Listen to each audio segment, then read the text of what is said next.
Hello everyone, and peace of Christ all of you. For some reason my audio is not coming from the video, so let me fix that and we will be right back with you.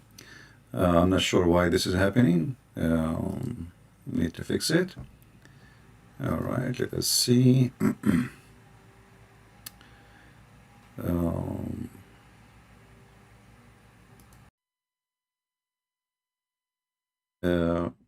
You hear my sound, right?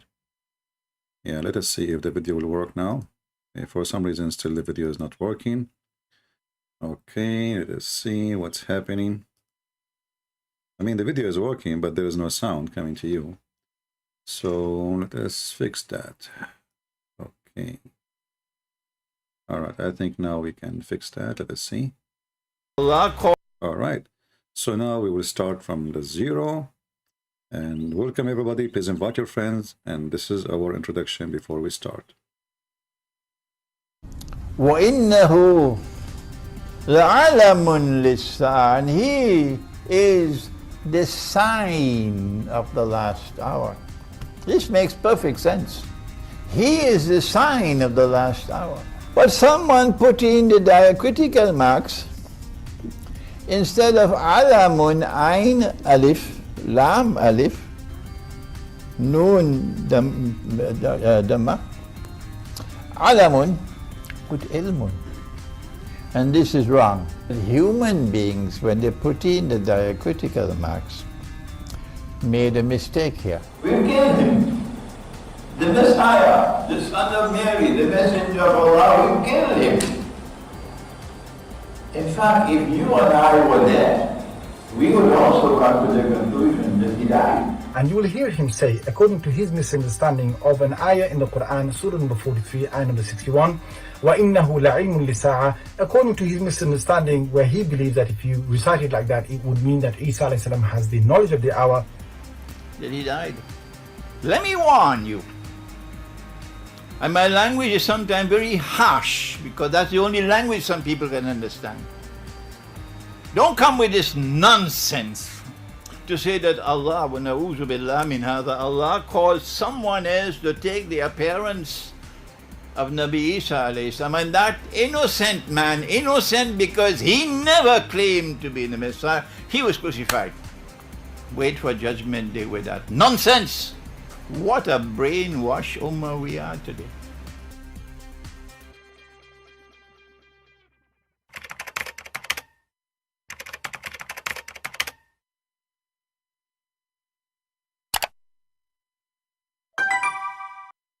What a brainwashed nation Muslims are.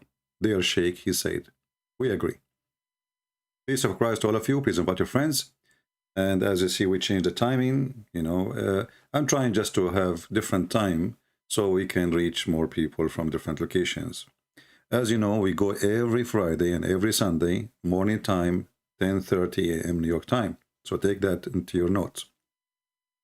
Every Friday, every Sunday, this is a fixed date, 10:30 New York time in the morning. Today our topic is about the crucifixion of Jesus, and because it is the week of the crucifixion, actually today is Wednesday, and I believe that's the correct dates, or let us say the correct timing of the crucifixion. It's happened between today and tomorrow. But anyway, this is not really too much important, because we know that most of the Christians celebrate what it's called the Good Friday, and they consider Friday as the day where Jesus was crucified. But I believe this is a wrong understanding, and the reason they think it's Friday because it says the second day was Sabbath, but Sabbath in the Hebrew and in the Old Testament is not necessarily a Saturday, it is just a holiday. Any holiday is called Sabbath. But our salvation is not based on the day, if it's Friday or Wednesday or Thursday. Our salvation is based on believing in Christ and what he did to us, including the cross. The Muslim lately, they are being really exposed to many informations, and nobody questioned this information, not even for a second. I hope there is no bad noise. Let me know, because I have the city working in the street outside and taking them forever to finish. So I hope there's no bad noise coming to your side. I hear it, but I don't know if you can hear it. So when we saw this sheikh here explaining that there is no sense, there's no sense. It doesn't make sense. It's a stupid to believe that there's a God, his name is Allah. He exchanged the one they call him Isa, which supposedly is Jesus, by someone else. Why does it make sense? Because that will be funny, stupid, and that make Allah as a cheater. They hold this mysterious view that Allah, wa na'udhu billah min hadha, caused someone else to assume the appearance of Jesus, Nabi Isa alayhi salam.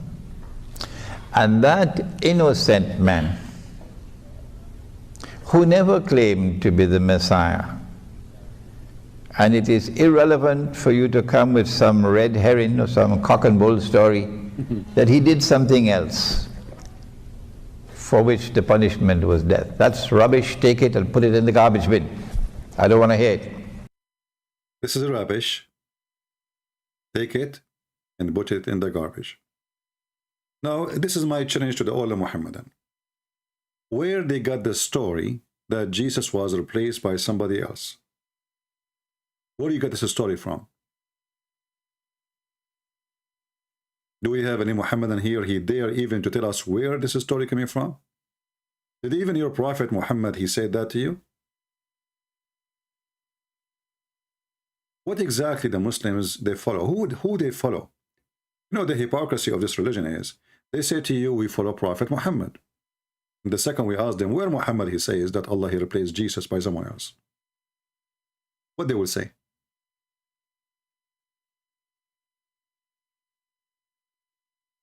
What they will say? Be my witness. Here we go. My Skype is open.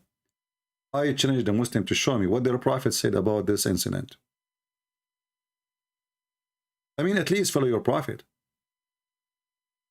This religion, if we can call it a religion, it's a collection of many beliefs, is the most stupid ever. I mean, you know, I notice always that Muslims, they take their knowledge from low IQ people. Actually, before I go live, I was searching for Sheikh Imran, and a video appeared in front of me of Muhammad Hijab. And the video of Muhammad Hijab is saying, look at the title, How to Stop Africa Westernizing Nigeria Lecture. How to Stop Africa Westernizing, so to become a Western. And look what he's wearing. He's wearing a suit and a tie. I mean, you are telling people, this is how low IQ this religion is. You are getting a guy to teach you how to stop African from becoming Western. And you yourself wearing a tie and a suit, which is the clothes of the Western. Go and see his video with Yasser Qadi. He is wearing the jeans, have holes in it, the most, like, this is fashion. I mean, even kids will not wear those with things. So this guy, he want to teach you how to stop being Westernized. How we can stop that? 1 hour ago, 4,000 people watch it. And he is wearing fancy, expensive suit made in England. For sure, it's made in China anyway. And this is the guy who take off his clothes because he want to fight the Chinese to show his nipples, but he is wearing everything made in China. But here you see the stupidity. How we can stop the African from becoming Westernized? And then himself is wearing jeans and wearing suit. Why you don't dress like your prophet? Shorter dress, showing your ankle. This is how stupid this cult is. So this guy, he was made famous by David Wood. Thank you, David. He is an idiot. He's a stupid. He says stupid things, and that's it. You know, the Muslims, they think now that the guy is the one who will teach them, and they invite him to give lectures. How to stop you from being Westernized. So this is the guy who will teach you about how Jesus was crucified too.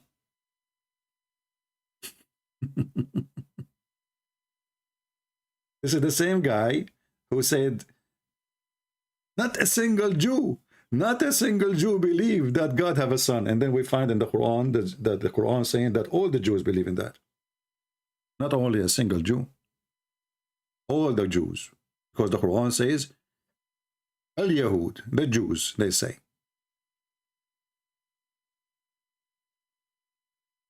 And when one of them, he is old, he is more educated, he speak, they laugh at him. They start washing their hands from him. Like Yasser Qadi, he is more educated than the rest of them. He said there's holes in the narrative. The whole narrative is a hole. What are you talking about? Do we have any Muslim can help us, please? And tell us where you Muslim got the conclusion that Jesus was replaced by somebody else. Anyone?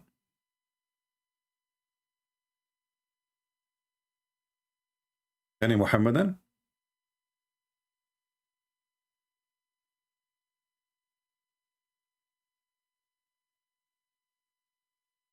When I say educated, you know, like, I remember when I got my my first degree in Islamic law, you know, I called the house, told them from the school, hey, I'm graduated, you know. My dad, he said to me something that made me feel very, very upset. He said, oh, you got a degree in farting. And I really got upset from him because, you know, you study all those years and then your dad, he says to you, you got a degree in farting. And then by the time I understood, I mean, this is a religion about farting. The whole religion is about how to shave your vagina, how to take hair from your underarm, how to use miswak, how many stones you need to use to clean your anus, how to make salah before you have intercourse with your wife, otherwise shaitan will round himself around your penis. So he was right. I got a degree in farting.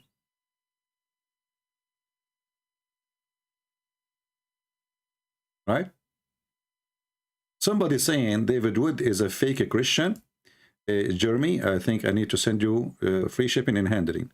No, David Wood is not a fake Christian. I think you are fake. Because, you know, a person, even if you don't agree with some of like how he debate, but you cannot deny that this guy, he do his best, is better than you. If you are a true Christian, let us see what you can do. Those who, you know, like, they speak about people who they are doing work, and they are the last one who do any work. I mean, at least do something.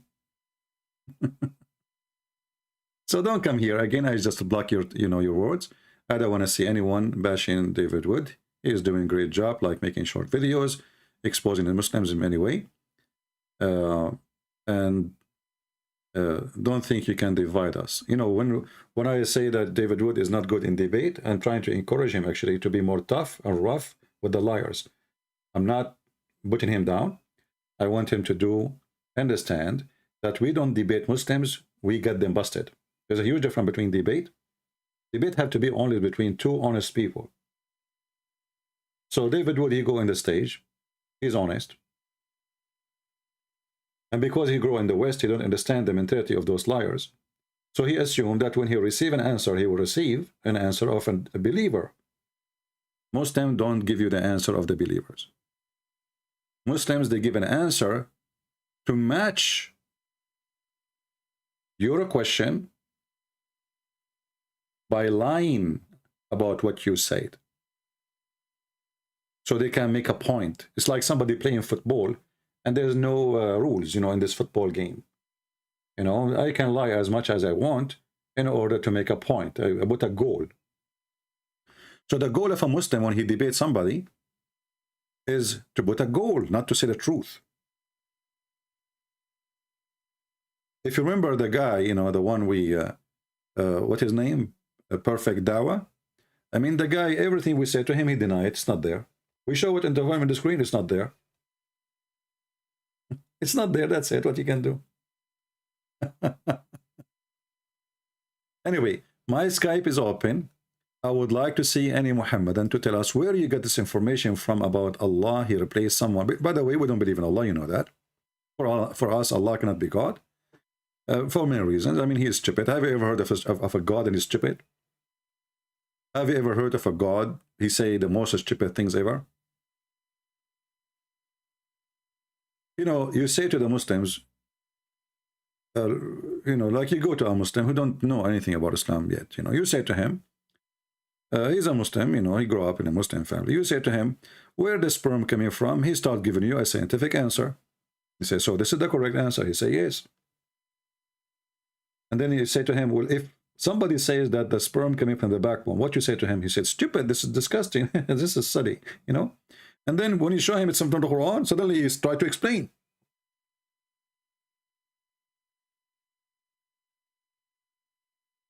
That show them, just show them that this is in the Quran. Suddenly he want to explain. This is what they do.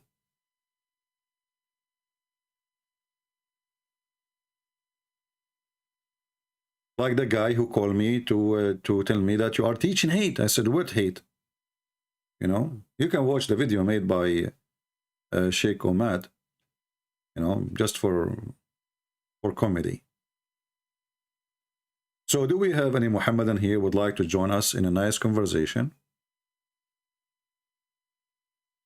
Yeah, وَمَا قَتَلُوهُ وَمَا صَلَبُوهُ وَلَكِنْ شُبِّهَ لَهُم. That doesn't mean that Allah replaced him by someone else. Nowhere it says that. You know, let us go to the verse.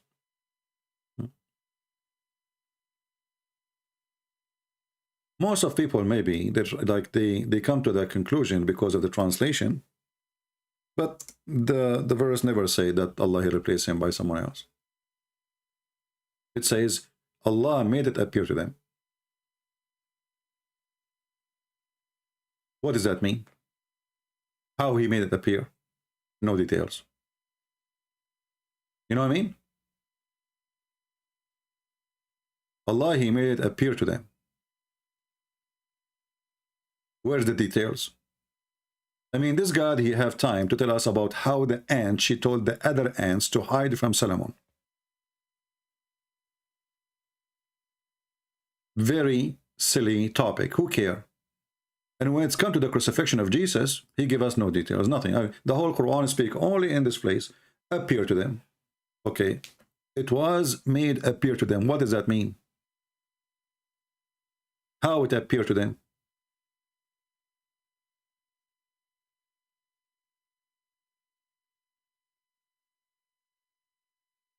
Any Muslim? Did your prophet explain it to you?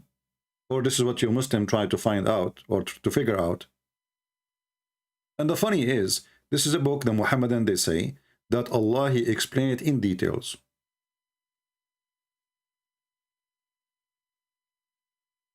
In what? In details.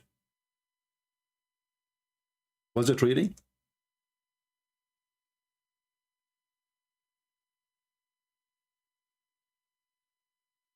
Was this book explained in details, or nobody understand anything what this book is saying? All those verses in front of us is speaking about how Allah explained the book in details.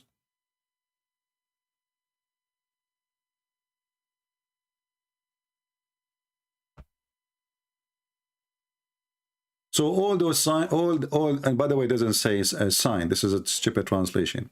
Al-ayat, ayat mean verses, and this is ayat can be a sign too. It's like anything coming a godly thing, like perfect.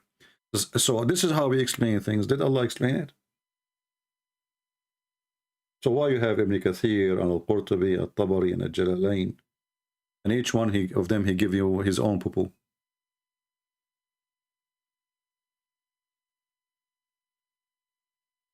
And the funny, the Muslim, they say, if this is a book made by other than Allah, you will find a lot of contradiction. But all of this is a contradiction.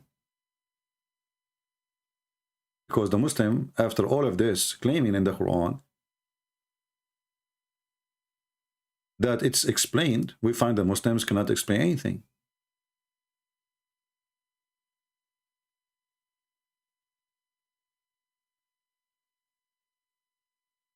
Do we have any Muhammadan here who would like to say anything for us?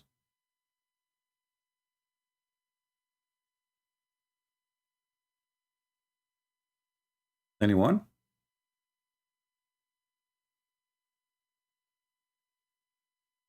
The Quran does really mean acknowledge or sign of the hour. 4361. Yeah, I mean, you mean the one who this Sheikh he mentioned, right? You know, if you think about it, you will see why the Muslims always they are in chaos when it's come to their religion. All of us, we knew that the Muslims, they add things to the Quran. Well, never was there. There's a guy, his name is Al-Farahidi. He is the one who changed the Quran upside down. And all the Muslims agree. But look what happened now.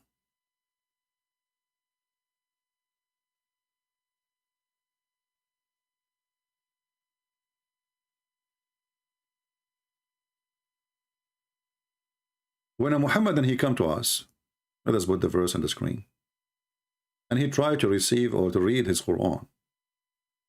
And this is the Muslim translation. And Jesus shall be the sign, a sign of the coming hour.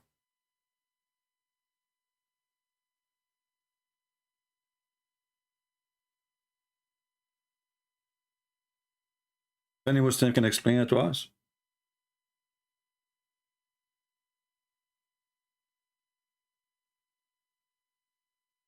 You see, when somebody is stupid, he speaks stupid. Shouldn't he say, and when Jesus come back, that will be the sign of the day of judgment, if this is what it's meant? Correct? If you ask the Muslim, they will say to you, well, this is about the coming of Jesus, the second coming.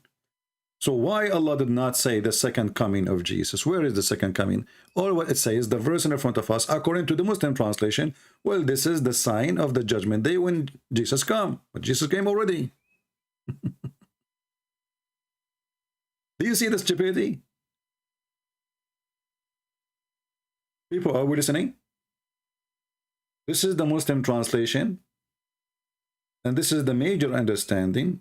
Like we showed you that Sheikh Imran, he is getting them busted about their interpretation or understanding, because he is saying, well, it is not لعلم الساعة, it is لعلم الساعة, which means somebody took the alif here, took a letter off. Or لعالم الساعة, which means he know the hour. That's why the other Sheikh, he made a video. You remember the Sheikh, Mr. Farting Sheikh? Do you remember the guy when you go to the bathroom, Shaitan, he, you know, go in your anus? You remember him?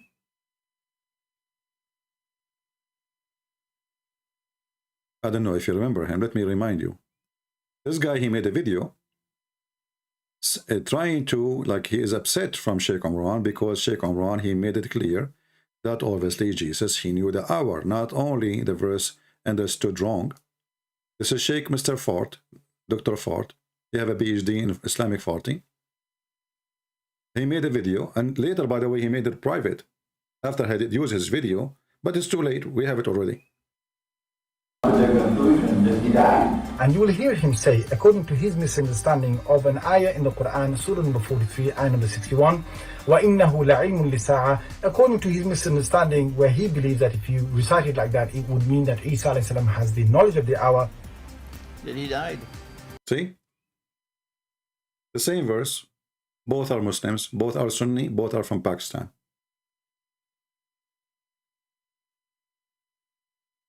Why the confusion is all over?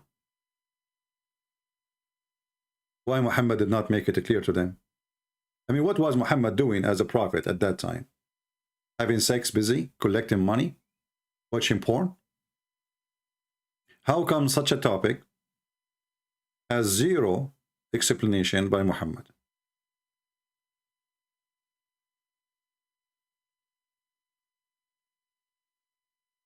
Anyone?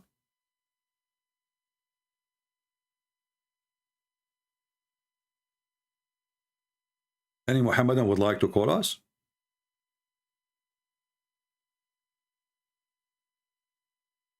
The Quran is a very stupid book, trying to summarize stories from here and there, some from the Hindu, some from the Buddha, some from the Sabian, some from the Jews, some from the Christian. Islam trying to hijack everything.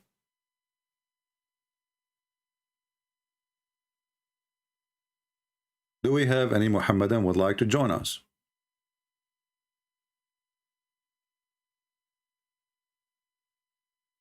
Any Muslim would like to prove to us that their understanding of the Quran is a correct understanding? And if they could not give us correct understanding, so what's the point of this book?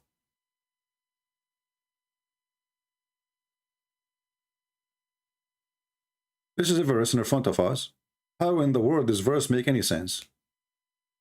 Like now Sheikh Imran, he tried to fix it, but still doesn't make sense. Even in his interpretation, it still does not make sense.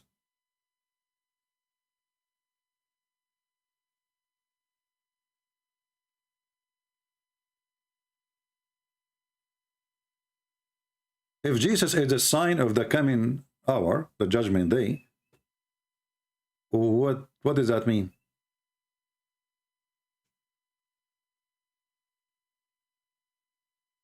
Why each year the day of a crucifixion date changes? Well, no, it doesn't change. We have a calendar, and the calendar, you see, when your birthday, you are born in Saturday. This is what your mom told you. But next year, you are not born in Saturday, you are born in Sunday. So think about it. It's a calendar, my friend. The calendar is a day, not Sunday, neither Saturday or Friday. It is a date. So if you want to fix your date, let us say you are born on 4th of December. But 4th of December can be Saturday, can be Sunday, can be Monday. It's changed. Why? Because the calendar is not perfect. And then you have to add days to fix it, or hours to fix it. Like in the case of the calendar we use. As an example, I think in the year 33 or 30, Ramadan, the Muslim Ramadan, because they have the most stupid calendar, is going to appear or come in the year, in same year twice. Can you believe it? The same year, Ramadan will appear twice. Will come the same year the Muslim will fast twice. How that can be? Simply because they have a stupid calendar, you know, very inaccurate. Nothing there is true. Nothing there is right.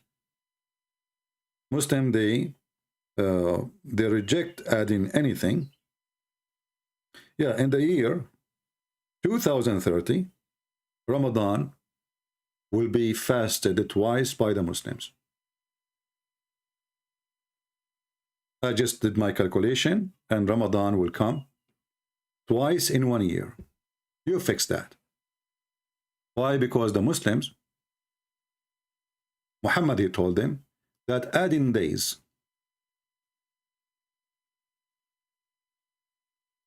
to fix the calendar, this is from the shaitan. This is what he told them. And this is why Ramadan, if you go to different verse in the Quran, it says here, let us find it. Very stupid man. I mean, this guy, he was adding things. But by doing those stuff, he destroyed his religion. Chapter 9, verse number 37. It says that the one who add days to the calendar, إنما النسيء زيادة في الكفر. Okay, what the heck does that mean? The Arab, they knew that their calendar is not perfect. It's the lunar calendar. So what they do, they learn from the Jews, they have to add days at the end of the year to fix it. Muhammad, he told them, if you do that, you are a kafir. If you try to fix the calendar, because this is the calendar of Allah, how dare you to fix it? This is what happened when you have a donkey claiming to be a prophet.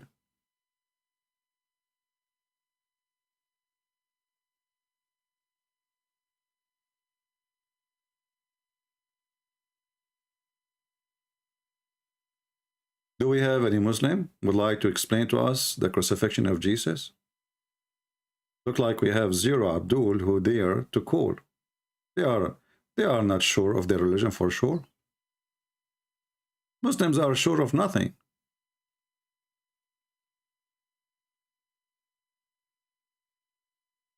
Any Muhammadan? Any half Muhammadan?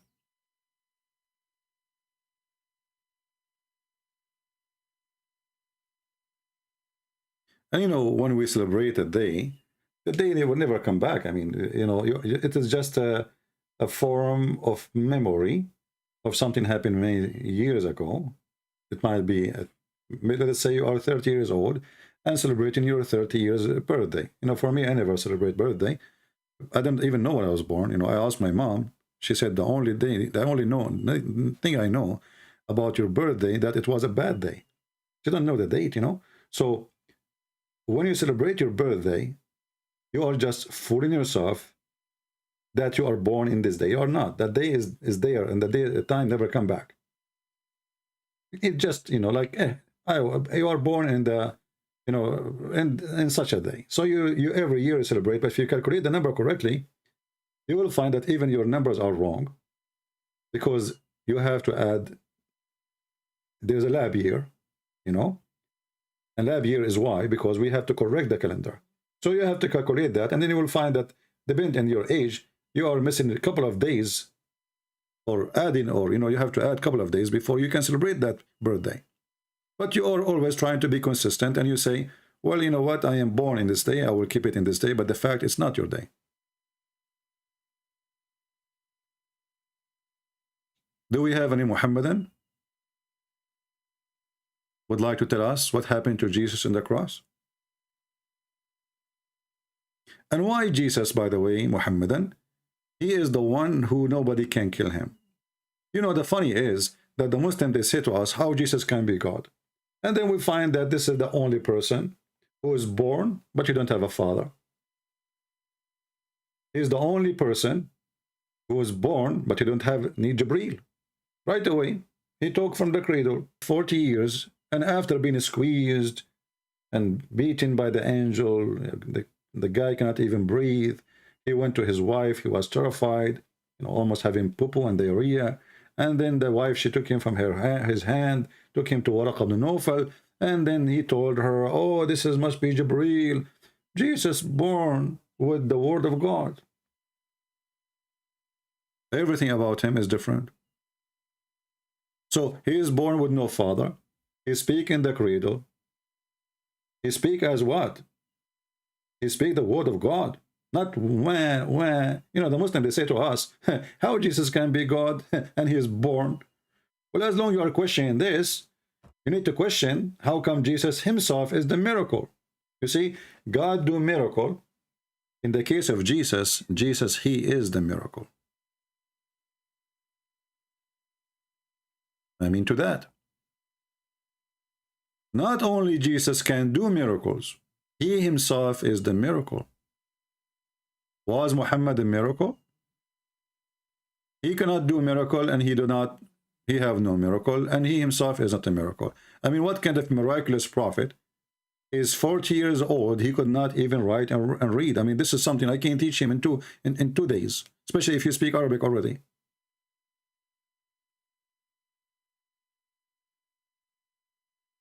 What kind of a person? And where in the Quran it says Muhammad is illiterate, by the way? I mean, those Abdul, they don't understand their book. The Quran never said that Muhammad is a person do not know how to write, how to read. The word ummi mean the gomai. You know, the Jews, Muhammad, he learned that the Jews believe that the one who is not from the children of Israel, he's a gomai. Who is the gomai? The gomai who don't have scriptures.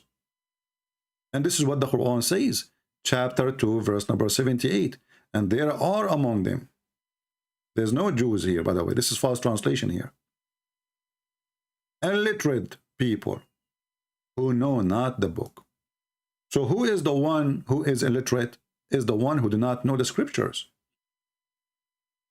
Nowhere in the Quran it says what the Muslims claim. And it's very funny that we, the Christians, we know their book more than them.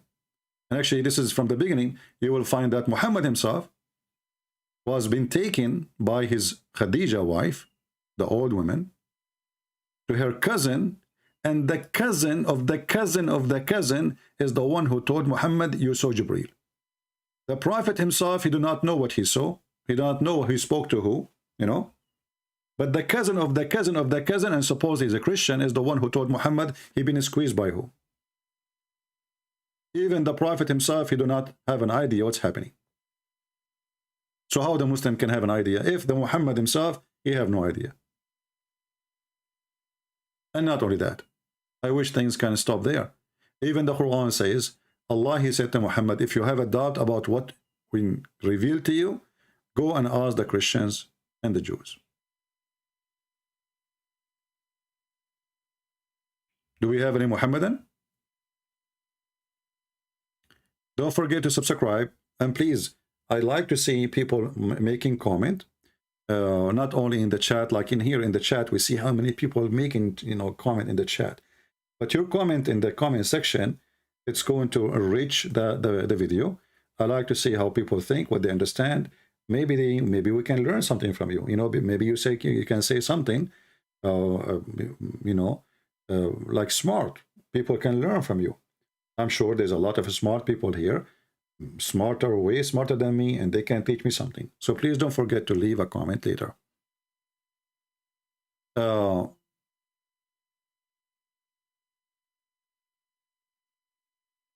What is Islam anyway? And why Muhammad where he come this from? The funny thing about this religion, if we can call it a religion, you say to a Muslim, like the example of the guy we debated just 2 days ago, perfect da'wah, potato. This is the hadith, it says that, the Prophet says that, he says, this is written long after the Prophet. So the Muhammadan, they have no problem to deny, to delete their Prophet words in order to cover the shame and the stupidity. And the excuse is, oh, those hadith are collected 300 years after Muhammad. So then how you accept a guy who never witnessed Jesus, never saw Jesus? He don't even speak the language of the book of Jesus to teach you about Jesus. You see the hypocrisy? You will see a Muslim, he will come to you, he says, do you know that the book of John, written between 45 to 60 years after Jesus? This is what they say, after his crucifixion. So you accept somebody speaking about Jesus, his book written 600 years. Actually, even the book, even 600 years after, there's no book. Until now, we don't have the book of the Quran.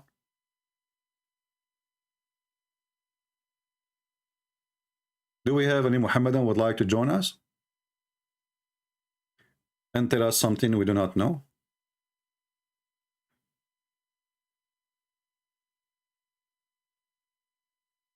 Anyone? Who is an eligible Muhammadan would like to join us in Skype and tell us where the Muslims, where the Muhammadan come with the conclusion that Jesus was not crucified? Where do you get this from? And what this verse in front of us mean? And here there's many stupid things in this verse. The Jews, they say we killed the Christ, the son of Jesus. The Jews, they don't believe he is the Christ. That's why they killed him. When you see the stupidity, the Jews, they say we killed the Christ. Okay, name for me one Jew, he say that. Do you see the stupidity? The Jews, they say we killed the Christ. Well, if he is a Christ, they will, for them, if they believe he is a Christ, they will never kill him.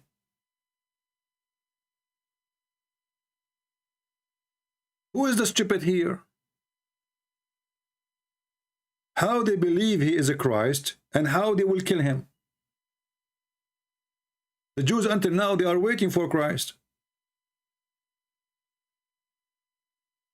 And then the Jews, they said, we killed the Christ, the messenger of Allah. Do the Jews believe in Allah?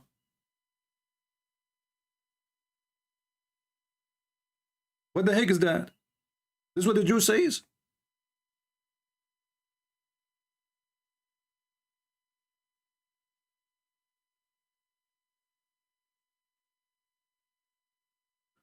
And then to make it, more horrible, he said they killed him not, nor crucified him, but it was made to appear to them. Like, how does that happen? If it was made to appear to them, that's mean this is what happened. Because, you know, you go to the judge he asked you to say what you saw, correct? There's nothing it's called appear to me to happen. This is what they saw. This is why we saw this Sheikh, he is saying, well, if we were there, we will have the same conclusion. If me and you were there, we will have exactly the same conclusion. What conclusion we are talking about? The conclusion that Jesus was crucified. This is the conclusion. Listen carefully what he said. If we were there, me and you. And he is the sign of the last hour. This makes perfect sense. He is the sign of the last hour.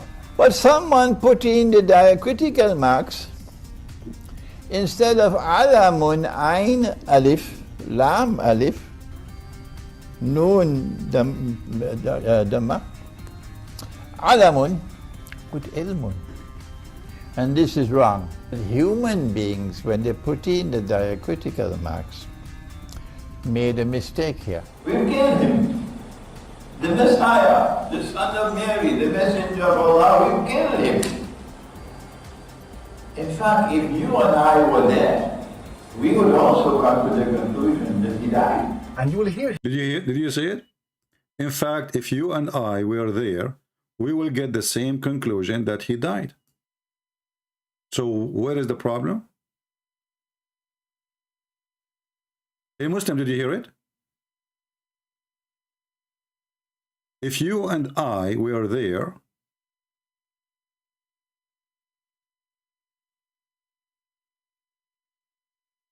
we will get the same conclusion. So what is the problem? The messenger of Allah, we killed him. In fact, if you and I were there, we would also come to the conclusion that he died. And you. Can you believe it? If you and I were there, you and I will believe, we will come to the conclusion that Jesus died on the cross. So who is fault here? Is it the fault that there is a God, supposedly he made it appear to us? Or it is our fault to believe in what we saw? Any Muslim? So what the Muhammadan, they come to us and they say, we have a God, he's a liar, he lied to you.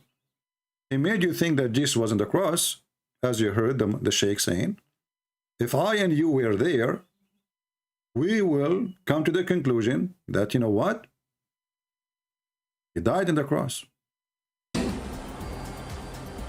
fact, if you and I were there, we would also come to the conclusion that he died.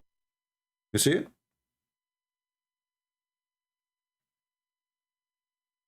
So what Muhammadan, they believe that they have a deceiving God, satanic God. He lie, he cheat, he is not honest. And he made a foolish decision to make it appear like Jesus died on the cross. And how that would help? Did that help Allah in anything? You know, if the Muslim, they want to say, well, Allah want to save Jesus. Well, can't you save? Obviously, you saved Jesus already. Because if you made someone look like him appear in the cross, well, already Jesus is safe. And you know, if God want to save Jesus, who cares? Even he can put him in the front of them, nobody can hurt him. Do we agree?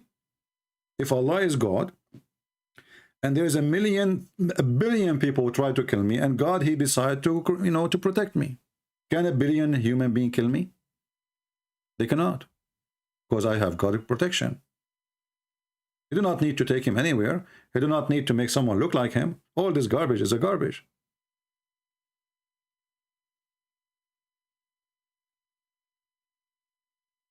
You don't even need to take him to heaven. He can live in earth. But why Jesus right now is in heaven, Muslims?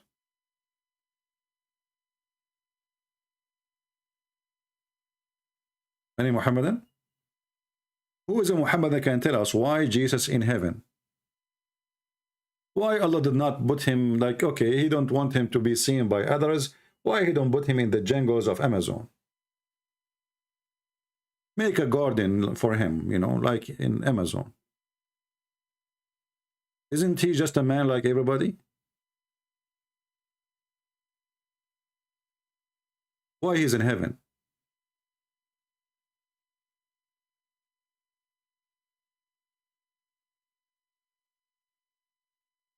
Do we have any Muhammadan?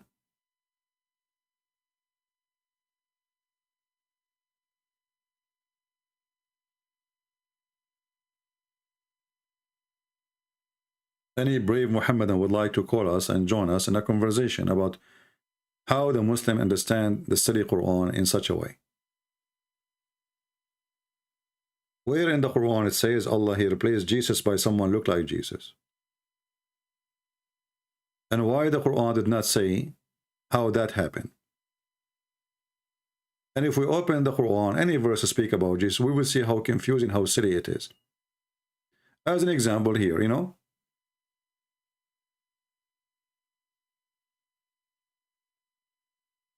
when we ask Muslims about any verse in the Quran, the first thing the Muhammadan they will say to us that, you know, Allah, he have an amazing book. Nobody can write Quran like this Quran. And I agree, nobody can write it, because if I write a book like it, then I am copying it. I have to write something different. And if I write the same quality, that's mean nobody will read my book, because that would be so stupid. I mean, the Quran is a book of stupidity. You can't understand anything.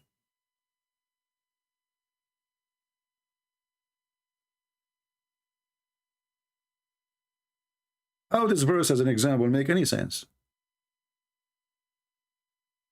Didn't know. How you explain it to us? What this verse is trying to say to us about Jesus? And Jesus shall be the sign of the coming of the hour. This is between bracket. You see how they add brackets? I mean, there is no even Jesus there.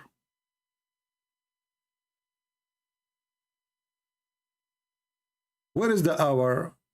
Where is the Jesus? Where is the coming?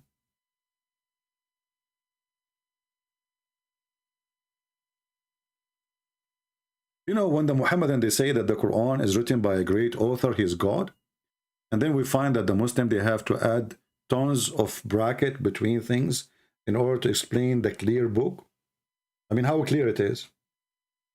Like the sun set in a muddy water, or hot muddy water, murky water. The Muslim, they add appear to him in his perspective. Did Allah says that word? Can't Allah add it if it's this is what he meant? Is Allah short of words? So in order to fix the stupidity of the Quran, they start adding their own words to make it very flexible.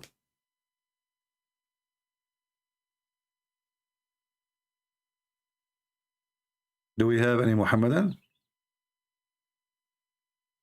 Guys, can you forget about this guy, Rob Mitt?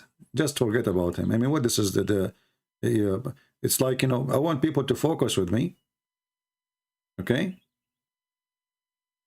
Just focus here. If that guy want to call me, he will call. He don't want to call, he don't call. And even he is saying he is a Christian, so he's playing with you. He's just a joker.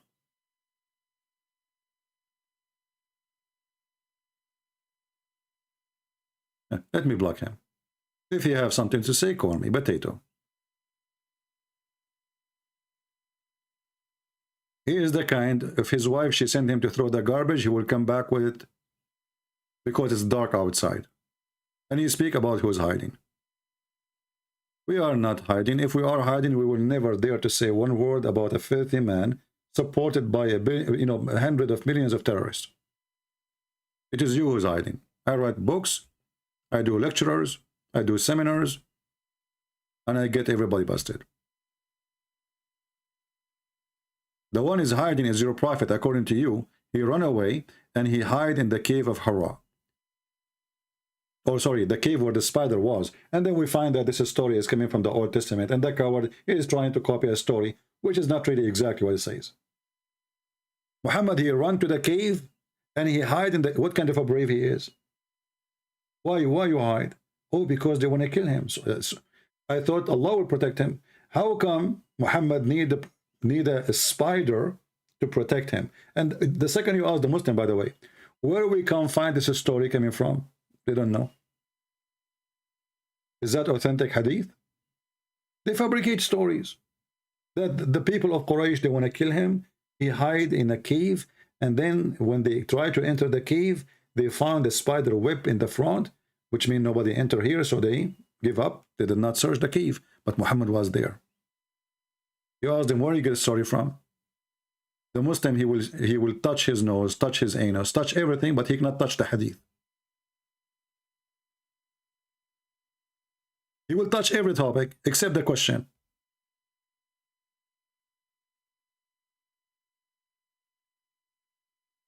Any Muhammadan?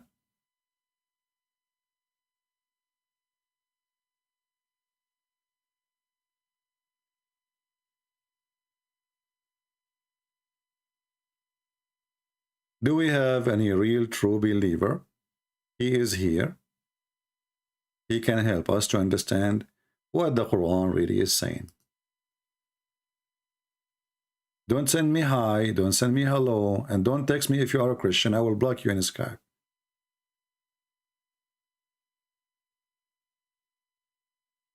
Skype is open not for Christians.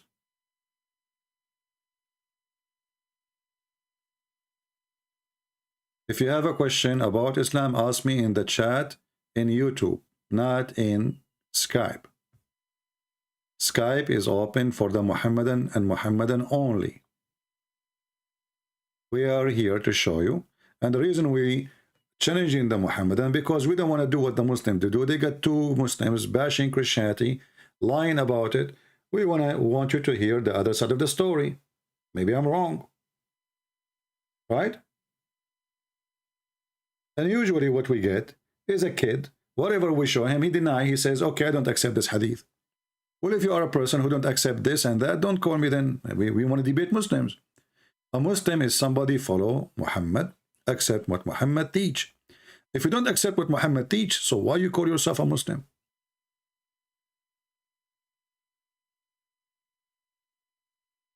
You know, my friend, today we are not going to explain about Ramadan. Focus with me. Do you see the title? We have a title, we have a topic, and this is a blessed week. We have the crucifixion of Jesus. So we want to focus on this topic. Don't give me questions that have nothing to do with my topic today. Do we have any Muhammadan here would like to give us any proof that the Quran share any true information? Anything?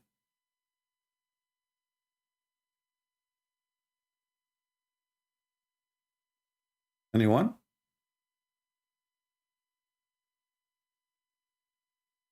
You know, don't take me wrong. I want to convert to Islam. I like virgins. I really like virgins. I mean, I go to the store, I buy virgin oil. Hello?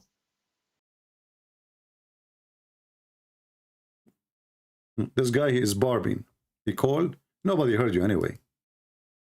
He is barbing, you know. He's a barb. Barb is a form of fart, by the way. So this is the best you can do, you barb? Okay, Barbie girl. When a Muslim, he decided to call us, he did barb. He barb and hang up. This is the chapter of barbing. Do we have any brave Abdul? He have anything to say beside barbing? By the way, Muhammad was a Barbie girl. I mean, the Muslim, they have videos about how beautiful he is, how pretty. I look at the moon, I look at the Prophet, I look at the moon, I look at the Prophet, I look at the moon, I look at the Prophet, I look at the moon, I look at the Prophet, I look at the moon. And the guy is crying like it's so a sensitive issue, like how pretty he is. This is how stupid this religion is. You will never see Christians speaking about how handsome Jesus is. Those people wrote articles about his belly bump, how wide under his arm, the shape of his ears. When the Prophet of Allah, he piss, the earth open wide her mouth and swallow it because she is thirsty for his shit. Excuse my English or my French. They are obsessed with this man, but this man is not even a man.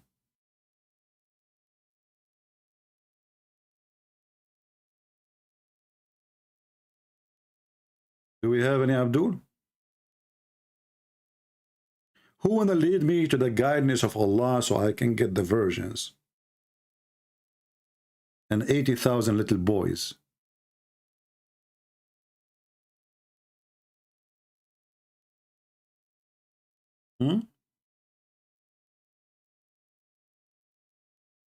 Any Muhammadan?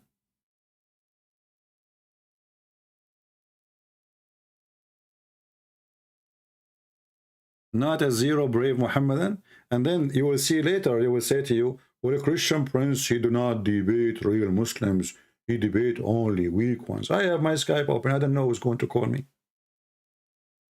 Why don't get me the strong ones? Here we go. A strong one of you. He says something. You Muslim, you bury him alive. Mimi Hijab, he interview Yasir Qadi. Why? Because he is his master. You know, if I am interviewing you, that's mean you are the character who is going to be asked the questions, and we are listening, right? So they interview Yasir Qadi. Yasir Qadi, he gave them a big nail. You know where. Suddenly, Yasir Qadi is not a scholar, is not a sheikh. He is a Jew. And they want to make him a barbecue. Same as this guy. This guy, he spent his life teaching about Islam, attacking Christianity. He said something, gave them a big, huge column nail. Not, this is a big one.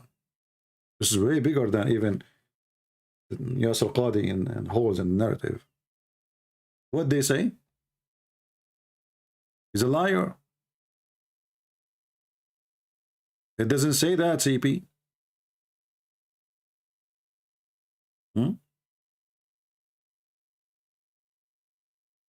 Do we have any Muhammadan?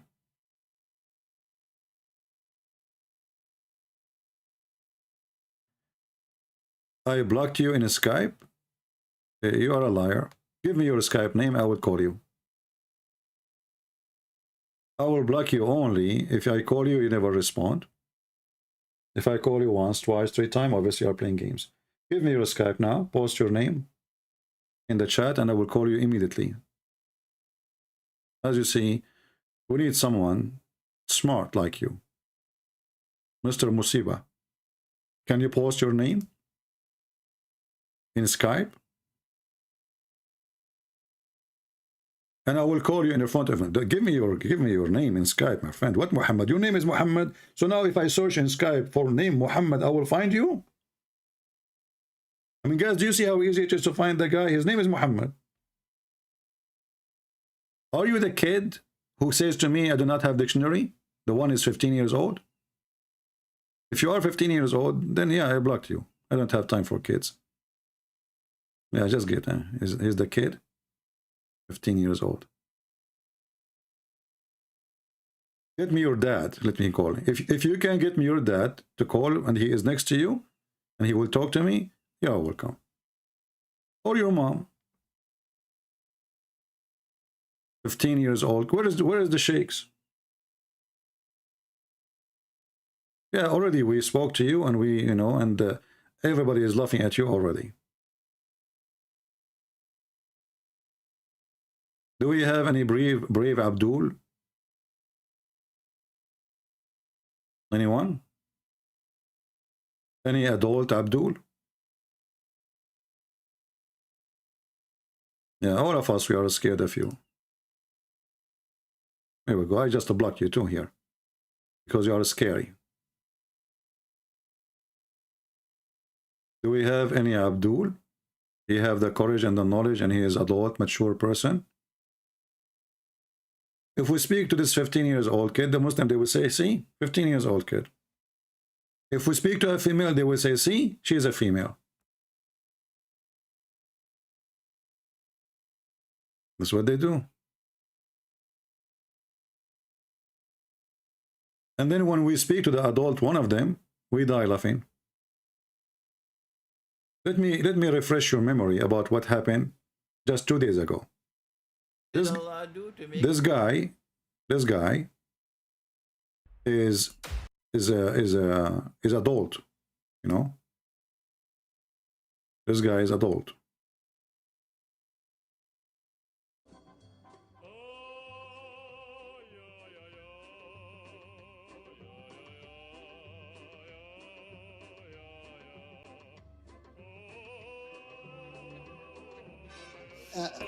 Do you know in Arabic which word has been used for cut and hand or chop and hand? No, go ahead and enlighten us. Yes, it is at and yad. At means has 32 times has been used in Quran with many different meanings. With the most sacrificial. So it doesn't matter who are you. The most, taqwa is in Arabic, but I can interpret it as sacrificial. Okay. For that Allah's way. Yeah, somebody told me that in the chat your name is Perfect Dawa. Yes. Okay, Mr. Perfect Dawa. As long as you are a person who do perfect Dawa, can you read the verse for me in Arabic? In Arabic, no, I have read it in Persian. So how you can do perfect Dawa without knowing how to read your book? Okay, because I read it from different translation.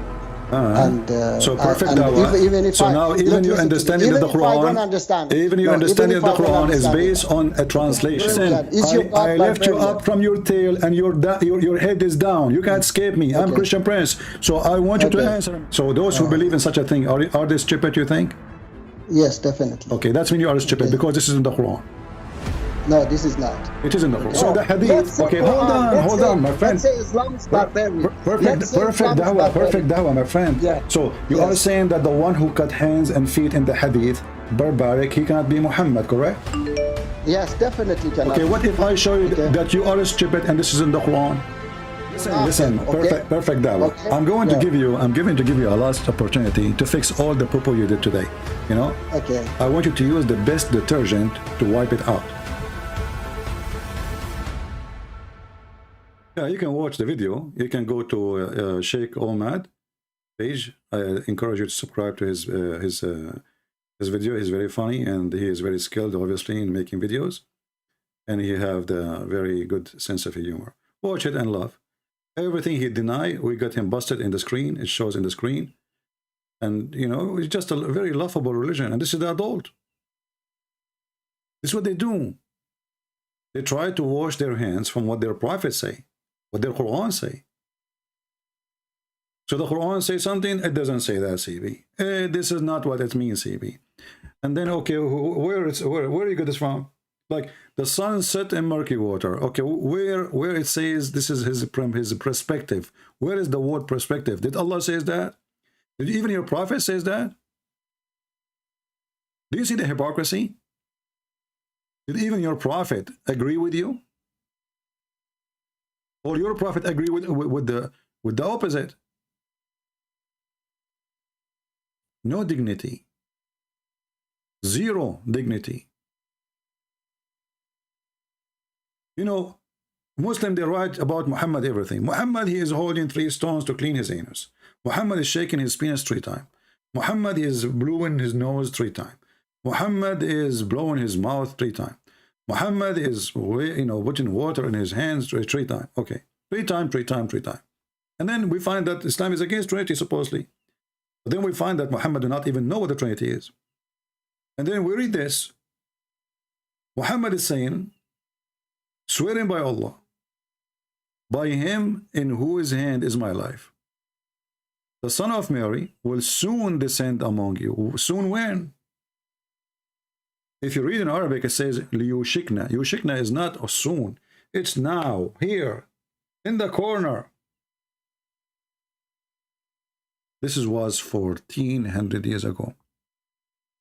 And then Muhammad continue, and he says, he is going to kill the swine. Any Muslim can explain to us what does that mean? What is the problem between Jesus and the swine? Any Muhammadan can tell us? I mean, Jesus is sent by Allah according to you. Okay, we will let that go for now. Jesus is against false teaching. Okay, that's wonderful. What does swine have to do with this?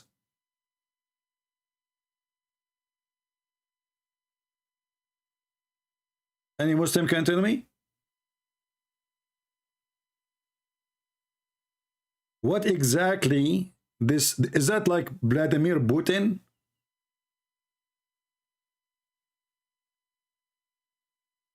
Why Jesus? So God of Islam, he saved Jesus for maybe 1,000 or 1,000,000,000 years to come, and when he come back, he will have 2 guns, and he will see Mr. Swan. He says to him, "Be the man and face me. Turn your back, and I will turn my back. When you hear the whistle, the one who would drove first and faster, he live." This is what Jesus will do. I mean, how stupid this is. So Jesus, who Satan, when he see him, he will be like dissolved like salt, as Muhammad said. He will fight with the pigs. And how many pigs there is? I mean, what Jesus have to stay? What do you mean he will kill swine? What the heck is this?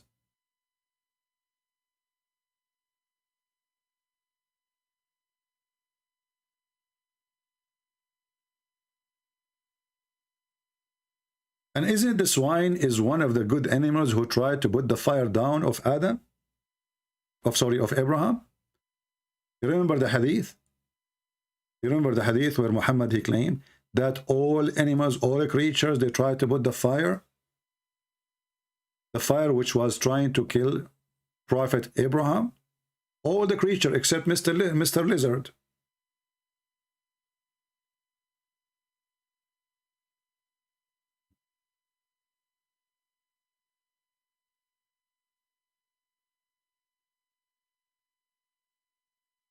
All the creatures, they try to stop the fire, which means pig, they are good. What the problem? What, I mean, how silly, how stupid this religion is.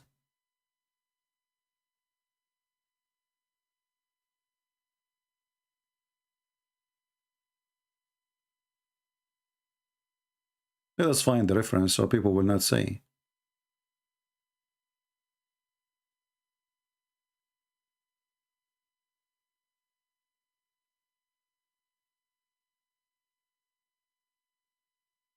Read with me and laugh. So Mr. Pig was trying to stop the fire too. Why Muhammad want to kill him? I understand that now the number one enemy of Allah is Mr. Lizard, Geigo. A woman entered upon the Aisha. In her hand was, in her hand there was an iron-footed stick. She said, "What is this?" Aisha, she said, "Oh, it's for this Geigo. Because the Prophet of Allah told us that there was nothing that did not try to extinguish the fire to Abraham." This is like wrong typo, Abraham, except for this animal. So he told us to kill it. As you see, all creatures, they try to stop the fire, including pigs. So why Muhammad wanna kill the pigs?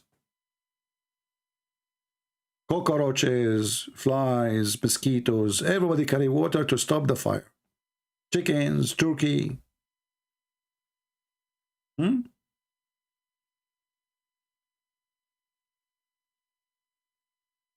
Even Geigo is the enemy of Allah. So Muhammad, he have time to tell us all those stupid stories, but you don't have time to tell us what happened with Jesus? Oh, he gave you a verse, says, oh, Allah, he made it appear. Okay, explain to us what happened. You have time for this? What this will help us about? What we learn exactly? That Geigo is an enemy of Allah?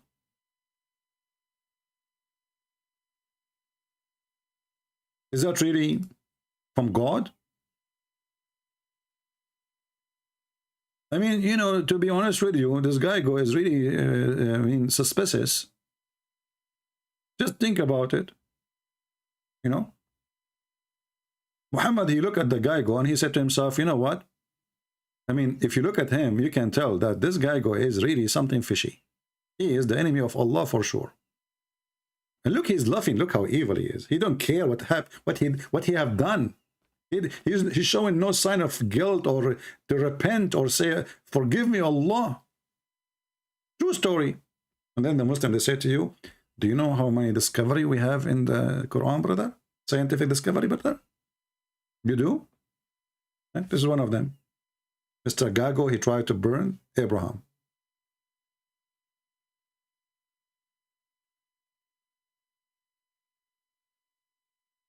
Do we have any Muhammadan? Don't take me wrong, by the way. Me and myself, I will join jihad with you against the Gago. I mean, Gago is a good creature. They eat the animals. If you know, farmers, they love to have them in their yard, in their land, because they will kill all bad insect who they are eating their leaves and their fruits. Why you want to eat the Gago or lizard?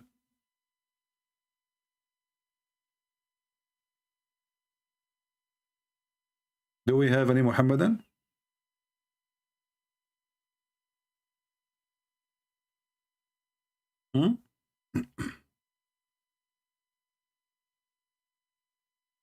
Maghrib in Arabic mean west. Oh, okay, let's call Mr. Osman.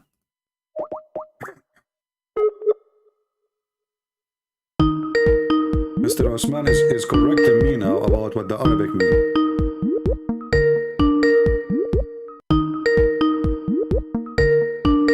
I told him I found where the sun set.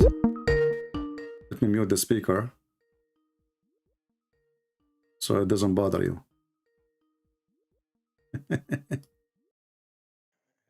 Yes, Mr. Osman, how are you doing, my friend? I'm good, man. You? So, yeah, I saw your comment. I said to you about the sunset in murky water. You said Maghrib mean west. Maghrib, of course, it means west. Okay, and how that will solve the problem? Yeah, because west, it means the western part of the world, also where the sun sets. Like, it means that. Then what's the point? My friend, all of us, we knew that when we say the word Maghrib, we mean where the sun set, right? So it's always it's the west, because which means the west also. So because in Arabic it's like that. Okay. So Sharq means east, also means the rising place of. Okay. So if we read together, you will see until he arrived to Maghrib al-Shams. How you explain that to us? Go ahead. Yeah, he went. Yes, he went to the western part of the world, which is the Maghrib al-Shams. Yeah, but here he keep walking until he arrived to the western part of the world. Yes. What is that? Because the world has got the west part and the east part. You don't know that? No, my friend, we have west everywhere. In my house where I'm living now, there's a west, there's an east. I do not need to go anywhere to witness the west. Oh. So you are saying and you're agreeing that according to the Quran, the west is a certain location. Yeah, of course, we say west and east in like relative. But in this certain, but in this certain location, what happened? The sun set. Is that correct?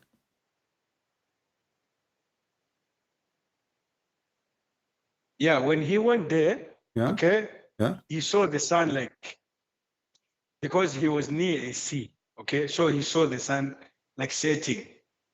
Okay, Osman, I want you to show me. In water. Osman, I'm here. I'm trying to be very easy with you. Can you show me where it says in the Quran he was near the sea?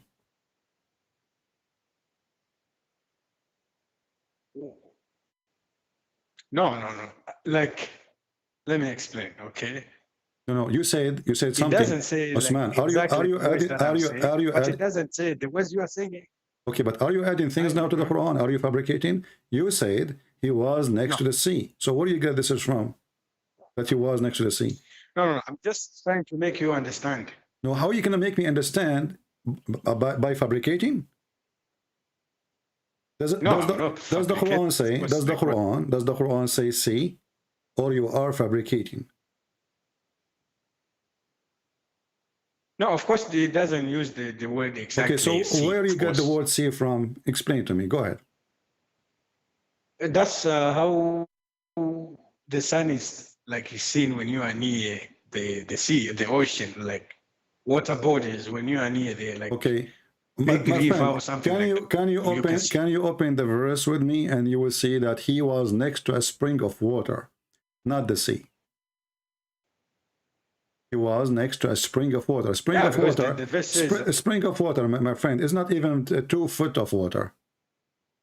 Spring. That's why they call it spring. It's not a river, right? So spring of water, it can be even like in the size of a finger or the size of a hand or maybe 1 foot. So how the spring, the Quran says spring, you're Muslim, you try to fix it, you say it's a sea.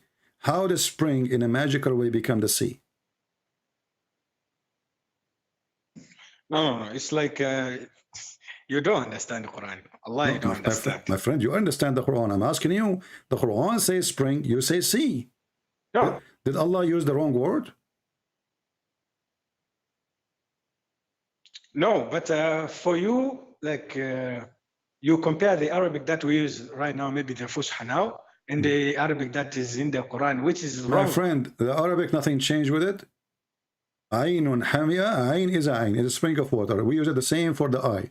So ayn is the word means spring, and even your Muslim translation is saying that. So you say to me, you are translating the Arabic, but this is the Muslim translating the Arabic, which they understood, and they are Arab, and they are not like you do not know Arabic at all. So you are saying to me, how does that spring, in terms of Quran terminology, how does that spring like looks like? Okay. You tell me. You need when Allah, Sheikh, my friend, who is specialized. You see, this is the problem with the Muhammadan. They add things to the Quran in order to fix the Quran. They don't stick to their book. If your book, if your book, my friend, in Arabic, does the Quran use the word bahar in the Quran? Bahar. You know what bahar mean? Yes. Bahar means sea. So the word bahar exists in the time of Muhammad, the same word. So there's bahar, he can say it's a sea. He did not say that, he said a spring of water. So why Muslims, they ignore that the Quran used the word sea many times, and the Quran, or the one who wrote the Quran, obviously he knew that word. So if you want to say sea, well, he will say sea. As an example, chapter 18, verse number 60. It says Al-Bahrain. Chapter 25, verse number 53. Al-Bahrain. Chapter 27, 61. Al-Bahrain.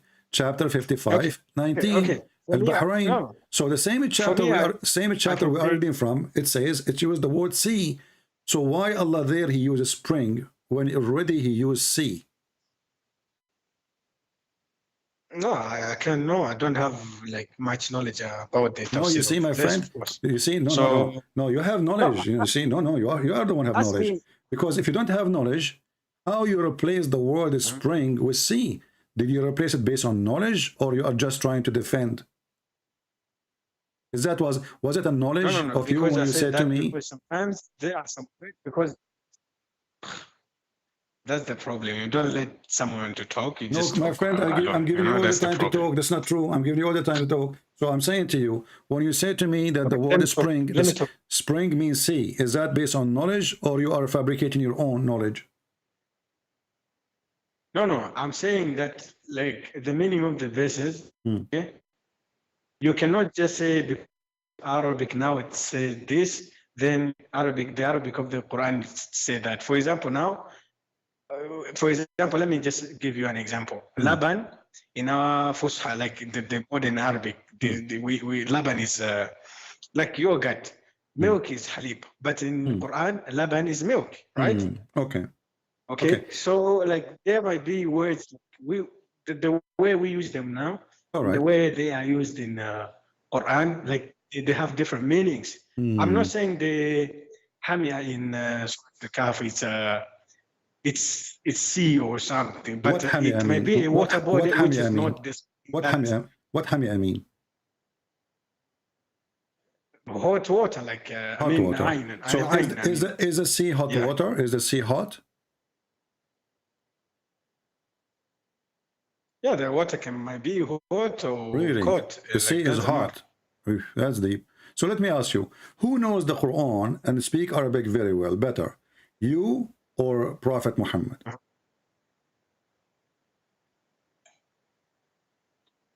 Is that a question or an answer? It's a question. I'm asking you, who knows better the meaning of the Quran? Who speak Arabic better? You or Prophet Muhammad? But the thing is, you don't know Quran. You don't understand the Quran. My friend, You said you I'm not studied saying Islam. me. I'm not putting myself in the middle. I'm saying you or Prophet Muhammad. I did not say you or me. I did not say me or Muhammad. I said, who understand the better the Quran? Everybody knows You the or everybody Prophet knows the Muhammad? answer. So you are asking very rhetorical questions. Who understand the Quran better, you or Prophet Muhammad? So if you want to understand this verse, you can explain it better than Muhammad, or Muhammad can explain it better than you.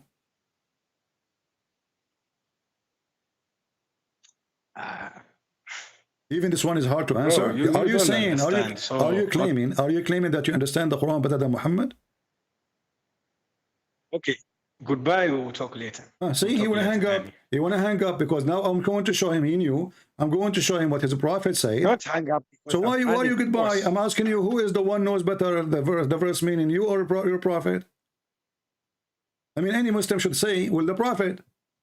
I cannot believe that you are even hesitating to say the prophet for sure. But you are hesitating because your prophet will get you busted. What you said to me about the spring, No. it's a sea, Like, it's a when it lie. comes to Here we Islam, go, hold okay. on. This is your prophet. This is your prophet, and this is why you want to hang up and you want to run. This is your prophet. Explain the verse. I said to you, he hang up. See the cowardness? See the cowardness? Call in dead. Oh, you don't understand what the word spring mean. Oh, yeah, I don't. Yeah. It means sea. What the heck? This is what their prophet said. And this is a Sahih Hadith. And the Muslim, they will say, oh no, this is Da'if Hadith. This guy is very well known to be a liar. All of you are liars. All of you.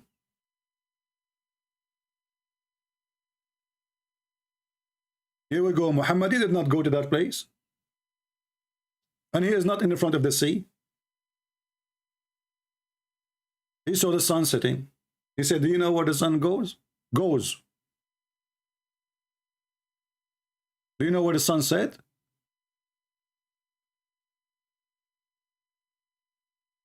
Do you see how they try to fabricate? And the funny is, they say to you that Christians, they have many versions of the Bible. My friend, this is translation. What versions? It is you who have many versions of the Quran. The same verse, even in the same Arabic, you give us a billion meaning just to cover us, the Muhammad.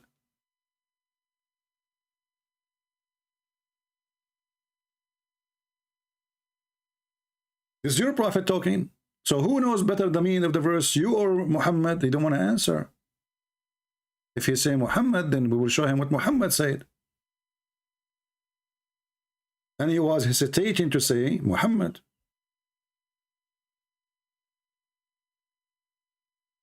And this goes for everything. Everything in this religion is a joke, is a mockery. Mr. Muhammad, suddenly he became an employee of NASA. He's a scientist. He loved to say, do you know? And the Muslim, they say to him, Allah and his messenger know best. And look here, Muslims are mushrikeen. Do you know what mushrikeen mean? Mushrikeen means someone who associate the name of a man with the name of a god. The Muslim, they associate the knowledge of Muhammad with the knowledge of his God. Allah and his messenger knows best. But this is kufr. They are kuffar. You see, I cannot say Peter and his God knows best, because that make Peter equal to Jesus. Correct? Both they know best. Both they have the same knowledge. They don't. Is Muhammad a man or is God? They are the one who kiss a black stone and they accuse others to be pagans. They are the one who bow in front of a stone. They go around the stone. All their religion is based on stones. And they call you pagan. They are the one who claim that Muhammad and Allah, they share the same knowledge. Actually, the first time Muhammad, he learned about Tawheed, he learned from a Jew. A Jewish guy, he was walking by and he said to Muhammad, you Muslims are kuffar. You associate with God others. Who is saying that to Muhammad? A Jew. A Jew is schooling the false prophet. And did Muhammad say to him, you are wrong? No. He told them, from now on we say as this Jew, he said. Read it in front of your eyes. A Jewish guy, his name is Jack Shalom, he came to Muhammad. Habibi Muhammad. Habibi.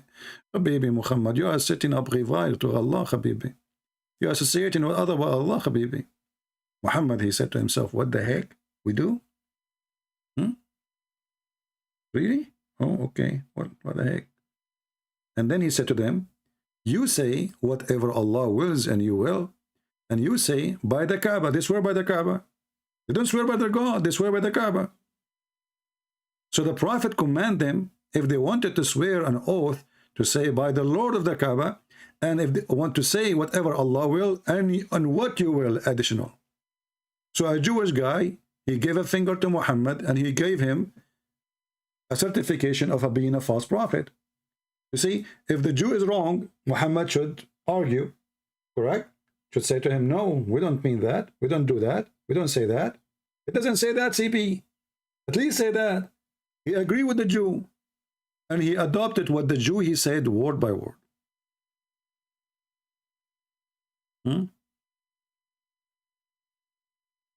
A fun party. I don't know. Your name is Fun Party. Can you call me so we can have fun? Can you call me so we can have fun? Fun Party? I don't know. Somebody delete your comment. I approve it, actually. Because we need to laugh. Hey, Fun Party. You just give me a text in Skype. We will call you so we can have Fun Party. Just keep your top, please. Don't open the camera. Yeah, talk is cheap. You can accuse us whatever. But the second you speak to us, we got you busted. We make you shish kebab. Do we have any brave Muslim? They don't know what they believe. They try to duct tape their prophet and their Quran. Allah, he meant that he, the word Maghrib. Suddenly the guy, he don't speak Arabic. Suddenly he knew what Arabic mean. Maghrib. Maghrib mean what? West. No, Maghrib does not mean west. This is why you say Salatul Maghrib, not Salatul the west. Salatul Maghrib is about timing where the sun set. Al-Gharb is the west. Maghrib is an action or a name of what's happening. Description. I mean, I find it very funny when they try to explain Arabic to a person who they themselves don't speak Arabic and they want to explain Arabic to us. Do we have any Abdul would like to join us? Who want to get the blessing from Allah? It is in the month of Ramadan. If you call me now, Allah will make your private part bigger and it will give you way more big women. Because size is matter in Islam. Everything is about size. That's why Allah, he promised you endless penis. If size does not matter, then why it is endless? And actually, this is confirmed that Allah must be God, because the only true God who promised you endless penis. I mean, look how endless his giving is, like endless penis. You are here and your penis is going behind Star Trek movie, beyond all those movies about like galaxies, blah, blah, blah. Your penis is going in the space. By the way, I heard in the space, like it reached like -400. I don't know what will happen to your penis. I mean, endless? And it's -400 there. I mean, it's going to be an icy penis. How you can even use it? If you try to move it, will break. What if the sun rises on your penis? Do you think you're going to like have some fire somewhere and you will heat it up? I mean, what will happen to the tip of it? I don't want to go dirty. Somebody check for me, by the way.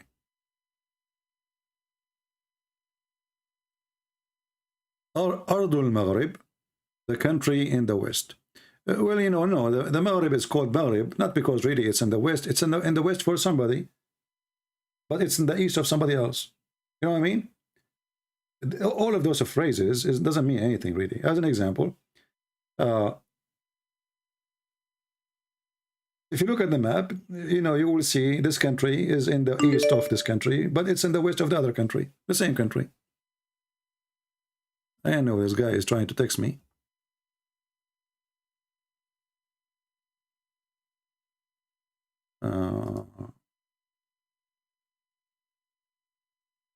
Let us see if he's a Muslim. Looks like we have a possible Muslim. Okay, let us see.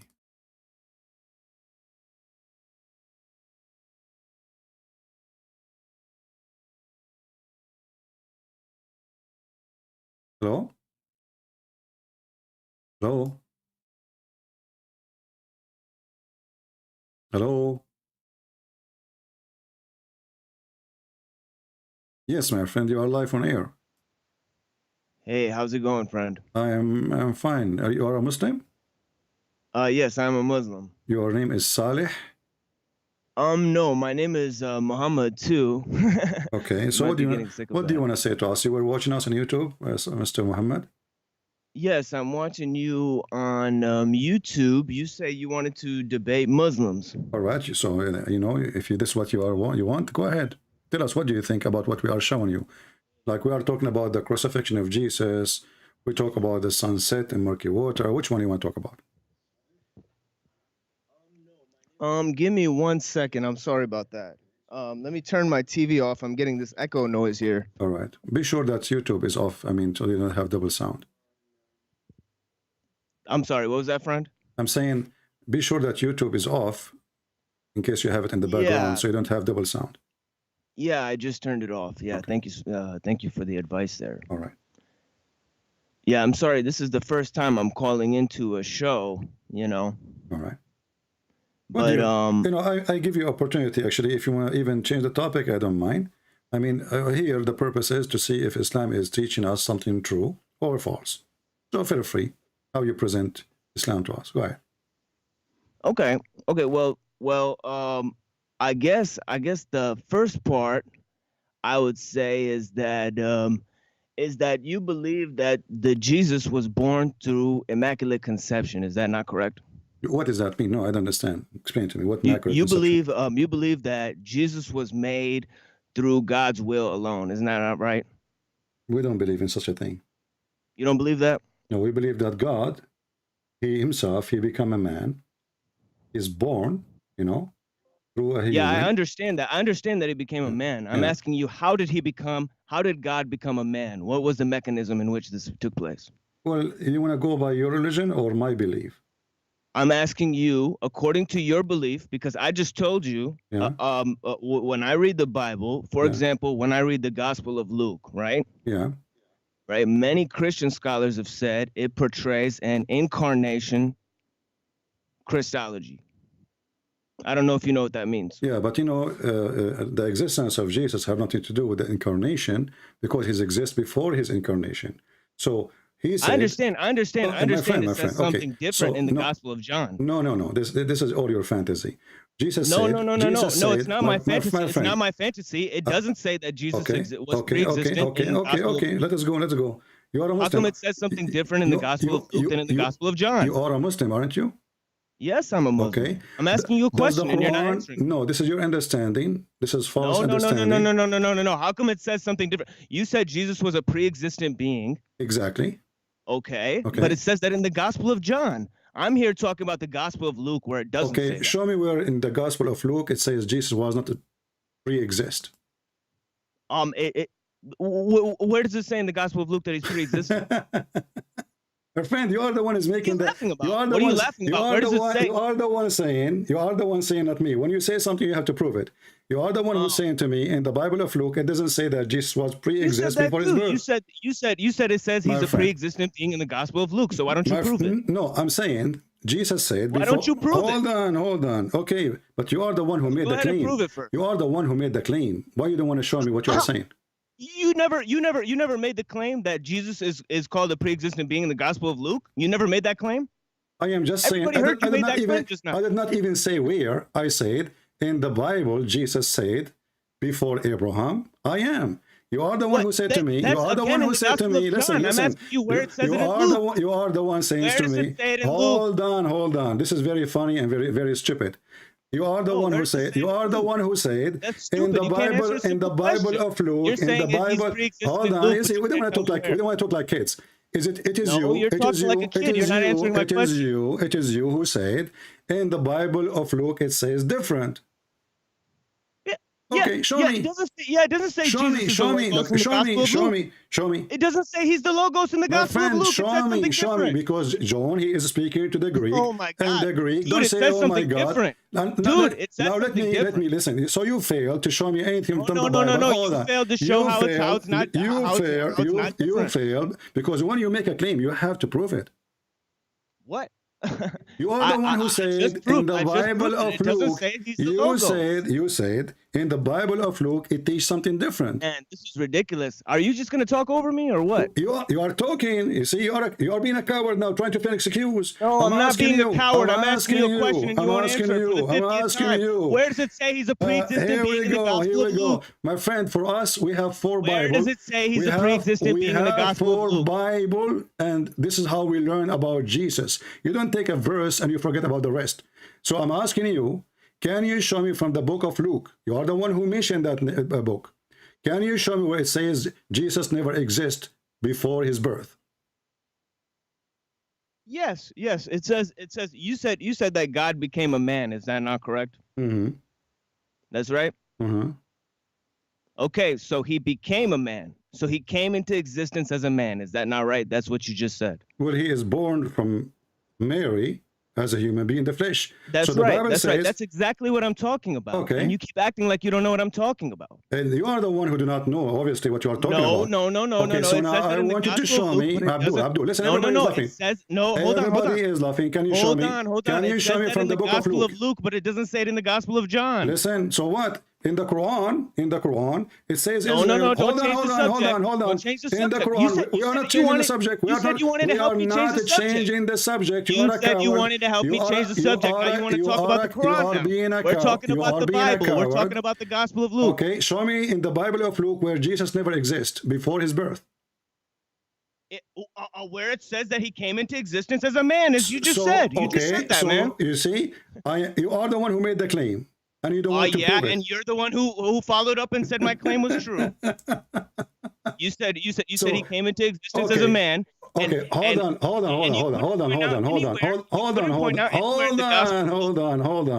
couldn't point out anywhere in the Gospel of Luke where it said he's a pre-existing being.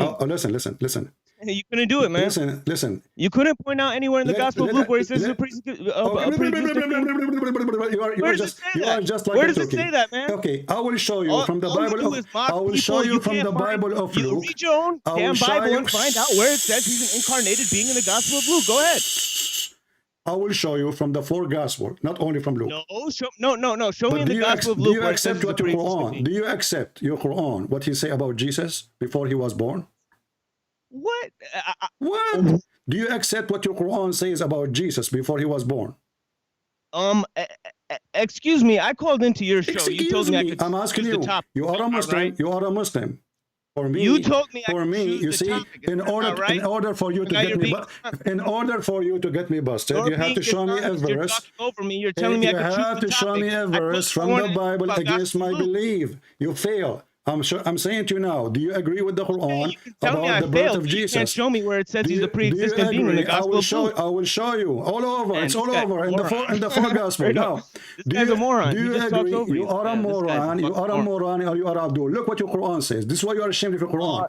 Because if you don't agree with any book of our books, then you should not agree with the Quran.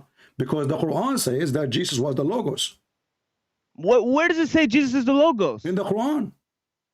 Where the fuck does it say that, buddy? You see, you are a very good Muslim using the F word, speaking about your God. Thank you very much. No, Listen, here You're we go. a very bad Here we Christian. go. Here we go. Talking over people, not allowing people to talk, not following your Christian tradition of debate. Mr. F word. Talking over people. The verse in front of you. Where does it say logos in the Quran? Logos is a Greek word. Do you know where the word logos comes from? No problem. The Quran uses where does only, the word logos the Quran come from? uses only the Greek Bible of John. This is why it's called Injil. Read with me, chapter 4, verse 171. Where does it say the Greek Bible is called that Injil in front of you? Read it. Chapter 4, verse number 171. And the Quran use only... It says logos in there? It says logos in the Quran. It says logos because logos... Does it say logos in the Quran? Read it. This guy's a charlatan. Read it. It says logos nowhere in the Quran, you moron. Read it. Yeah, it doesn't say logos. Read it so we can find out. In the Quran. Do you know what the term logos means? Abdul, read it, and we will find out. Hey, excuse me, moron. Do you know what the term logos means? Mr. F word, can you read it? Why you don't want to read it? Hey, F word. Do you know what the term logos means? You explain it to me after you read the Quran. Does it say logos or not? It doesn't say logos in the Quran, moron. Okay, why you don't want to read? My friend, it take you 2 seconds. You are an adult, mature. Stop talking like a kid. Can you read the verse? Yeah, I don't read logos here. I don't read logos here. Okay, what it does say? Where's logos? What it does say? Tell me what it does say. Even you do not know even what I'm talking about, I'm sure. I can read and you can read. Okay, it doesn't say logos. Okay, show me. Okay, go ahead. I can read and you can read. My friend, it does not stop say saying logos I can read and you can read and you can read. Muhammad cannot read. Here we go. I can read, you can read. No, Muhammad cannot read. You can't read logos in the Quran. You're a liar. You're a liar. You are illiterate like you're a prophet. Can you read for me chapter 4, verse 171? And you find where it says logos. Chapter, yes, it's in the front of your eyes. It says kalimatahu. Do you know what kalimatahu mean? What kalimatahu mean? It doesn't say it in the Gospel of Luke. Shut up. Shut up. You are a coward trying to escape. You shut your mouth. It doesn't say it in the Gospel of Luke. From all the gospel that Jesus is a pre-exist before his birth. It doesn't say it in the Quran. It doesn't say it in the Gospel of Luke. Okay, then read. You're a moron. Read, Mr. the F word. Tell me what logos means. Read. Can you read? Read. No, I'm not going to read for you. I'm not your monkey, dude. Where does it say logos in the Gospel of Luke? My friend, you are the monkey. Where does it say logos in the Gospel of Luke? Learn how to speak English. Read it. Here we go. I gave it to you. You are the one who complained. It says this is only in the book. I'm the one who complained. No, I'm not the one who complained. Abdul, you are the one who made the claim. You prove it to me. People are laughing at you and people are posting even verses for you to get you, but I'm not going to quote them yet because you're trying to escape the Quran. The Quran get you busted and show that you are a stupid idiot because you are speaking against your book. Yeah, it doesn't say logos in here, so you're the stupid idiot. Read the verse. Because you said it says logos in here and it doesn't. Get me busted and read the verse. No, I'm not going to read the verse for you. You know how to read. I know how to read. It doesn't say. Then get lost. You are a coward, son of Muta. Moron. Coward. Your God, he chose the book of John specifically. How we know? How we know? Because the verse in total agreement with John chapter 1, verse number 1, and the stupid Quran use the word Injil to describe the book of Jesus. Injil is a Greek word. And you are the one says to me, Logos is a Greek. Coward liars. Make me lose my voice. Screaming. Is that your book? Keep saying Injil, Injil, Injil. This is a Greek word. So when your God speaks about Jesus, he chooses specifically the Greek book of Jesus. And when we say to you, read your book, you cowardly refuse. Because here it says that Jesus is the word of God sent down to Mary. So before his existence as a man in the flesh, he was the word. And this is in total agreement with the Bible of John. The word become a flesh. Coward. When somebody says this is different from the teaching of Luke, then you should show me Luke.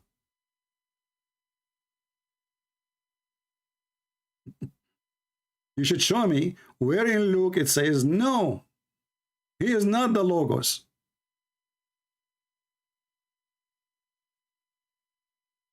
Do you see how cowardly they are? Jesus was the word. And if you ask the Muhammadan, is the word of God created? They will say no.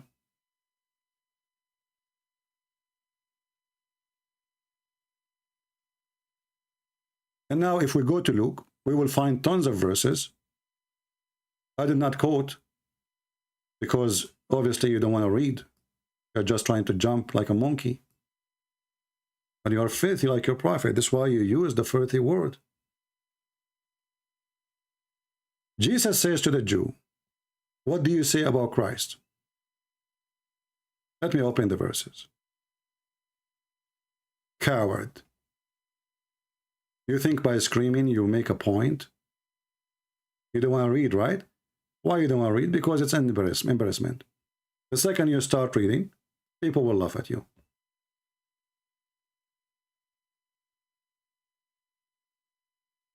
We will go to the Bible. You know, there's many chapters in the Bible. Many. What a cowardly human being you are. When you go to somebody says, this book is different from this book, then you have to support what you say by proofs. Quote for us verses. And let us see if they agree or they disagree. But because you are a coward, you refuse to read.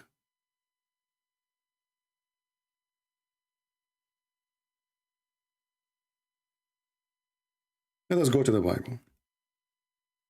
So we can prove it from the Bible and we can prove it from the Quran. What a cowardly religion.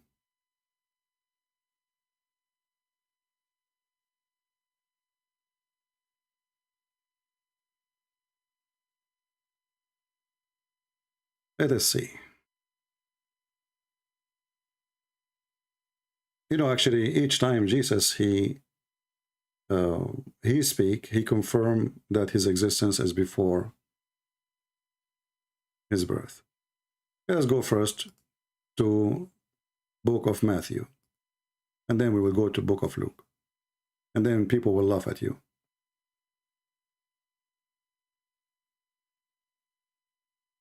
The Messiah, he said to the Jews, who is speaking now? This is not a disciple. This is the Messiah himself speaking. He said to the Jews, Yeshua, he said to the Jews, what are you saying about the Messiah? Whose son is he? They were saying to him, he is a son of David. He said, how did David by the Spirit call him the Lord Jehovah? For he said, the Lord Jehovah said to me, said to my Lord, sit in my right hand until I place your enemies under your feet. Now, was David born before Jesus? Well, he is a Muhammadan. He will not get the answer.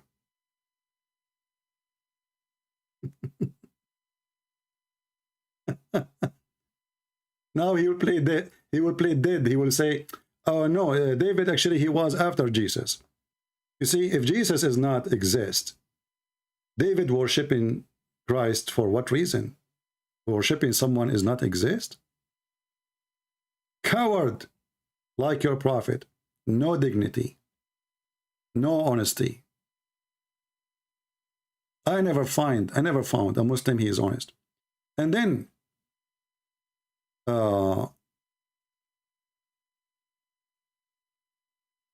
when we show him the Quran,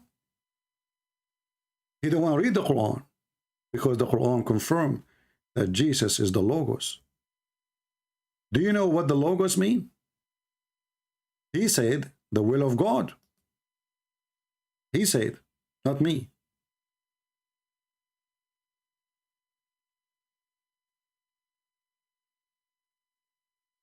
This is Jesus. He was the Word, and the Word became a man. And he is a spirit and a man and the Word of God in the same time. 3 in 1 person. It's in the front of your eyes.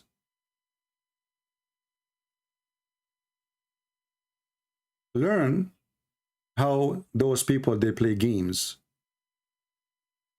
A Muslim refusing to read his book, he refused it for a reason. Because it's an embarrassment.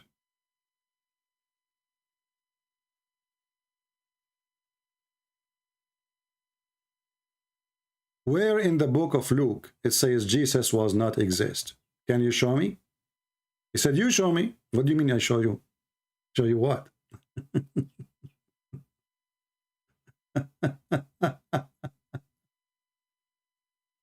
Oh, Lord have mercy. Hypocrisy, stupidity, F-word language, low-class, trashy religion. Very trashy religion. The second you step at their fingers, you close the door of the van over their fingertips, they go nut and they go crazy. This is in the book of John. But my friend, the book of John is written obviously for a reason. If all the books will say word by word, there's no reason to write 4 books. There's no reason. This is why they complete each other.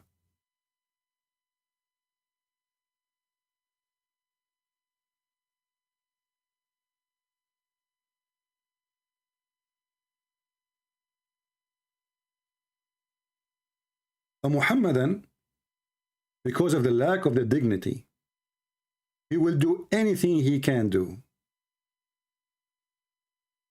to deny the truth. And then we try to prove it to him from his book. He refused to read his book. Or obviously his book is a big embarrassment.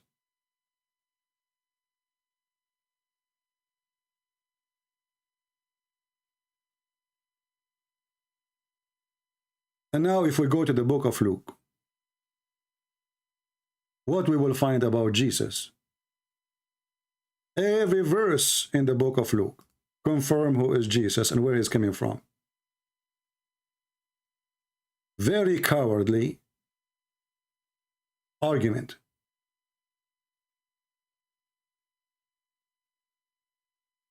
From here you learn that when a Muhammadan he speak to you about something, tell him, show me. When he make a claim, show me.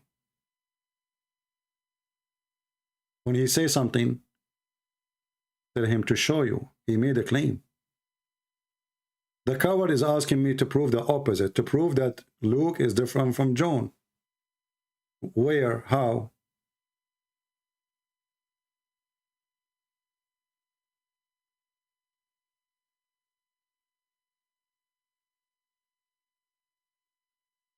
And when he said that this is the Greek, he forgot, because he's an idiot, that the Quran only mentioned the Greek book. Only. That's why the stupid Muhammad, he used the word Injil. And here, when we see the word Injil, we need to ask ourselves why Muhammad do not know about other books. Why he chose only the Greek book. And how Jesus was sent to the Jews, yet his book is in Greek, if he sent only to the Jews.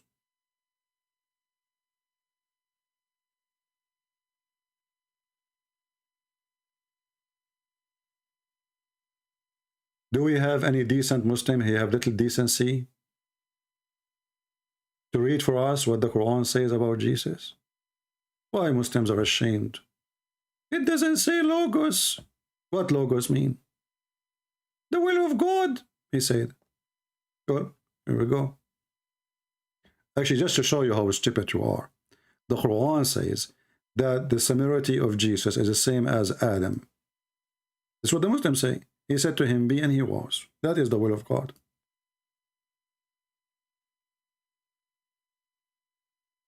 But then when we check and we investigate the Quran, we will find that neither Jesus, neither Adam was created in the Quran by saying to them, be, and he was. To the point, even Adam, he complained to Allah, and he said to him, finish me before the sun set.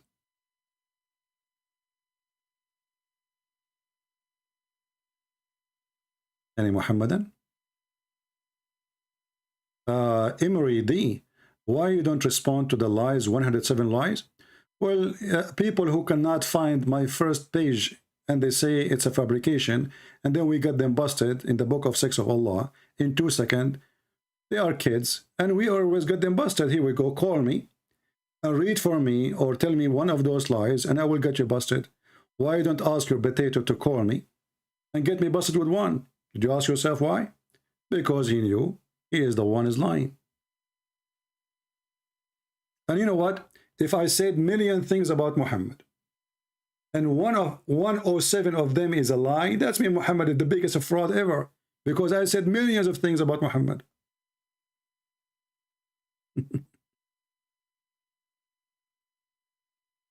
Do you have any brave Muslim want to call us? Where is your brave man? Why the Muslims are ashamed of their book? My book says that Jesus been worshipped before his existence on earth. My book says that God, he humbled himself. He humbled himself. And he took the form of a man. My book says that. What your book says?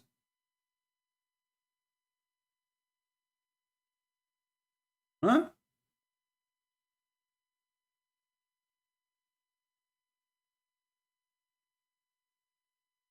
Zero knowledge, zero religion. They don't know even what the Trinity is, and they want to school you about what we believe.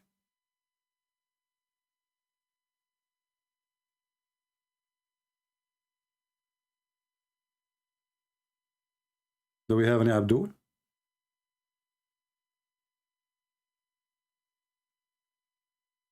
Quran never say logos?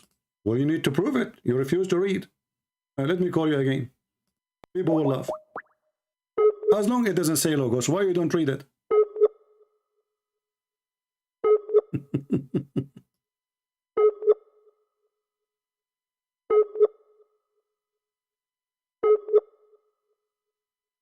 Bad internet, huh?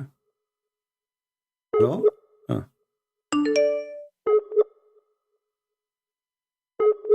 I'm trying to call you. Don't call me. If you call at the same time, it's not going to work.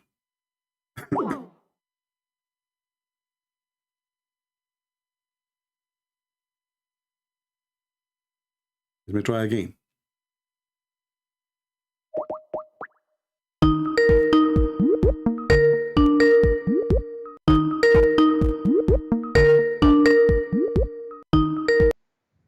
Hey.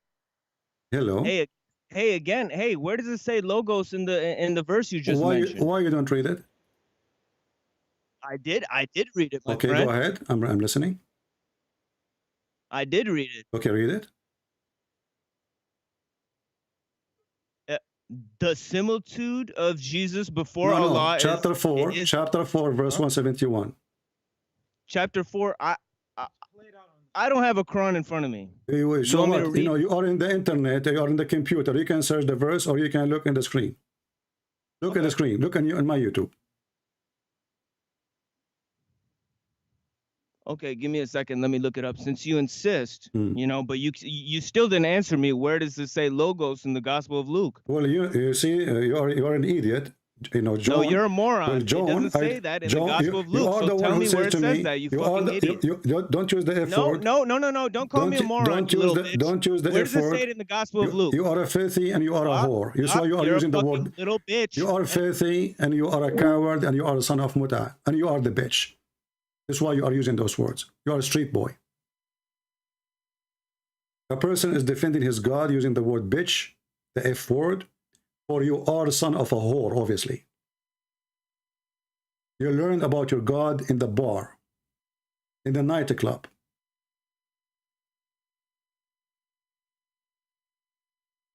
The word logos is used in Greek because it's a Greek language, you donkey.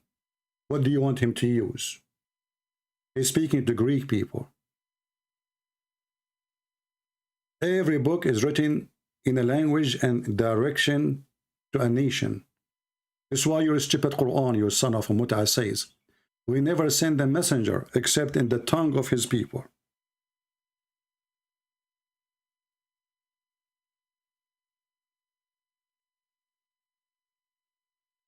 Read it and laugh at your God. So how Allah, he sent the Bible in Greek language? That's why the Quran say Injil. And how Jesus then is the messenger for the Jew? In order for the book to be called Injil, Jesus must be a messenger for the Greek. Son of Muta. And you want to talk about bitches? Go and see how your wife can be divorced and remarry, and divorce and remarry. And if you divorce her 3 times, she cannot come back to you unless somebody hump her. Filthy mouth. Like your prophet. I'm not surprised.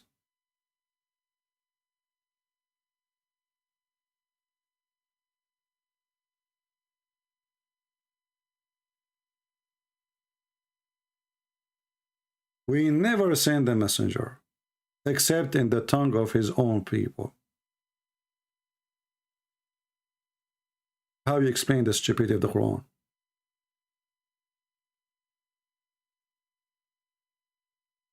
You cannot.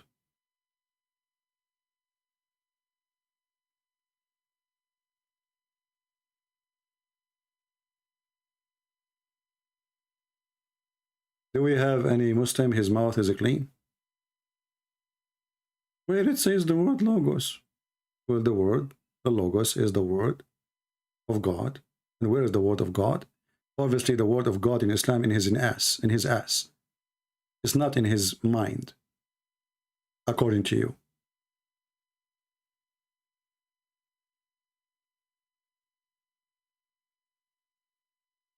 Very coward people, very filthy.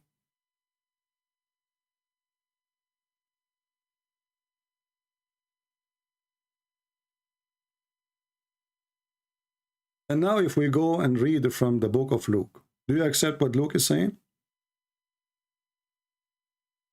And can you find me the contradiction with the book of John? He failed. And now if we show you what book of Luke is saying, what you will say? He will say, I don't accept. Whatever verses we show. Because they are hypocrite coward like their prophet.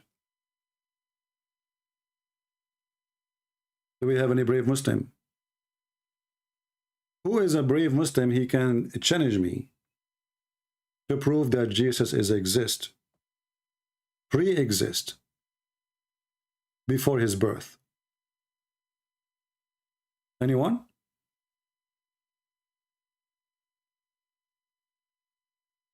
Any brave Muhammadan?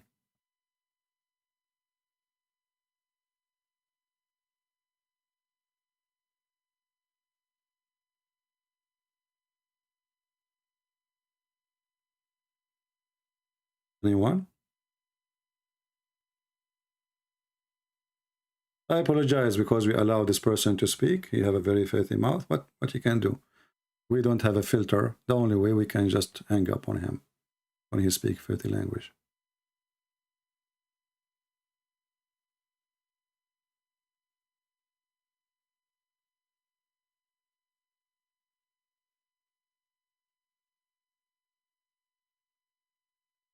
Any Muhammadan?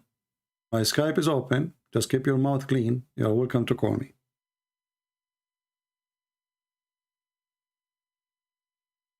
Let us see this Abdul.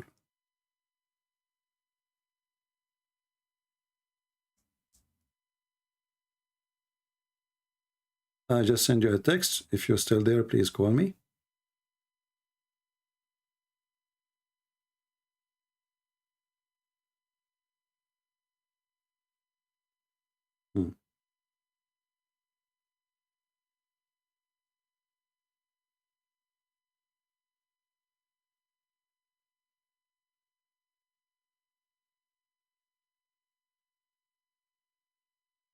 Let us see this guy.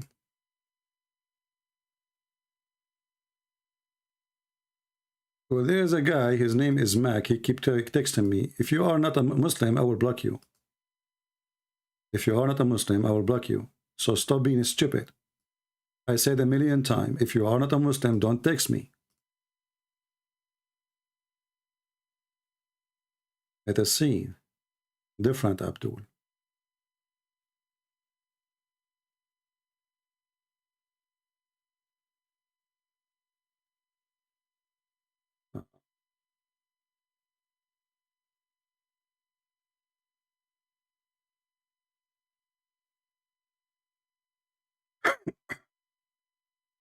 Let us go here and read these verses.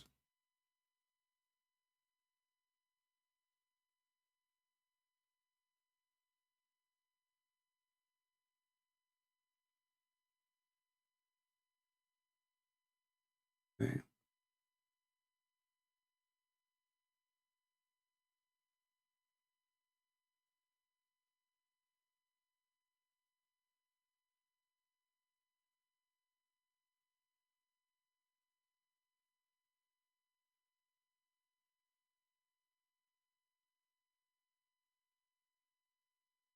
This is Abdul, but he is saying he do not know much, so I do not know what to say. Well, then why you want to call?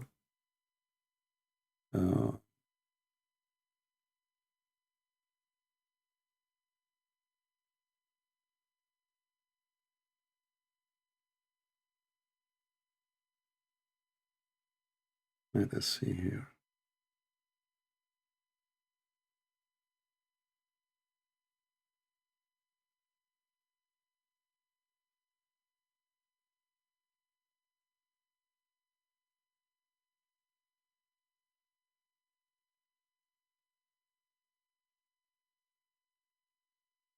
You know, in the book of Luke, each time the Bible speaks about Jesus being God, well, obviously his existence have nothing to do with his birth, because God is always exist. Even in the Quran, you see the Quran actually copying the book of Luke. If you go in the Quran where the angels came to Mary, and they say to her that you will conceive a son, and his name will be the Messiah. His name what? Actually, will not will be. His name is the Messiah. How he was called the Messiah before he is exist. Read carefully. Chapter 3, verse number 45. And this is again trying to copy the book of Luke. Behold the angels, they said, O Mary, Allah giveth thee glad tidings of word from him, not a word, bikalima. His name not will be. His name is the Messiah. This false translation. There's no will be. Bikalima minhu ismuhu al-Masih. His name is the Messiah. You change the translator, you will see how everything changed.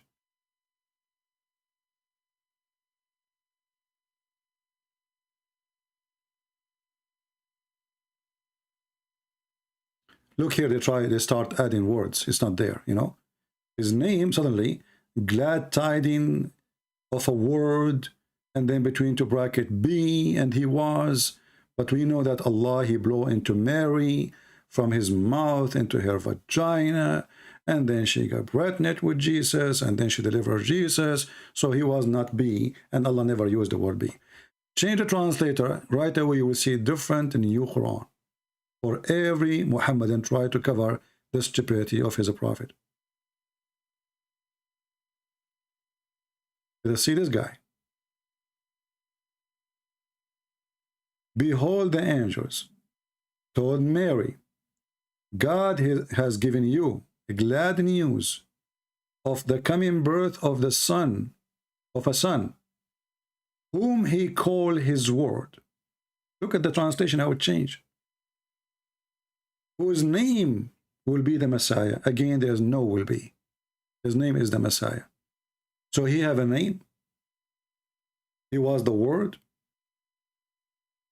And the word sent down to Mary. If you go to the other verse, in chapter 4, You will see even he used the word he alqaha, which means he throw down or sent down. He sent down or he throw down. The Muslim here translate as bestowed on Mary. He is his word, which he bestowed on Mary. So what was Jesus before he was born in the flesh? He was the Logos, the Word of God. If you go to John chapter 1, verse number 1, it says, in the beginning it was the Word, or the Logos. And the Word was with God, and the Word itself is God. And then in verse number 14 it says, and the Word become flesh. This is what the Quran is saying, copying the book of John.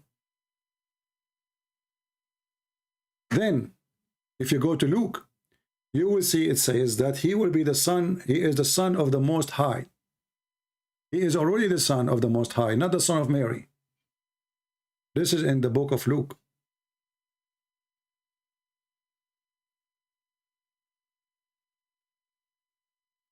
In the book of Luke, he is the Son of the Most High. So, is he born from Mary to be the Son of the Most High, or he is the Son of the Most High before even Mary exists? He is the Son of the Most High.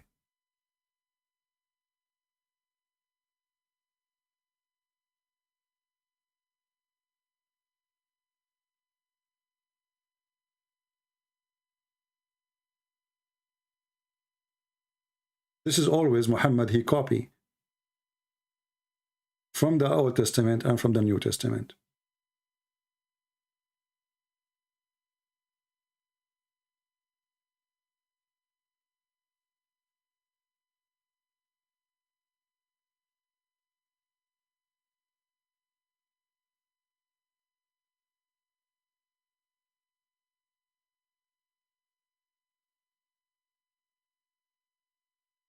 Let us see here.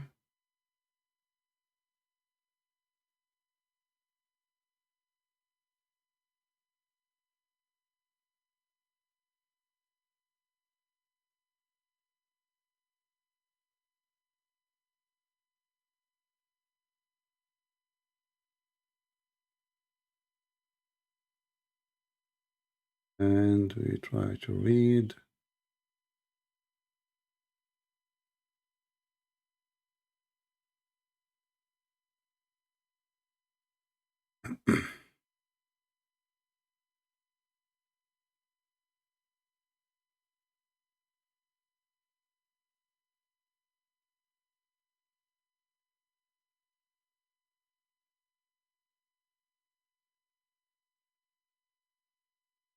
Let us read this chapter here.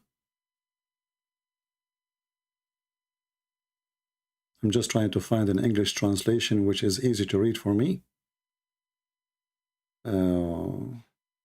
And if we have a sound, recording sound, so we can play it. This one does not have audio.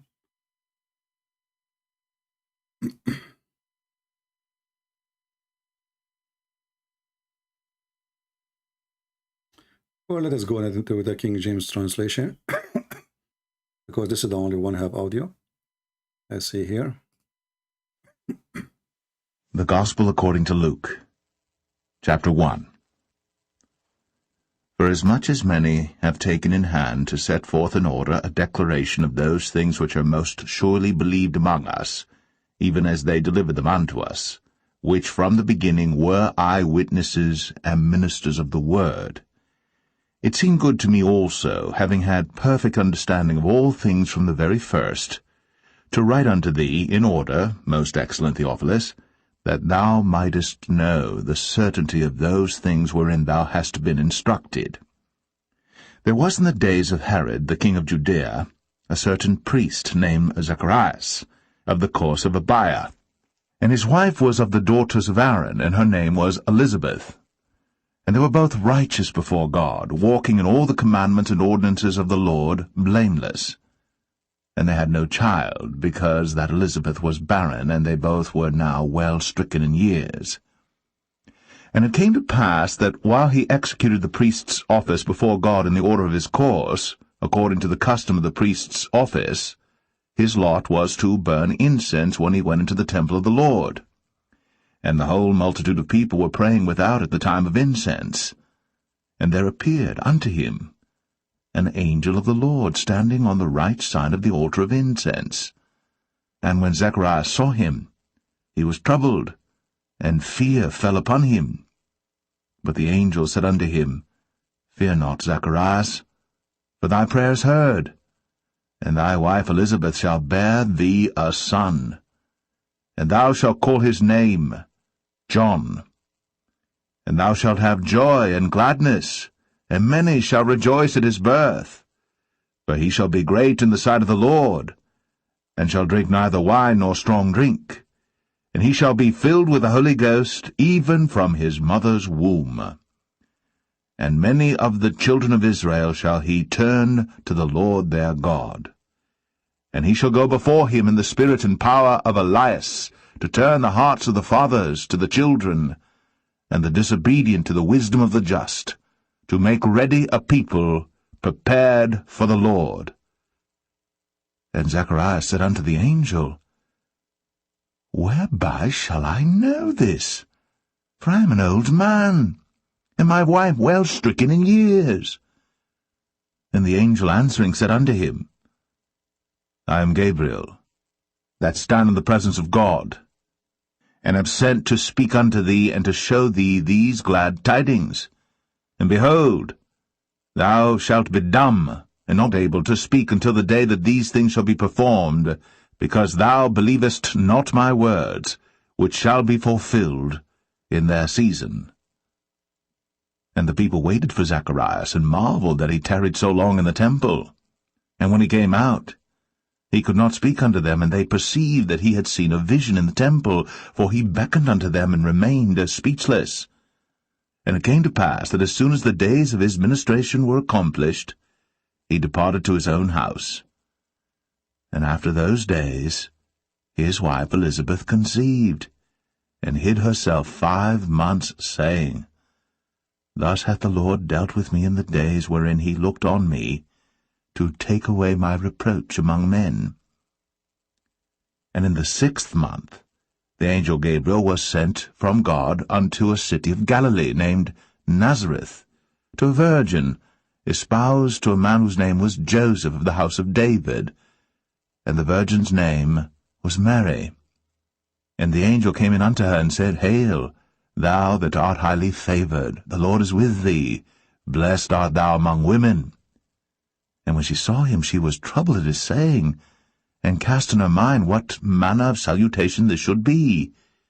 And the angel said unto her, Fear not, Mary, for thou hast found favour with God, and behold, thou shalt conceive in thy womb, and bring forth a son, and shalt call his name Jesus. He shall be great, and shall be called the Son of the Highest. And the Lord God shall give unto him the throne of his father David, and he shall reign over the house of Jacob for ever, and of his kingdom there shall be no end. Then said Mary unto the angel, How shall this be, seeing Let's stop here. I know not? You will notice here it says that his kingdom there shall be no end.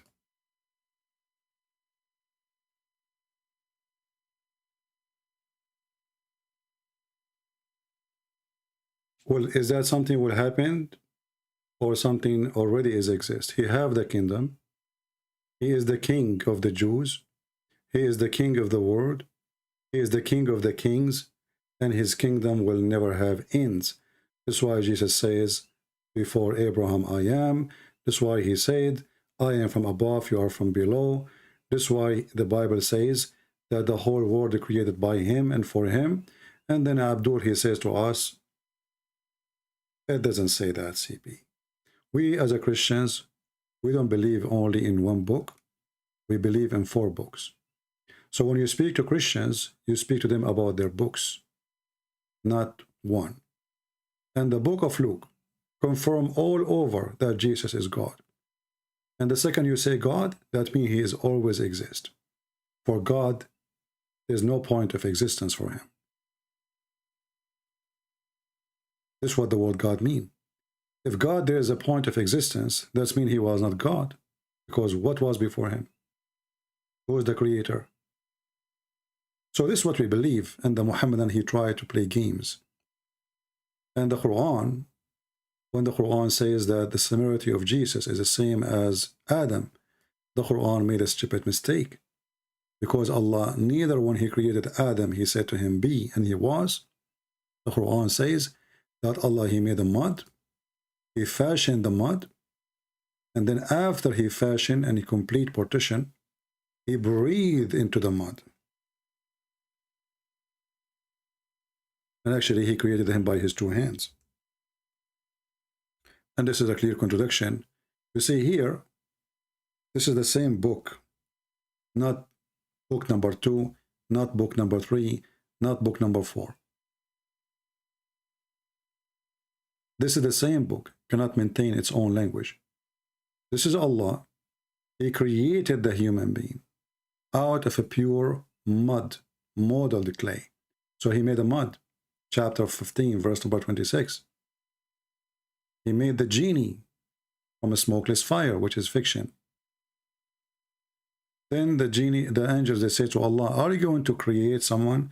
And here you see that stupid God of Islam, he is claiming that the angels, they knew the unseen, they knew the future.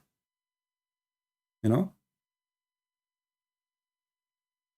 This is even before any Muslim can open his mouth. The angels are complaining to their God. Why? Because Allah, he said to them, I will create a human from a clay, not by be and he was. Be and he was, there is no need to say from a clay or to fashion clay. And then here it says, and when it's properly shaped and I blown my spirit into it, they should go down and bow down for him. This is the command. So how Allah, he created Adam? Step by step. First, he made the clay. Second, he fashioned the clay in the shape of a man, the statues. And then he breathed into the clay. So how does stupid Quran say in the other verse? The similarity of Jesus is same as Adam. He said to him, be, and he was. And you will notice the Muslim, he said, well, I don't have Quran. But he was watching YouTube, obviously. This is how he saw this verse. And he is listening to me. He wanted to read this verse only, because this verse does give a plain. He is Allah, he said to him, be. Be. You know, he liked to read this one. No problem with this one. But the fact this one have a big problem, because he's stupid, ignorant. He do not know that this is a contradiction for how Allah, he created Adam, and how he even created Isa. For both of them, Allah did not say be, and they were. Allah, he have to breathe. This is the final step. And not only that, if we go to the stupid Quran, we will find the Quran says, وَكَانَ الْإِنسَانُ عَجُولًا. Adam, he was ever hasty. Why? He told Allah, finish me before the sun set. If Allah, he said, be, and he was, why Adam is worry about the sunset and he is not finished yet?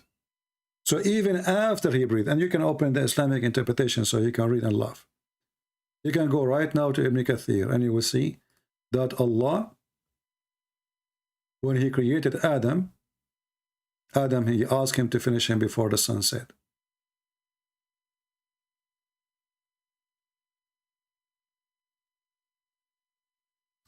Read and laugh. So did Allah created Adam by saying be, and he was? Adam is ever hasty. This is Ibn Kathir. Salman al-Farisi said that Ibn Abbas, this is the cousin of Muhammad, the one who is authorized by Muhammad himself to explain the Quran. He mentioned the story of Adam when he wanted to get up before his soul reached his feet. When his soul was breathed into him, it entered his body from his head downward. When it reached his brain, he sneezed and he said, Alhamdulillah. Adam, he speak Arabic. There's no Arabic yet, but Muhammad, he say what as he wish. Praise be to Allah. Thanks to Allah. Actually, Alhamdulillah is not praise to be to Allah, it's thanks to Allah. And Allah, he said to him, may your Lord have mercy on you, O Adam. He gave him a name right away.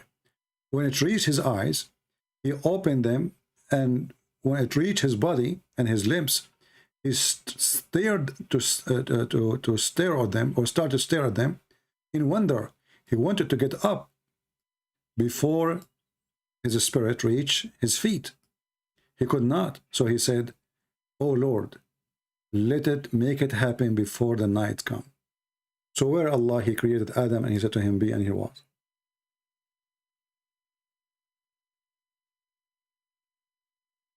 Do you see the stupidity? So Adam is not the same as Jesus. Secondly, Adam never been created from the word be. Here we go, Adam is done, and there's no be. Still Allah is working.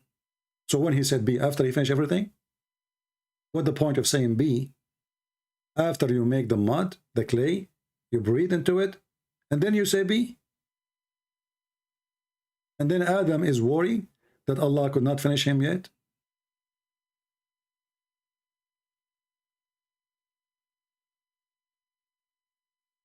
Do we have any Muhammadan?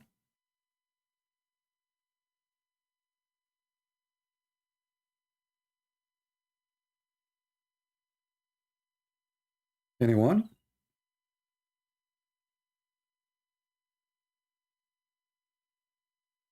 Just be careful. If you have a filthy mouth, we will give you what you deserve if you speak filthy language like the previous street boy Muhammadan.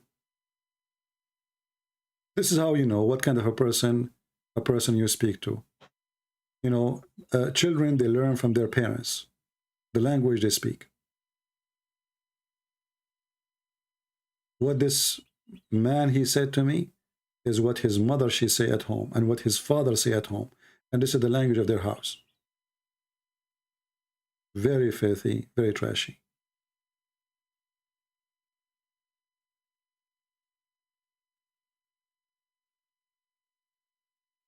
Any Abdul?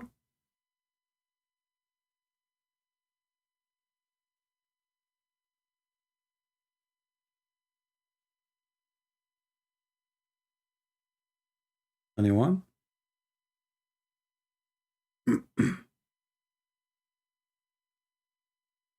Very embarrassing. The God is not even finishing Adam fast. It's taking too much time.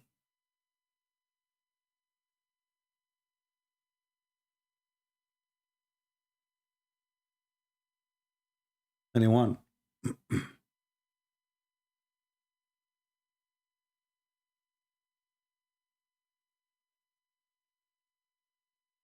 No Muslims? Are we out of them?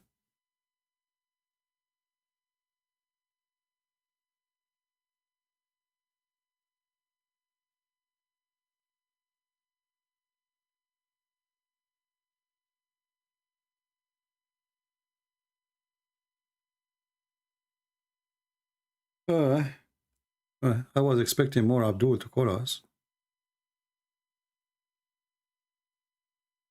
That look like. Let us try. I'm looking in Skype trying to find the old messages from the old Abdul. Maybe we can, you know, like get them into chorus.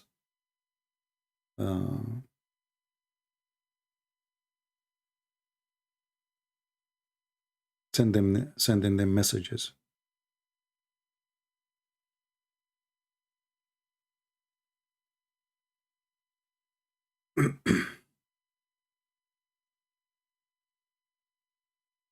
Let's see.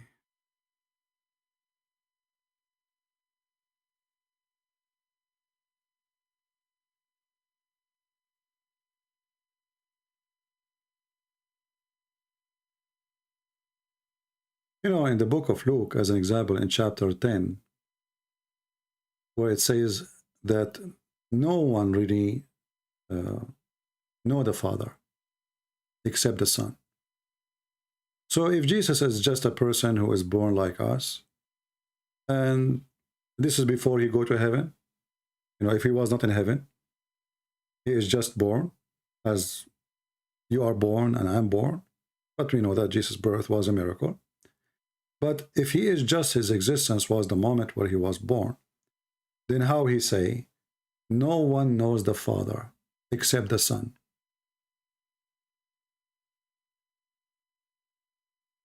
And how the Son, he knew the Father? Because the Father, he revealed himself to him. Where? When? The Father is in heaven. So the book always, the Bible is a book of 4 dimensions. Each book give us more details, more clear details. That's why we have them, the 4 of them. We don't have one. Otherwise, we have one and that's it. There is no need to have 3 and 4. We will have Quran, mean nothing.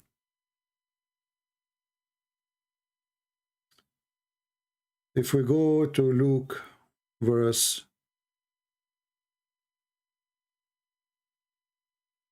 let us see.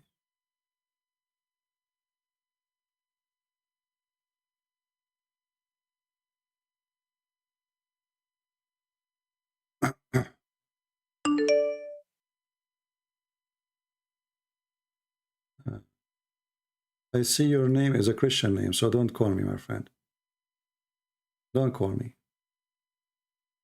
I don't know even why people call, and we keep saying to them, don't call me if you are Christian. If we read this verse in Luke 10,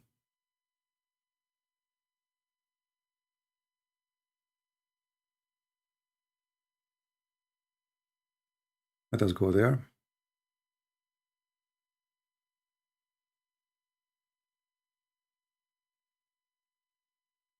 All things are delivered to me of my Father, and no man knows who the Son is but the Father, and who the Father but the Son, and he who know, or he whom the Son will reveal.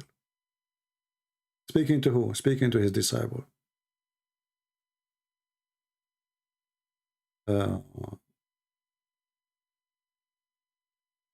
And you know, and the story continue, and Jesus, he say clearly that everything given to me by the Father, before even you, before the whole world, before the existence of the world.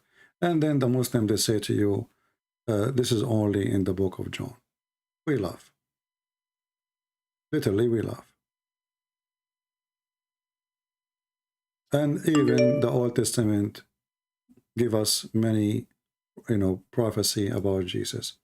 Let us see those people that are trying to contact us.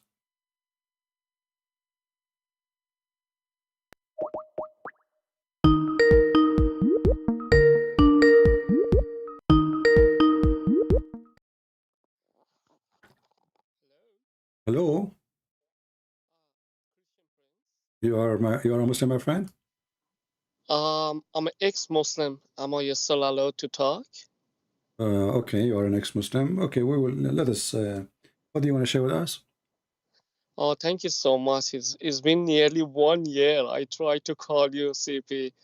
I'm a Shia. I was born in Iran. Okay. And by the grace of Lord, I'm Christian now. Wonderful. So most of the time you talk with the Sunni Muslims. Yeah, and last week, actually, 2 days ago, we have a Shia. Actually, he claimed he is not a Shia. He claimed he is just a Muslim. He didn't say, but I can tell he is a Shia. Yeah. And he referred to the Masjid Rajavi. We know him. Right. Yeah, he's a terrorist, actually. Yeah. How can I use, because the Shia, they're so deceptive. You know, when we say the hadith or tafsir, they say we don't agree with any of them. So how can we argue with them? No, this is not true. The Shia, they have their own books. They have, like, as an example, the book of Al-Kafi. is the same as al-Bukhari. So when they say to you, we don't agree with the tafsir, this is a lie, you know? This is absolutely a lie. And is there any reference to your books in regards to how to debate with Shia? Or well, you know, because usually Shia, they don't really stand up to Shia. They are focusing to try to extend their cult between the Muslim Sunni. They are not too much exist in the front of us. You know, the majority of people are Sunni. That's why we don't focus too much on them. But, you know, debating Shia is even easier than Sunni, except one thing. Shia, they practice taqiyya and everything. You know what taqiyya, right? I don't know it in my Taqiyya is when language. you can lie in order to do protection. Oh, okay. Yeah. So in order to protect your belief or yourself or from being exposed, you can lie. It's okay. Muslim Sunni, they practice taqiyya too. But Muslim Sunni, they are, you know, less... Shia, they use taqiyya and everything. You know, two Muslim Shia, they are arguing about something, they use taqiyya. You know? Yeah, that's right. Yeah. And is there any funny things in the tafsir like Al-Kafi that I can use it? Like in Al-Tabari and Ibn Khatir, there are so many stupid things. I'm just wondering if there's anything in the Kafi as well? Well, the Shia, actually, they have billions of things. I can give you some example from their trustworthy books, so they cannot say we don't agree with it. As an example,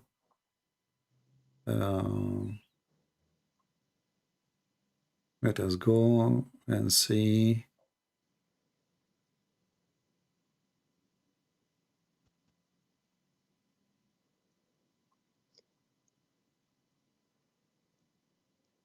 Let us show you some reference.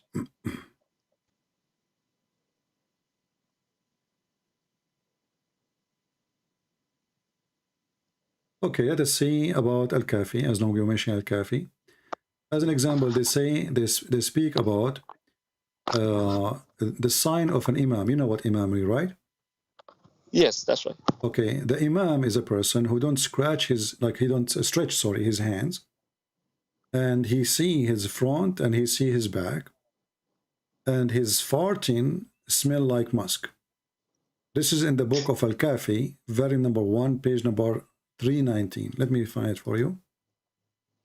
I'll put it on the screen and we will use Google Translation. So Shia don't say we are making things up. This is the book of Al-Kafi. Al-Kafi is even more authentic than Al-Bukhari for Shia. Volume number 1, page number 288, it says here.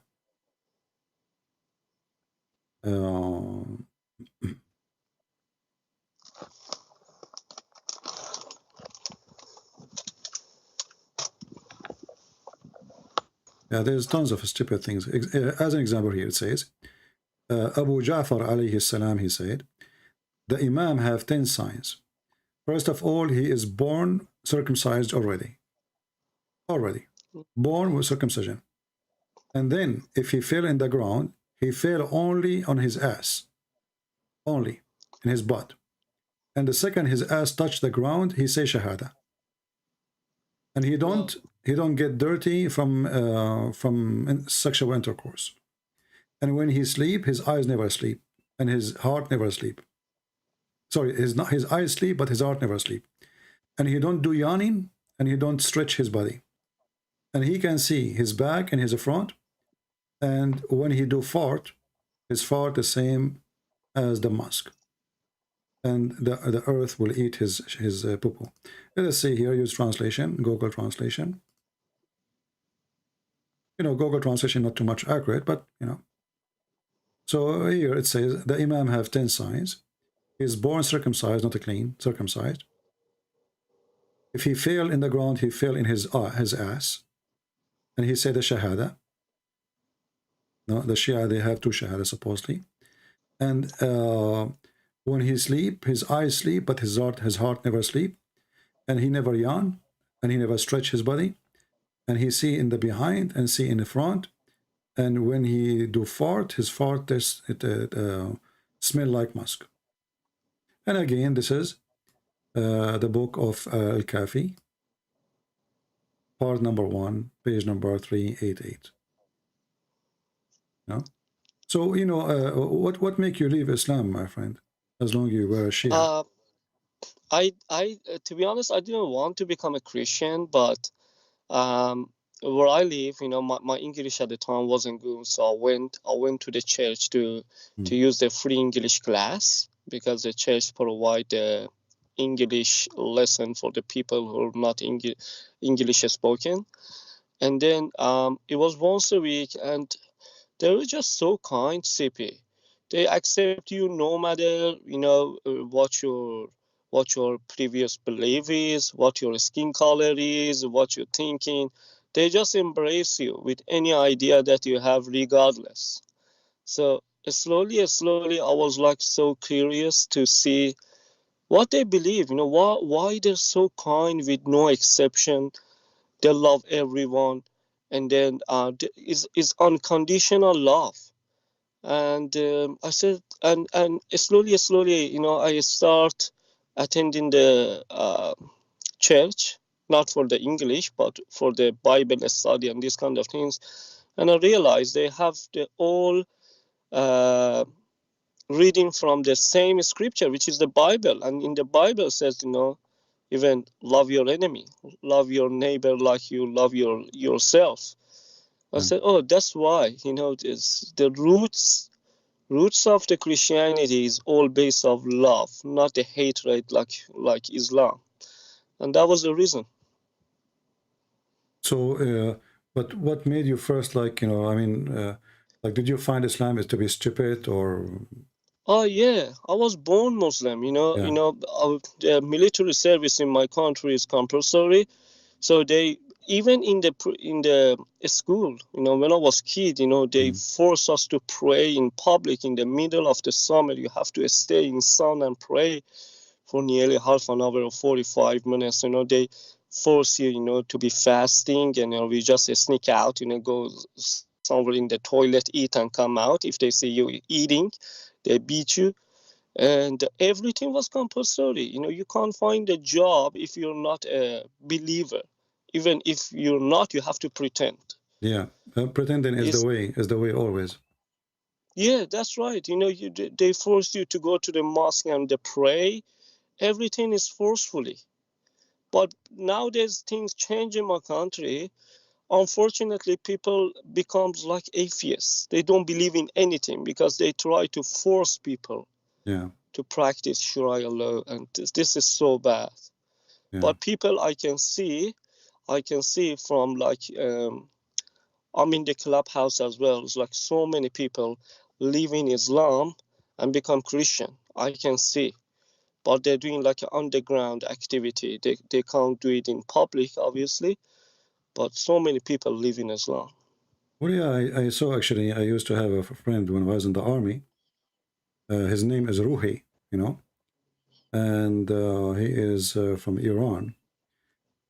So he took me to his office to drink some coffee with him. When I went to his office, he had a big cross on the table. And, you know, for me, I don't have an office yet because I just moved to that branch. So he told me, you can use my my office here. I said, so this is your office? He said, yeah.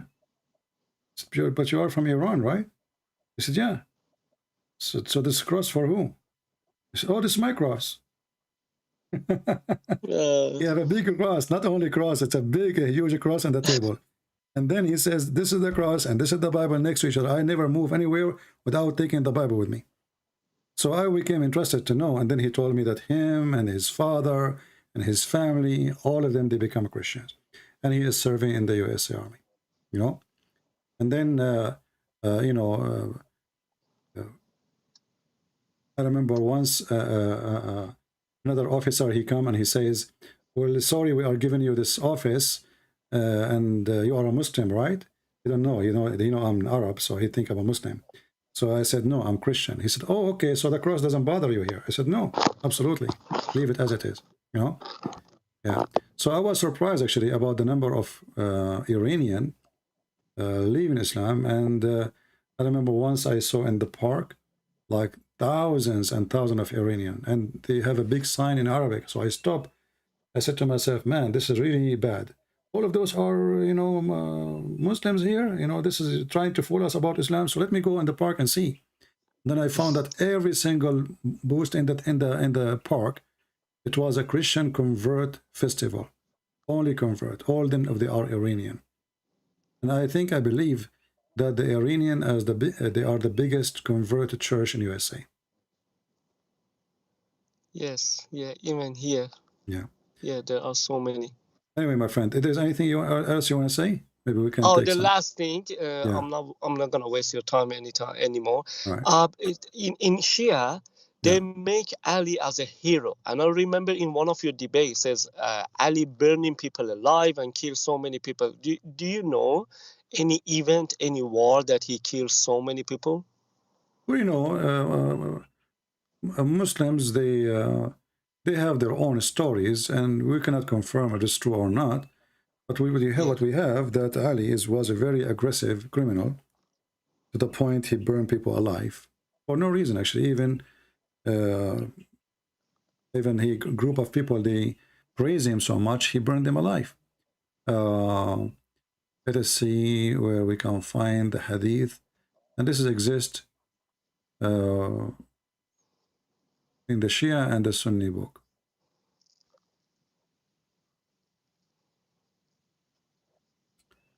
Let us see.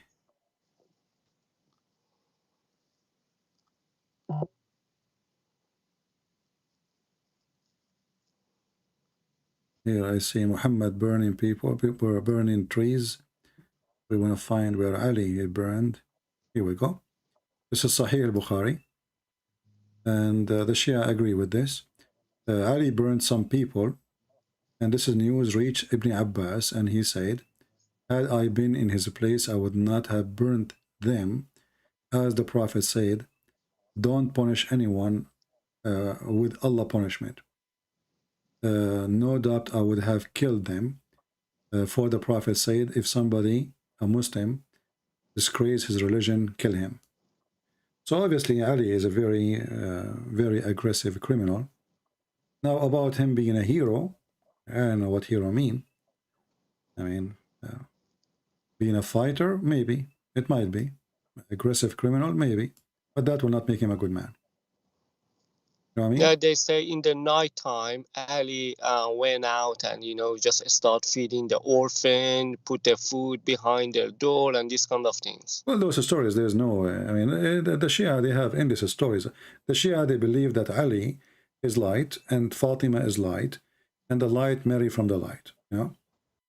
Both are light, and they are, yeah, they are not a human, you know, the Shia believe that Muhammad and his family, they are from the forehead of Allah, and they used to be light in his forehead.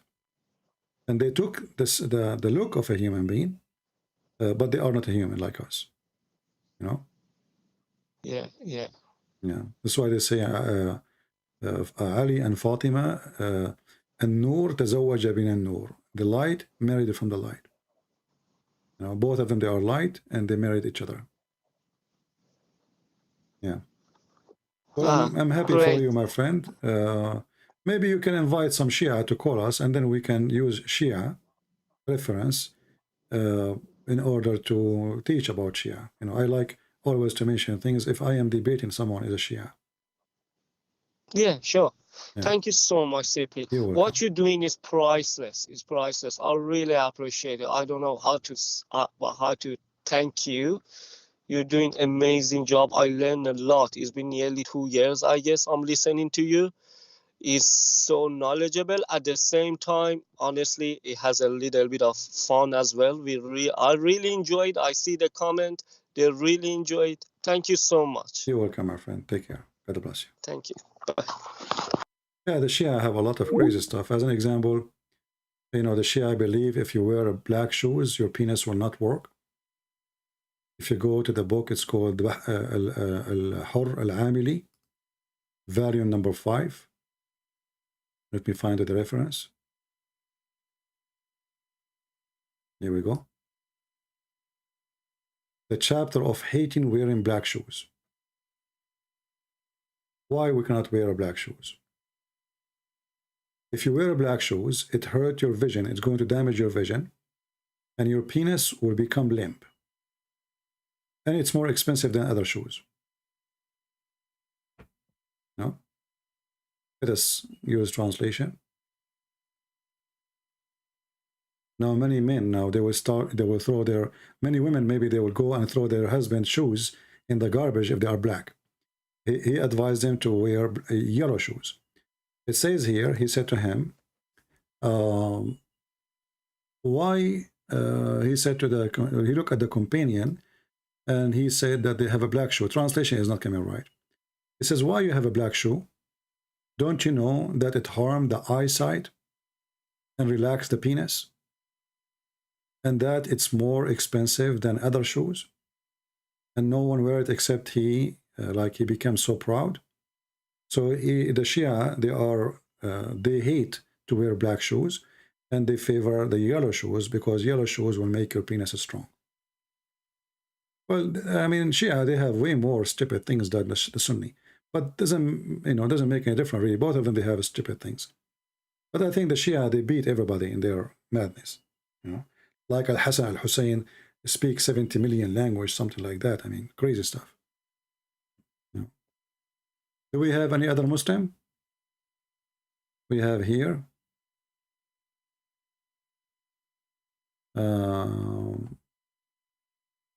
Let us see this Muslim person.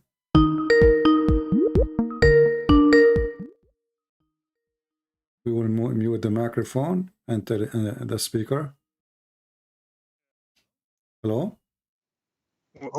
How can I fix this now? 1 second, sir. All right. Hello? You are live on air, my friend. Mr. Muhammad? Hello? Bad connection. I had to make my own actual. I had to make my own actual ID. What is it called? All right. So, Mr. Muhammad, what do you like to say to us? Go ahead. Well, actually, well, first of all, my name is Muhammad, son of Abdullah. Okay. And yes, I've been to Islam. Well, I was born in the city of Medina here, and I'm still currently in Medina. All right. Yeah, about your questions. So I've been watching your videos. Well, you know, today we were talking about the crucifixion of Jesus. I don't know if you can elaborate about that. What you Muslim believe about the crucifixion of Jesus? What do you think about his crucifixion? Was he crucified really? Well, sir, I can only tell you the things that I heard. So don't take this in any knowledge or written way. But let's just say, well, you are born in the Medina, and as I know in Saudi Arabia, I mean, 5 class out of maybe 7 or 8 is Islam. You know, so I mean, Islam is heavily taught in the school. So you should know the answer. What do you think about that? It is more than what you think it is. It is most likely, let's say, enforced. Okay, so what? If I may say. So what do you think about the crucifixion of Jesus according to Islam? So first of all, I did not study those parts, the history about the crucifixion of Jesus Christ. But I can only tell you one thing. So since when we were young, we were told, it was Jesus Christ was crucified and died, but before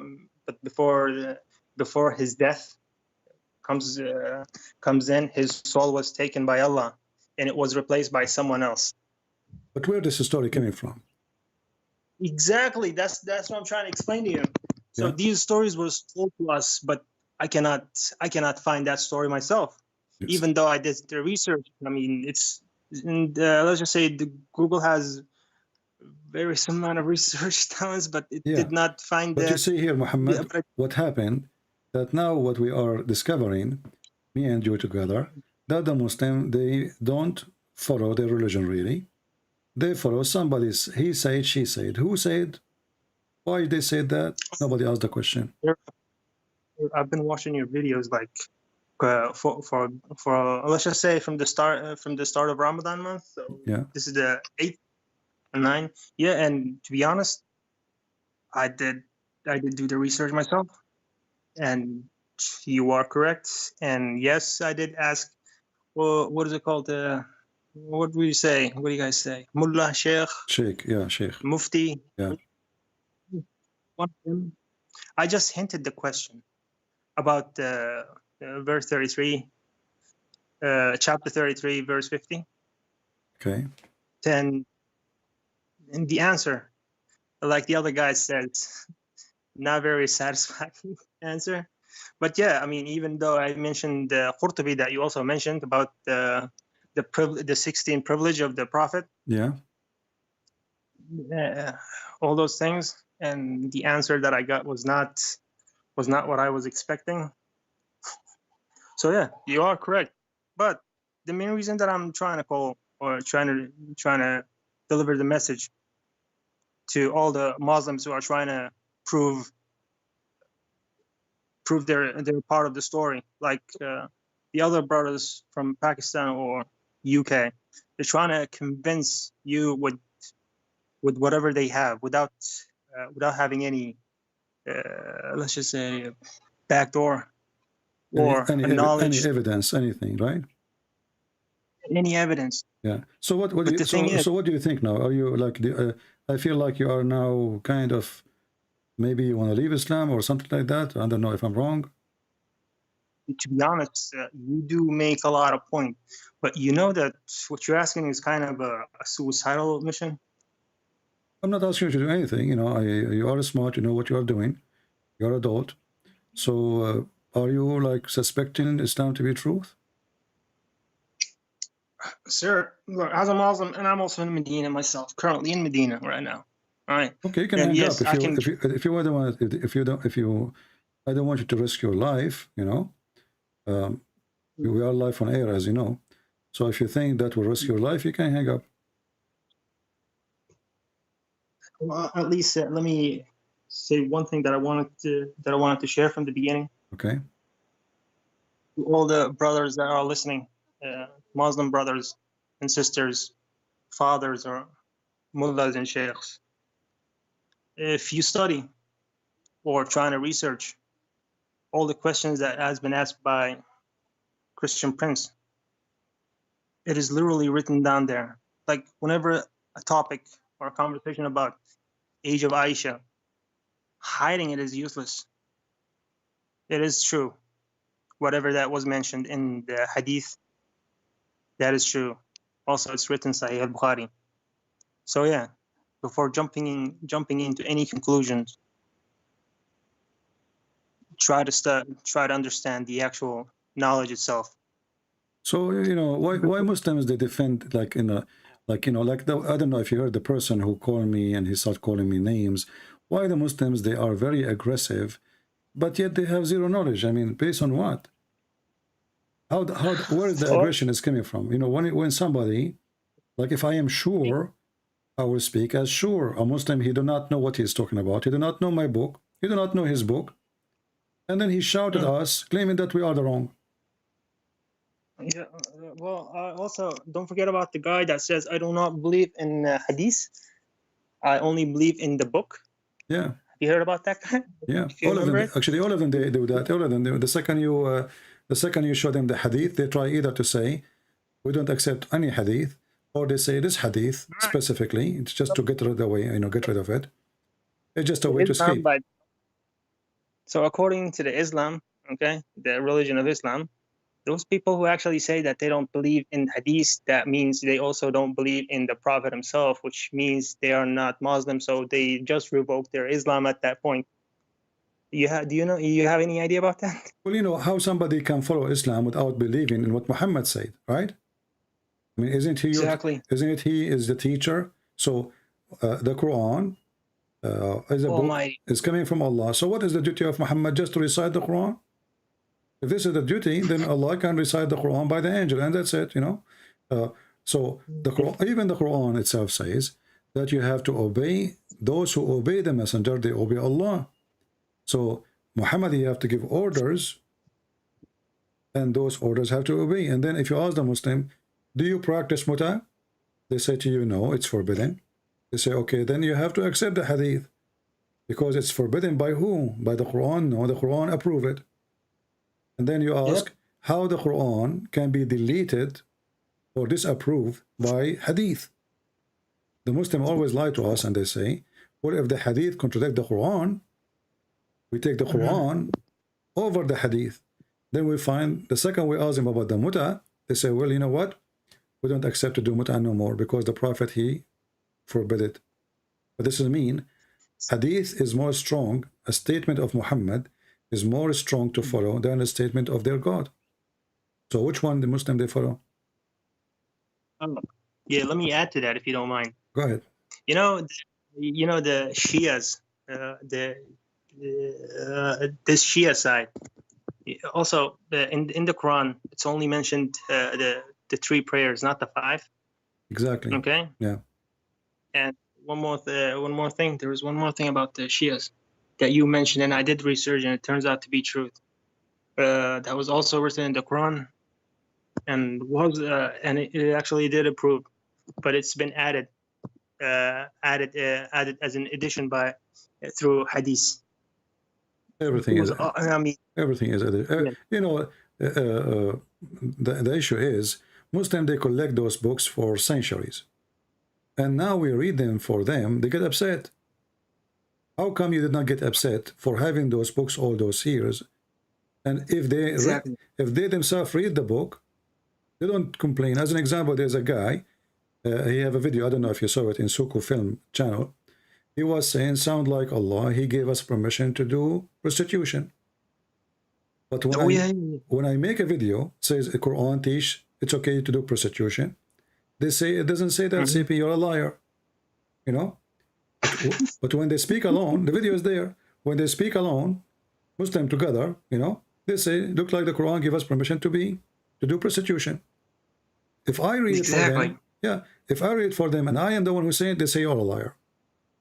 When a Muslim is alone, they read it and they agree, it's okay. Very hypocrite, you know, very hypocrite cult. Yeah. Oh yeah. About the slavery thing that you mentioned about the Arabs and the slave owning thing. Just so you know, that is still an active thing.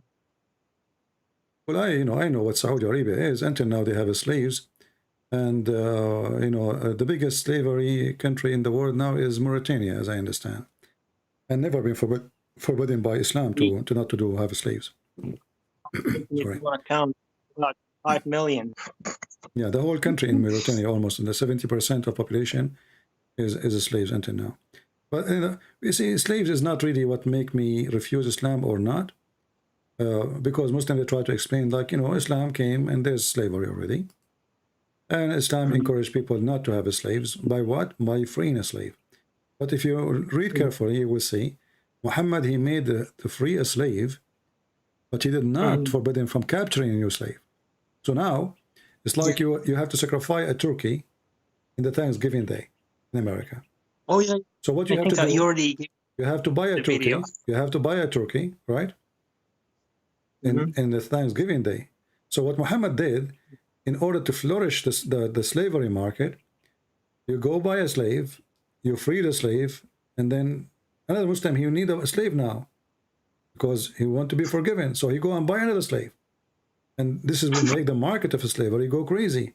So Muhammad, he did not forbid slavery; he encouraged slavery. In the same time, Muhammad, he did not free his own slaves.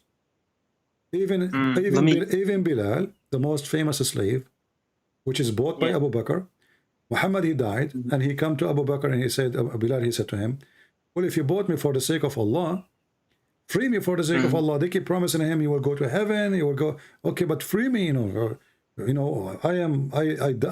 I fought for you, I almost died for you many times, free me, The man is begging for his freedom. If you don't mind, cut you in right now at this point. For the audience of yours, I bet there's multiple Muslims actually listening to it right now. Brother CP is saying is the actual truth, and it's also proven through hadith as well. It is the truth, and you cannot deny it. Yes, it may sound a little bit skeptical and not Islamic, but that is what it is. I mean, if you're a Muslim, you have to accept the truth, as it's written, as it's proven. The hadith, the word hadith means muhadasa. Muhadasa means conversation or word. Don't speak Arabic, because that might reveal your identity if you speak in Arabic. Speak in English only. Yeah, that was just one word. Yeah, I know. Yeah, but it's okay. I mean, just because I don't want you to get harmed. Yeah. To be honest, well, for me, it's kind of easier to find what is it called, the translations, because the book itself has been translated for more than a few languages. Yeah. And I do communicate in multiple languages. Well, let's just say 7. And on some of them, I do search the translation in the languages that I know, like the 7 of them. Like also, it's written in the Urdu translation as well. It's used by the nation of Pakistan and Bangladesh and India and few more other countries, if I'm correct. Yeah. Well, my friend, thank you very much for calling. And I hope we will have more Muslims see the truth, and the truth will set them free. And for me, I encourage you to read the Bible, so you might save yourself, because you might leave Islam, yes, but salvation, is important too, right? I'm already on it. You don't have to mention it. I'm already on it. All right. What do you think about the Bible then? Well, let's just say, now try to understand the point of view of a person who was actually raised in this religion since birth. Yeah. Okay, and living in a country or a part that is, that is actually enforced. So looking through other let's just say other religions, it's kind of risky. But thankfully, I mean, we are in the 21st century. We can use our mobile through VPN. Yeah, I know. Yeah, well, I understand. But, like now, we're lucky more than before, before in Saudi Arabia. I mean, even satellite is not there. People in Saudi Arabia used to listen only to a radio Monte Carlo. I don't know if you know about it. It's a station in Arabic, and they have, like, after they close, after 9:30 p.m., they have a program. They close for 15 minutes. Then after that, they have a program for the Arabic Bible. And this is how many Saudi, they left Islam by this station. You're talking about, like, when I was 13, that channel was on. Yeah. I remember it. Yeah. I remember it, the time when the war against Palestine was also started, because that was also on the TV. I remember it because we used to have those box TVs with clicky turn things.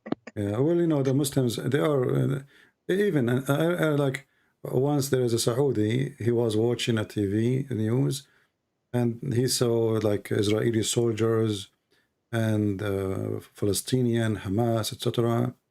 So he said, where is that? They said to him, this is the Jews in Israel with the Palestinian. He said, Jews in Israel, like the Saudi, they move their hands, Jews, وين المسلمين منهم? Huh? وين المسلمين منهم? He did not know that Israelis exist. He never heard of it. He have no idea. Yeah, this is Saudi Arabia. But now things is different. Now there's internet. Now there's, but this is how the situation is in Saudi Arabia for a long time. But for sure now the internet changed everything. And thanks to the internet, you are speaking to me now because of the internet. Yep. Thank God to that. Yeah. Anyway, I mean, we can have more conversation, like, privately if you're interested. I mean, feel free to contact me when I am. Usually I go on Skype only when I am live. This is why you will not be able to contact me when I am offline, unless you, like, we schedule it, Like the second I finish my live, I hang up my Skype. But sometimes, like, people ask me to speak to somebody, he not sure about Islam, he want to leave Islam, but he don't want to be in public, he want to be in private, or a woman, or etc. So we speak in private. Yeah. I just remembered one thing that I wanted to ask. Yeah. So I've been watching the videos, okay? what's it called? The people who actually come to debate with you, yeah, which don't want to accept the actual truths that you're saying, and they start to, you know, yelling and blah blah blah blah blah blah blah, and you also follow them up. How do you have that mental stability? Like, how do you deal with it? I know you have a life too. I know you have probably maybe family or relatives that you're living with. How do they deal with those? Well, you know, for me, I look at the Muslims, I feel sorry for them first. It's like, you know, when somebody, you go to the hospital, you're a doctor, you know, and when the patient, he see you, let us say you're like a kid, and he see you have a needle in your hand and you want to give it to him, right?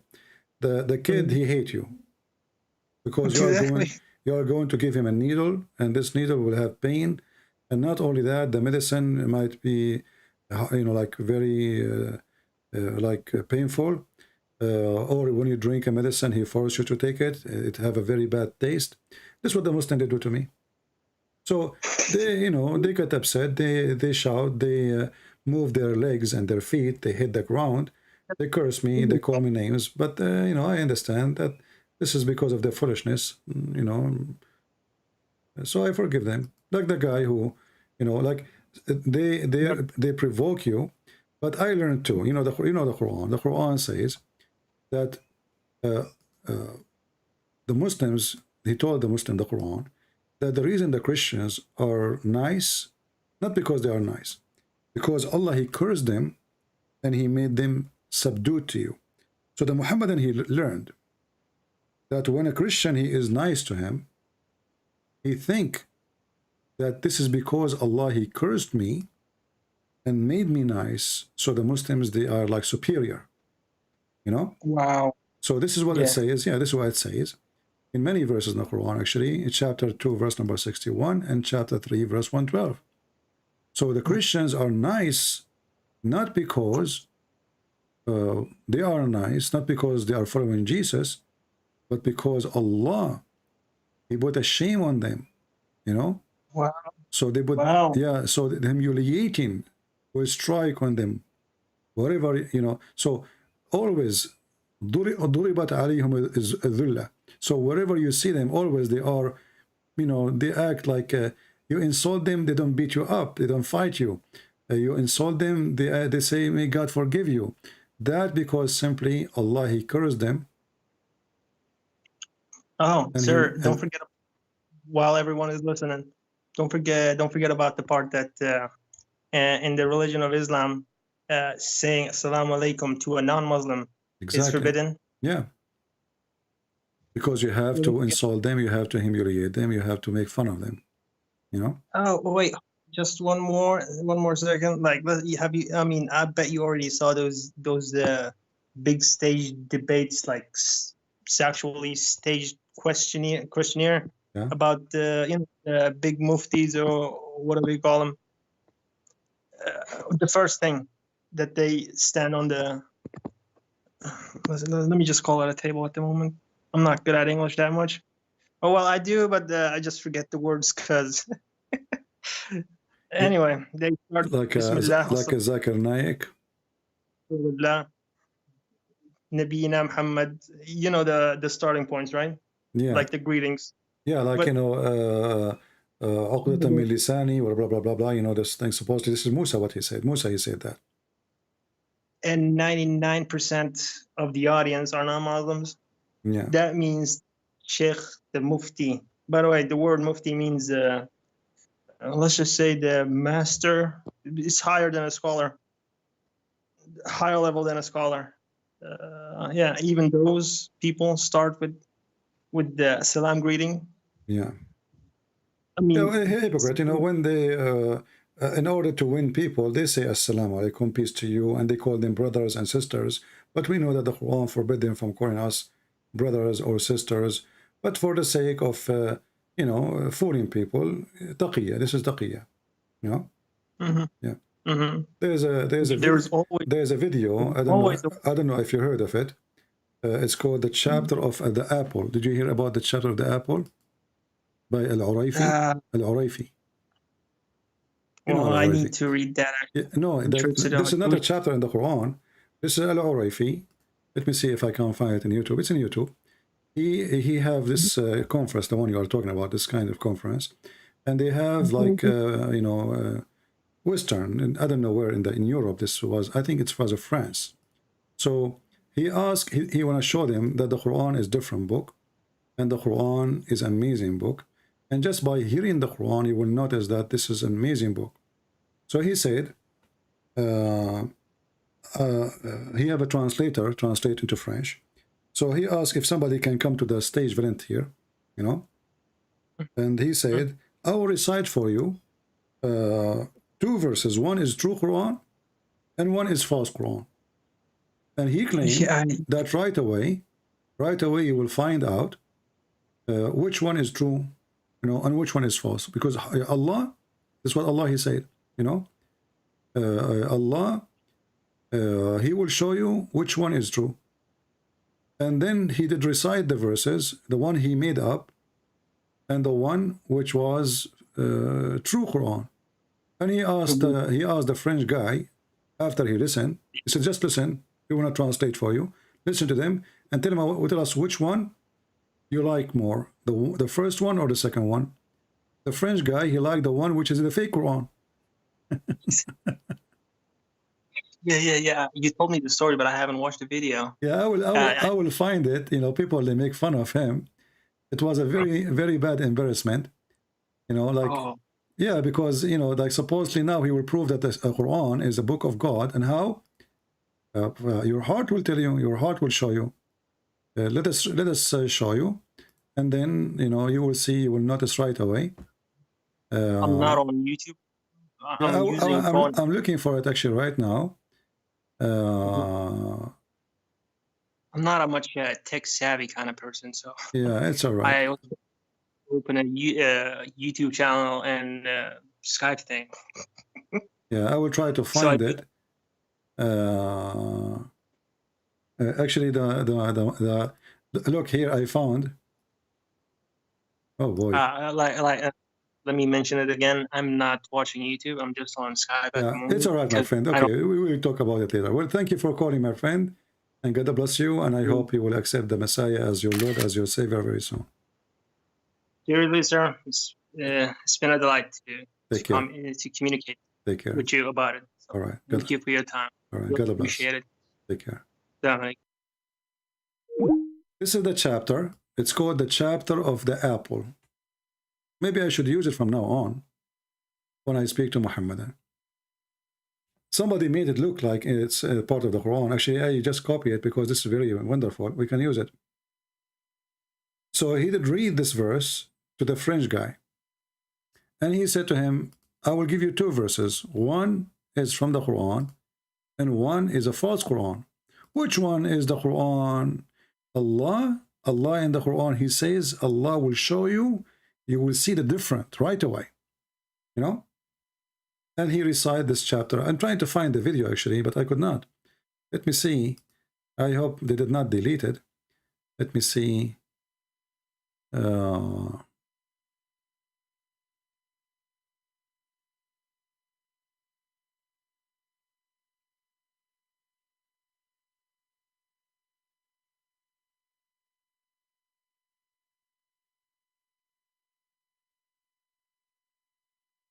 Where we can find it.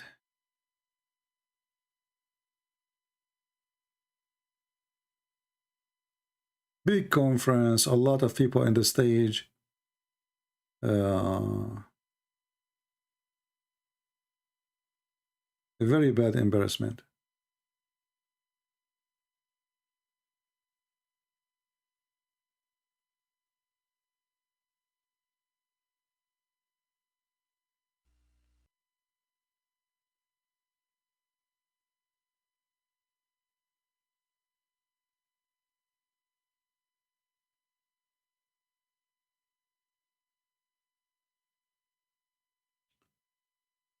Let us try to look again. I don't know. Maybe they took it down.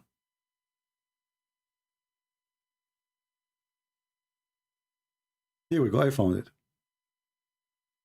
This is the original version of it. So here, as you see, they have like a conference, and they ask who is a person who don't speak Arabic to come to the stage. One person, he volunteered, obviously he's been honest. He came to the stage, and he told him, now I will recite for you two Quran. One is fake, and one is true Quran. And everybody will see how Allah will guide your heart to the true Quran. له أنا هل يفهم العربية أو الفارسية أو يقدر يفرق؟ Est-ce que tu comprends? He's asking, tell him, do you know Arabic or Farsi language? Can he make a differentiation between what I would say? Les langues étrangères telles que l'arabe, le perse ou autre? No. He said no. I don't know. No. ما يقدر يفرق. يعني لو أتكلم مع عربي أو أردو أو فارسي ما يقدر يفرق. So if I speak to him in Arabic or Urdu or Persian, he cannot make a differentiation. The answer was no. C'est-à-dire que si là maintenant le Sheikh parle avec toi en ourdou, en perse ou en arabe, tu peux pas faire la différence. لا يفرق. طيب قل له أنا سأعطيه جملتين أريده أن يحاول يكتشف الفرق بينهما. I'm going to give you two sentences, and I want you to find the difference, the differentiation between them. Là, il va prononcer deux phrases et il veut que tu vois, est-ce qu'il y a, ou plutôt tu lui fais ressentir ce que ces phrases ont fait sur toi. D'accord? Donc tu vas essayer de lui dire quelle est la différence entre ces deux phrases que tu ne comprends bien sûr. I don't know how many of you speak French, so you do not need my translation then. Absolument pas. طيب. He said, I'm ready. Okay. So I explained to him. Now I will give him two sentences, and now he will find the difference between them. One is true Quran, and one is a fake Quran. مع الكلام الأول. ذكر رحمة ربك عبده زكريا. This is the true Quran now. The first one is the true Quran. إذ نادى ربه نداء خفيا قال رب إني وهن العظم مني واشتعل الرأس شيبا ولم أكن بدعائك رب شقيا وإني خفت الموالي من ورائي وكانت امرأتي عاقرا فهب لي من لدنك وليا يرثني ويرث من آل يعقوب واجعله رب رضيا. هذه الجملة. This is the first one. He was quoting the true Quran. Now he will quote a Quran without telling the guy. You know, the guy do not know the difference now. And this is the challenge. According to the Muhammadan and the Quran, your heart, because Quran is nothing like it. You know, right away Allah will guide your heart to the Quran. You will be amazed. So now he will fabricate a Quran, sound like the Quran. But your heart will take you to the true Quran. Listen carefully. الجملة الأولى قل له. Ça c'est donc la première phrase. طيب يأخذ الجملة الثانية. Là maintenant, il va prononcer la deuxième phrase. Essaye de. So now this is the second statement, which we know already. I'm telling you, this is not Quran. But the guy in the stage, you do not know. Dire est-ce qu'il y a une différence entre les deux? نحن اجتمعنا في هذا المكان ثم جلسنا في هذا الزمان ثم التقينا معك وجلسنا معك وأنسنا لما لقيناك ثم سوف بعد ذلك نفارقك لكننا سوف ندعو كثيرا لك. طيب هذه الجملة. This is the second one, and you sound he make it sound like the Quran. And now they will ask him which one is better. Ça c'est la deuxième phrase. قل له هل شعر بفرق بين الكلامين؟ Est-ce que tu as ressenti une différence entre les deux phrases? Did you find any difference between the two sentences, to the two statements? Qu'il y en a une parmi les deux qui a peut-être touché ton cœur. Voilà, la deuxième. La deuxième, الجملة الثانية. He liked the second one. He liked the second one. Do you see the stupidity? Do you remember when Mimi Hijab, he was having this interview with this guy, with his name? Pederson, Jefferson, whatever his name. You know, I forgot his name. So he recited the Quran for him. And the guy, he said to him, but why you did recite this Quran? The coward, Mimi Hijab, he did not tell him really why, what the reason. The Quran says, this is a book. When a human being, he hear it, even mountains will go down, but it's amazing.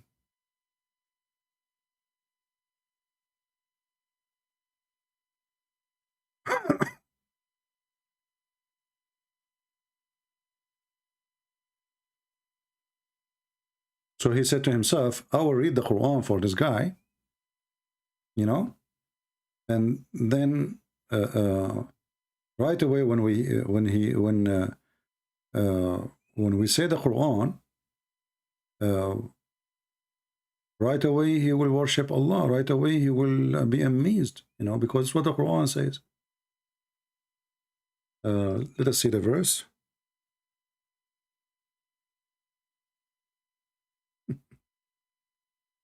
This is what Muhammad told them.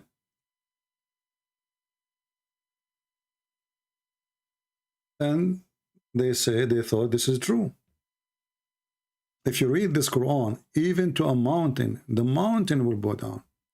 So this guy, he want to show them that those verses is true. Here we go. I will read for him one fake verse. I make it up, and one is true Quran. Right away, when he hear it, he will love the true Quran. Had we sent down this Quran on a mountain, verily thou wouldst have seen it humble itself and cleave asunder for fear of Allah. So Mimi Hijab, he did read the recitation of the Quran. Which one he did read? You know? I think he did read, not this verse. I think the second one, maybe the third one. Yeah, I think this one he did read. He did not read that one. And then when this guy, he said to him, why did you read this one for me? And what the point? He said, well, we Muslim, we believe that this Quran, if we send it on you, like we say it to you, like it's going to have a special impact in your heart and you will believe. And the guy did not believe. And as you see here, the guy, the other Muslim, the guy, the French guy did not even believe. And then when Mimi Hijab, he quoted the Quran to this person, he took the quotation, the verse he was saying, and he reposted again with echo. I made a video about it, if you remember. He made the verse with echo, so it make it look like amazing. Do we have any Muslim here would like to say anything? Look like we have many Muslims leaving Islam lately. Wonderful. Let us see this guy if he is a Muslim.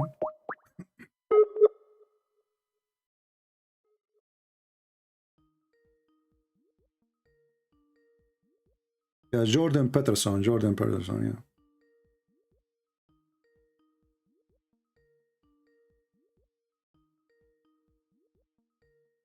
We are calling someone. I don't know if he's a Muslim or not. Maybe he's not.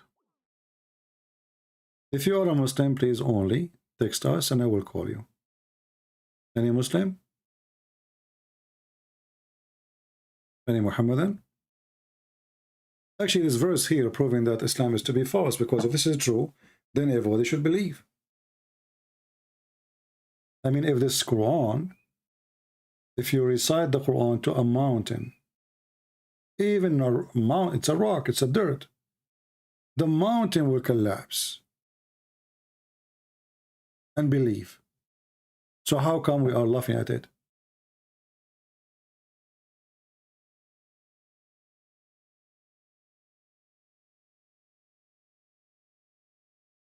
Yeah, we have it in our intro video where Mimi Hijab, he was speaking to Bert Harman, and he said to him, if this is a book made by other than Allah, you will find a contradiction. And then Bert Harman, he made fun of him. He says, well, there's a contradiction or not, that will not change anything. I have a phone book, have zero contradiction, you know. They brought this guy supposedly to help them to because he is anti-Christianity. This is telling you how desperate the Mohammedan are. They bring someone who don't believe in Christ at all to prove their point. But he got them busted. He said, yes, the Messiah was crucified. He was buried. He died. And not only that, he said to him that the Messiah, he thought he is the Messiah. He thought, which means Muhammad is a liar.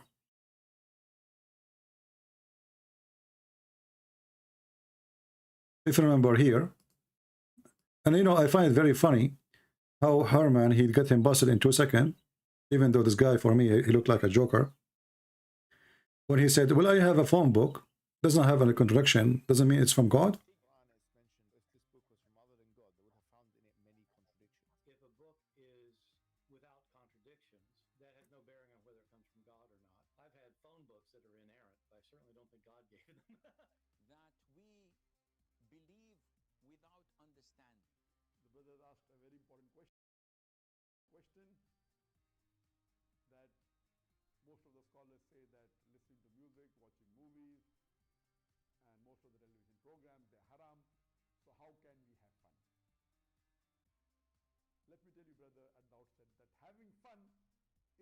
In Islam, as long as the fun is halal fun.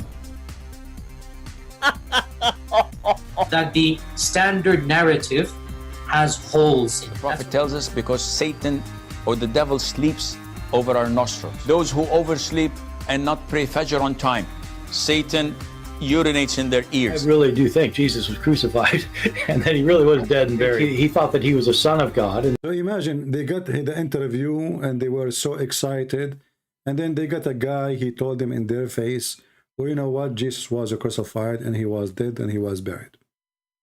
When the whole point of this interview, if we can quote an interview, is to prove the opposite. You see how stupid they are? We are not done. We are not done. We just started. I have more appetite to make more Muslims leave Islam.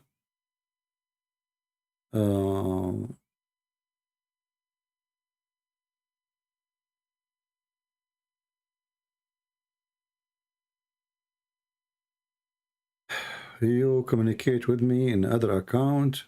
I don't know, what does that mean? You want to talk to me or not?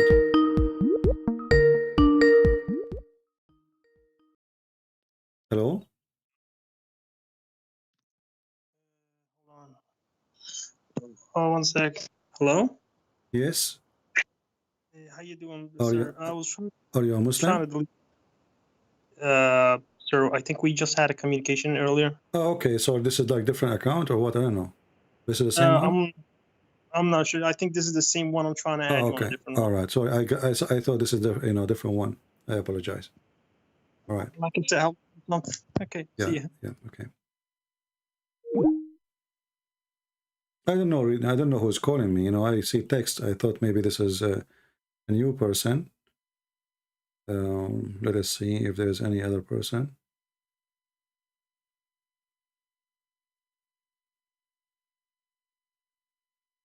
I don't see anyone.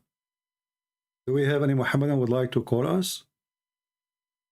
And by the way, Mimi Hijab, he want to teach you, if you are an African, how not to become westernized.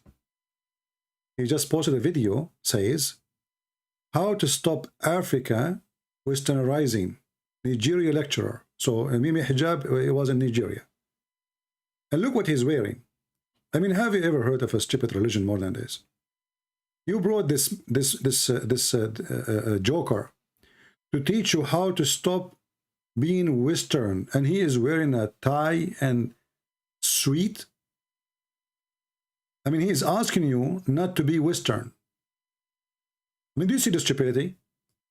The name of the video is How to Stop Africa Westernizing, Nigeria lecturer. And the potato himself is wearing expensive suit he bought from England and tie. In his interview with Yasser Qadi, he was wearing a jeans full of holes, like those, you know, like I don't know what else. I don't want to say like even. I mean, even kids will not wear it. Jeans have holes. Go watch it. And he is telling you he want to make a speech to you, how to stop you from being westernized. What's wrong with those people?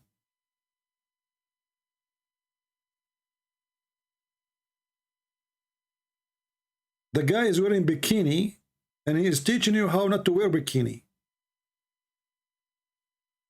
And why you should not wear bikini.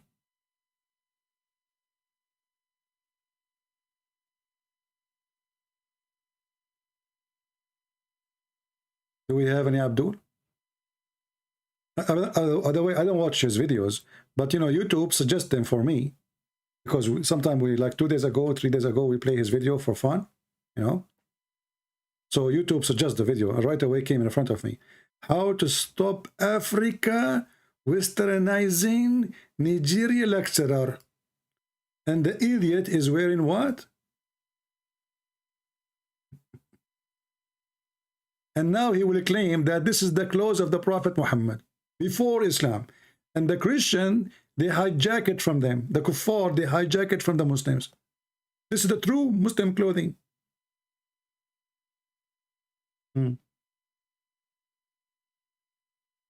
Well, as long as you are against westernizing, then you should not allow yourself to be in the speaker corner, because the speaker corner is not allowed in Islam. If somebody speaks against the faith, you kill him. So everything you do is based in Western culture, you coward liar.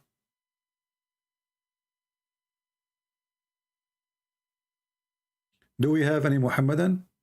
Call me and I will educate you about how to stop yourself from being Western. Yeah, you know, well, you know, thanks to David Wood made him famous. We have to admit. So now this guy, he like Muslim, they invite him from everywhere. Even they put him in a commercial advertising. I mean, you name it. The guy is all over the place, you know. And he called himself philosopher. He have a website. He say, I am a philosopher, but philosophy is against Islam. Anyway, you know, thanks to David Wood. David Wood make the fool famous, but stronger. Christian Prince made the fool famous, but fooler. Who's next?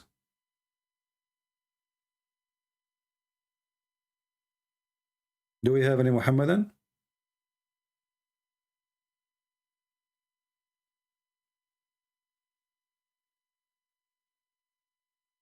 If you want to call me, the admin, they are posting my Skype, Debate TV. All right, you can join us.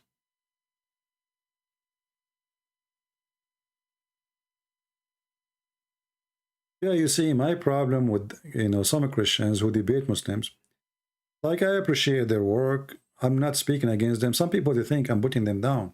No, I'm not. Like, you know, David Wood, he make really great short videos. Me, myself, I cannot make... my short video is like 5 hours, you know? So he make a great short videos. He goes straight to the point. He's smart. But in debate, he is not good there. Why? Because he did not learn that you are not debating Muslims. You are not. Muslims don't debate you. Muslims, they are there to lie. If you notice how many times I have to repeat my question to the point I give you a headache. Answer the question. And you know, some of you says, let the guy talk, man. Let the guy talk. Why you talk over him? He will not. If you let him talk, he will talk forever. He will say nothing. You have to force your question. Otherwise, there's no point of this conversation. Christian until now did not learn how to speak to Muslims. They assume that when they speak to a Muhammadan, he is a decent man. I mean, come on, the guy have a beard. He pray to Allah. So you assume what? You assume that you are talking to a believer. But didn't you learn by now that those believers in the devil and they are allowed to lie? And for them, they believe they are at war with us, which means, and war is deception. Don't you know that there are people who believe that it's okay to lie to the Christians? So you are not debating them. We have to get them busted. We don't debate them. When I call this coward, he hang up on me more than 7 times in less than 5 minutes. I did not say anything. He played for me an audio. Did you say that? Okay, you have 30 seconds to answer, and he hang up on me. Why? Because he was terrified if we have an exchange of conversation. Where's the debate? He promised the Muslim to have a debate. How come he have 3 hours for David Wood, but with me, he don't dare even to give me a second? Because he knew what will happen if we have a real debate. Do we have any Muhammadan here?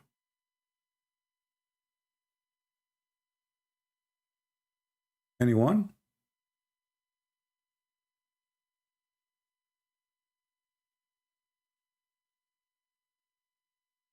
Any brave Muhammadan?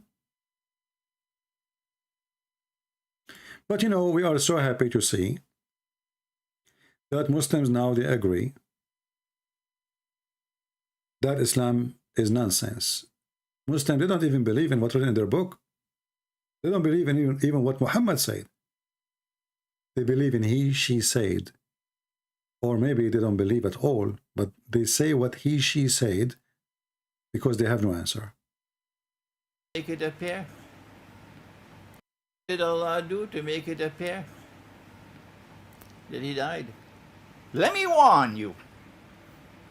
And my language is sometimes very harsh because that's the only language some people can understand. Don't come with this nonsense, because it is not only pathetic nonsense, it is absolutely sinful to say that Allah, wa na'udhu billah min hadha, Allah caused someone else to take the appearance of Nabi Isa alayhi salam, and that innocent man, innocent because he never claimed to be the Messiah, he was crucified. Wait for judgment day with that nonsense. Pathetic nonsense. It's not there in the Quran, it's in your imagination. That's the way it is. And yet it took the world of Islam by storm. Nonsense. You see the nonsense? This is their Sheikh saying that the Muslim belief is nonsense. All the Muslims, I did not meet ever one. He did not say to me that they believe that Jesus was a clone by somebody. This is their Sheikh. He is getting them busted. Nonsense. We have a Muslim here is complaining, saying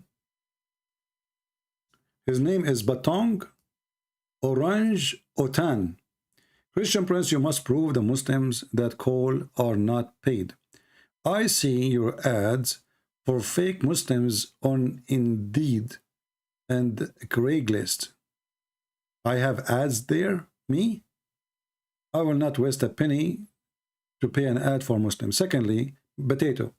As long all the Muslims who call me are fake Muslims, what about you? Why you don't call me? Is that fair, people? All the Muslims who call me are fake. Are you too? So be a man and stop complaining. And I know and you know what will happen. You will call me and then you will become an ex-Muslim yourself. You want to bet? Yeah, I have ads in the Craigslist. Craigslist. Christian Prince have ads in the Craigslist. And where? Indeed. Indeed, what is that? Abdul, I'm waiting for you to call me. You are not a fake Muslim. You are the only one person not a fake Muslim ever call me. Don't hesitate, please. We cannot wait to see how strong you are, how good you are.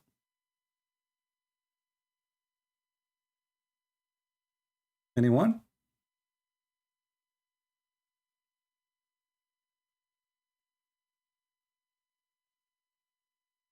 Are you there? The guy even stopped texting. What happened? Did you play? Are you playing dead now? You know, I notice always when I say, okay, guys, I'm leaving now. Thank you. Bye-bye. God bless you. Christ is Lord. Etc. Right away, we see a Muslim says, I challenge you. Like, what the heck? I was here for a few hours.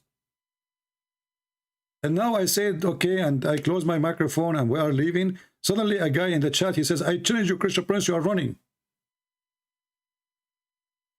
Well, here we go, I'm here. And I'm speaking now for many hours. I lost my voice, so this is your opportunity. I am tired. I'm speaking now for 4 hours, my friend. So, like, this is the time you call, you will win, because 4 hours, the guy, his brain is tired, his mouth is tired, his tongue is tired. I mean, I'm sitting for 4 hours. I did not go to the bathroom, mashallah, for 4 hours. You know, your prophet, he used to leak every 5 minutes like a rabbit. Even Muhammad, when he died, the last thing he died, he pissed. So where is the true Muslims? And I don't know what your name means. Utang, orange? I don't know. So what happened? Like your father married from a lemon? And you were like mandarin? Utang, Orange Otan. Sound like Indonesian person. I love Indonesian people. You know? Call me. Prove me wrong. You are a true Muslim. There's a true Muslim. You remember the guy who says, "Kasam Prince, I offer you for Mercedes. If you can answer those questions for Mercedes, are you sure?"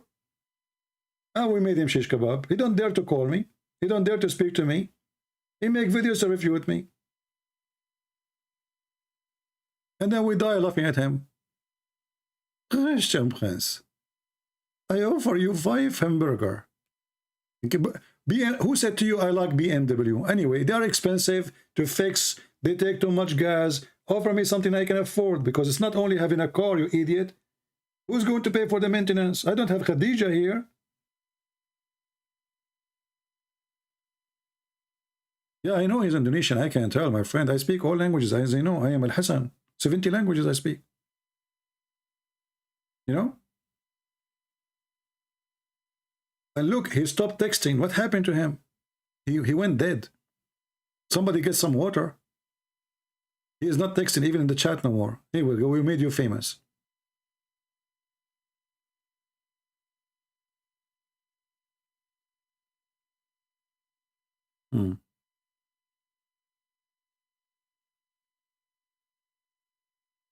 This guy remind me of the Muslim I saw once in the Philippines. I was in the elevator. I finished talking because I lost connection. I was speaking Arabic in the cell phone. So he heard me speaking Arabic. So he thought I'm a Muslim.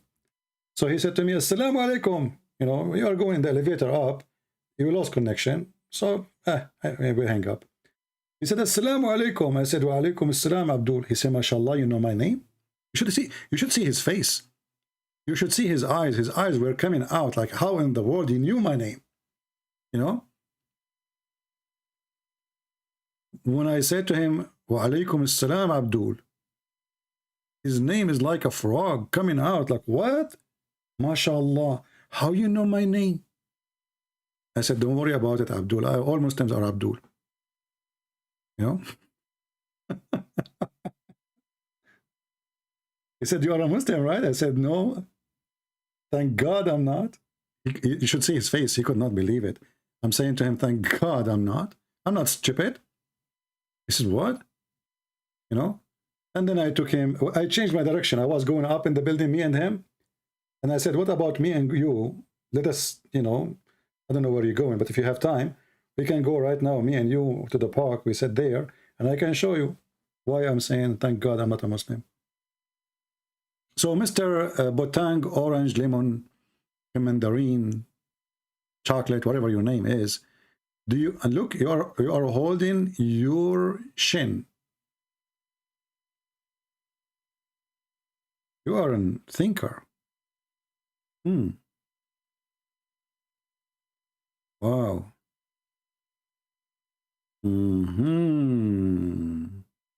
You know what? You must be reading the chapter of the Quran where it says that Solomon, he died and he was standing on a stick for a year. They were saying to yourself, only 1 year? I can stand there for more after death. Anyway, let's take his picture away. Poor guy. I mean, the guy, he made a mistake and he said something. You do not want me to make fun of your Bible? No, you Muslims, all what you do, you make fun of the Bible 24 hours, 7 days a week. Suddenly you became a person who don't make fun of the Bible? Do you see the fabrication of this religion? They make fun of your Bible 24 hours, 7 days a week. And then he says, "Do you want me to make fun of your Bible? Well, isn't you Muslims who curse us 5 times a day and say, don't Allah, you read Al-Fatiha, you say, Allah, don't make us the same as the lost one." Who is the lost one? The Christian, right? And who is the cursed one? The Jews. Suddenly you are a person who is not rude. You call us pigs, you call us monkeys, you call us infidels, you call us kuffar, you call us filthy, you call us worth of the animals. Do you want me to make fun of the Bible?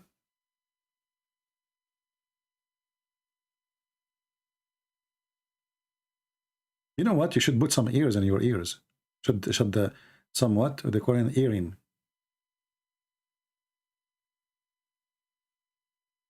This is what you do. All your Quran is about insulting the Bible.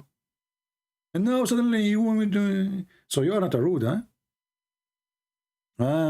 Your prophet, when he says, go and bite the penis of your father, was not a good Muslim. You're a good Muslim. You don't tell anyone, bite the penis of your father, don't you? Well, you know what? I don't blame you. Because if you say to somebody, go and bite the penis of your father, as your prophet said, he will say to you, go and bite the orange, which is your father. As I see, your name is Botang Orange.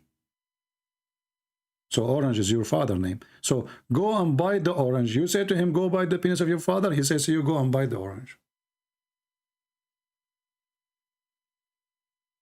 Explain how Al-Fatiha is rude. I just explained. You curse us. You say, don't make us like the Christian, the lost Christians, or the cursed Jews. Please, Allah, don't make us like them. Okay, Allah, please. You pray 5 times, Allah, asking him not to make you like us. And then you die to get a visa to come to our country, and you wear like us. This is the chapter of Al-Fatiha. You want me to show you? Let us laugh together. This is Al-Fatiha. Please, Allah, please, don't make us the same as the Christians, Allah. Please, please, please, please. I mean, I don't blame you, by the way. I mean, if you know how I look like, you will get scared. Maybe this is what it meant. Guide us straight to the path, please, Allah. Okay? Okay, verse number 7. What verse number 7 saying? Read and laugh. Okay, Allah, please guide us, okay? Not like those Christians who they are erred, nor those who go astray, nor the religion of the Christians who erred from Islam. I mean, brother. Or the Jews who cursed by you, Allah. You see it? This is your Quran. This is what you say to us 5 times a day. Before you go even to the bathroom in the morning, you start cursing us.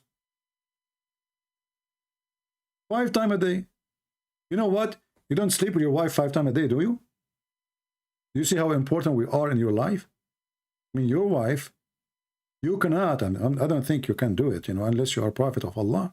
Because only prophet of Allah, Allah gave him the power of Al-Kufayt, which is a power of 40 men and boom, boom. I mean, come on, he's a prophet. The qualification of a prophet is to have a very strong penis. Start tech war. I think, you know what? Muhammad, he never need to reload. I mean, his gun is always ready. Have you ever heard of a God? His prophet invoked him because his penis is not working, and then he sent him a dish of shish. I eat kebab every day. I don't get the power of 40 men. I got 39. Which kebab he's reading? I want to know what kebab he. What is the secret of the recipe of Allah? And the Muslim, they say to us, if Allah wants something, he say B is going to be. How come he did not fix Muhammad by the word B? He sent him a dish of shish kebab. And you know what? Who knows what the spice Allah is using? Maybe it's the Indian spice making Muhammad so hot.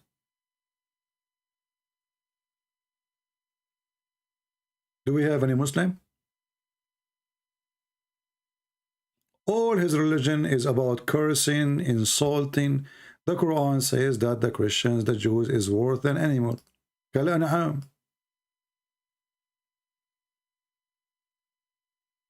a Muslim from, you know, he's a potato from Pakistan, live in England. He said, look at those cows. Look at those cows. They are animals. They are more useful than the Christians. And the coward himself, he is using a phone made in America. And behind him, there's a Mercedes made in Germany. And he claimed that we are useless. The cow is better than us. When he lived in welfare, he never had a job. And he drive a Mercedes. Where's the money coming from? This is your Quran speaking about us. And this is what this guy was quoting in his video.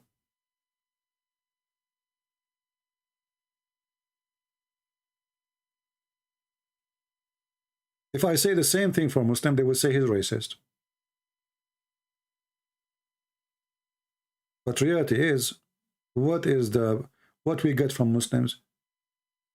What they produce exactly? Oil, this is from the ground. What is your protection? What you bring to this earth? Because of you, we have to pay 3 times more for airline ticket. Because of you, we have to go 2 hours, 3 hours before the flight.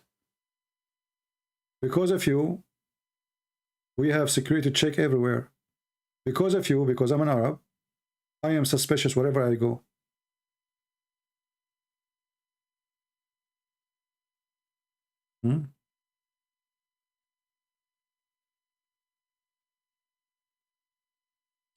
Botang orange, my friend. Why you don't call me? And I promise you I will speak to you nicely and I will squeeze you gently like an orange.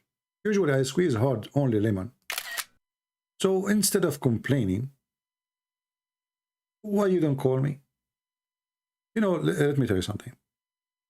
If you call me, you can download the video and you can post it over the internet, like in Craigslist, as you said. And do you know how many Muslim female they will go crazy for you? You're allowed to have 4, by the way, just to remind you. Right now you have only half one. She's 6 years old. So if you call me, the Muslims, they will consider you as a hero. And don't worry, Allah will give you victory, because who is with you? Allah. Allah is not with me. Allah is with you. So what is the problem? After you debate me, you can even change your name from Botang Orange to Botang Papaya. I'm just giving you an ideas. I don't know. It's up to you. And look what you just said. You are asking me not to make a mockery, and you are insulting the Bible.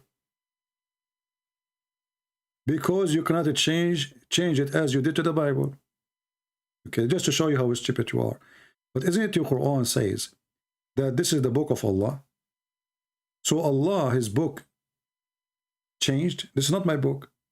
According to the Quran, the book is sent by Allah.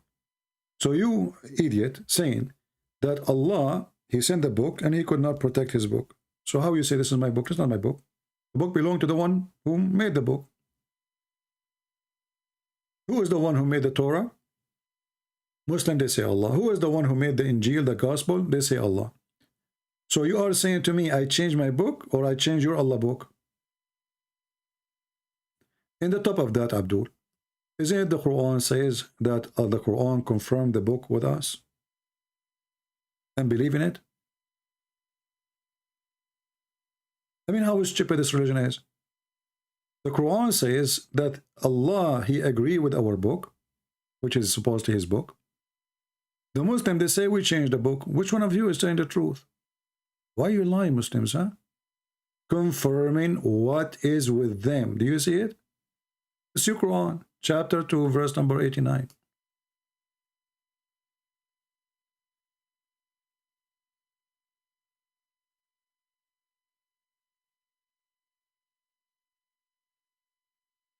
Any Muhammadan?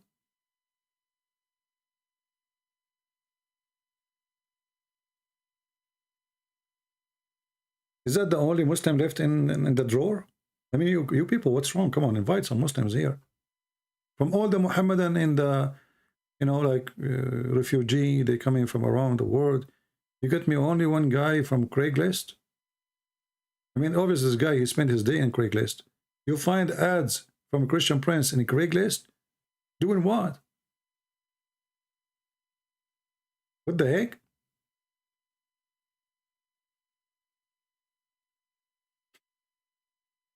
I guess those Muhammadan, they see me wherever they go. I don't know, I heard a story about Zakir Naik. I'm not sure it's true. But I don't want to think it's true. Christian Prince, first of all, if you lie about me, Allah will burn you. Like Zakir Naik, where you come from me, man? I was talking about you, but I did not say anything yet. How in the world you were able to jump in the line without calling? Christian Prince, I live in England. And you live in England now? First of all, you cut my word and you didn't let me talk. I did not say I live in England. I said I live in English territory. Where is that? Bangladesh.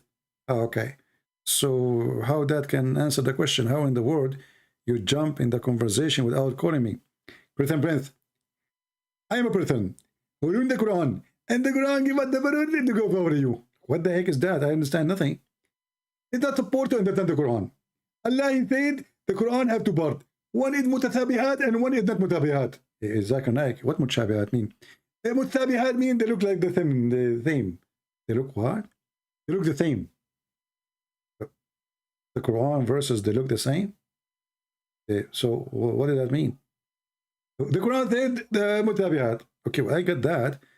What do you mean they look the same? They look the same. Exactly. I don't understand. I mean, they are twin or what?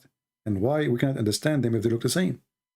Listen, friends, if I give you 10 people and all of them look the same, are you going to get confused? Yeah. How you will know which one is one? It's hard if they are twins. Exactly. So Allah gave us Quran, nobody knows what they mean because they look the same.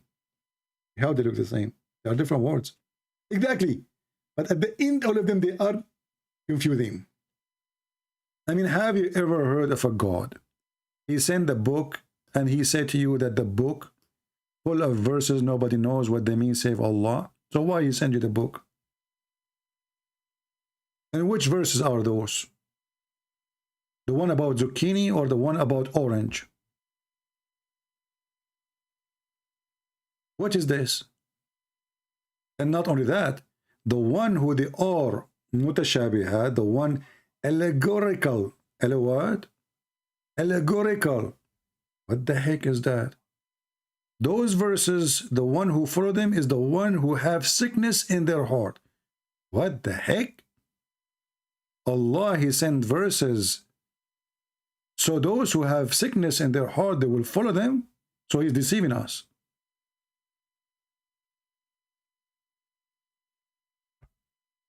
Oh boy.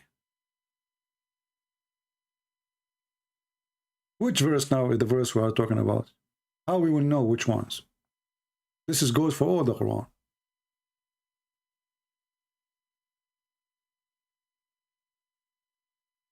Any Muhammadan?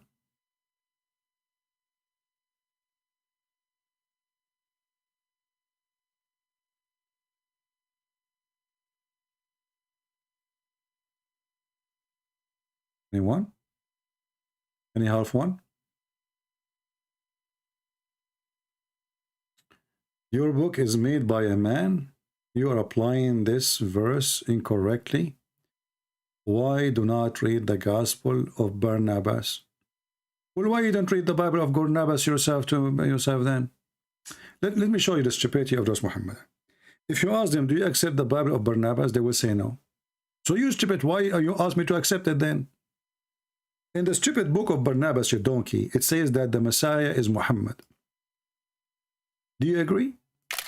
Well, you don't read the Bible of Barnabas.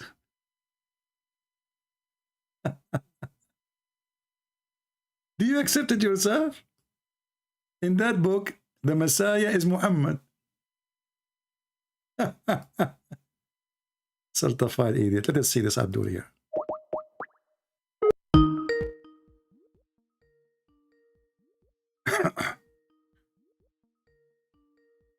Calling Abdul.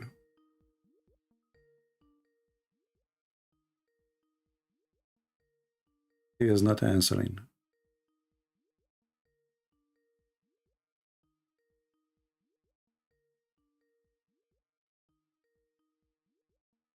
Don't text me, Abdul, if you don't want me to call you. Okay?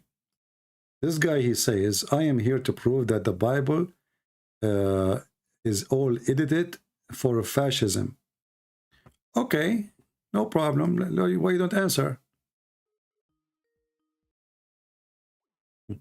See the coward? He will not answer.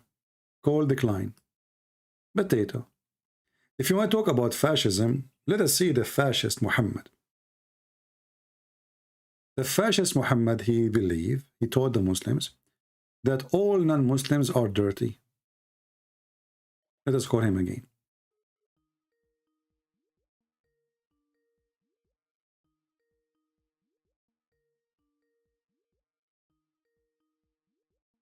If you don't answer this time, I will block you. Okay, let me block you. I have no time for kids. Coward.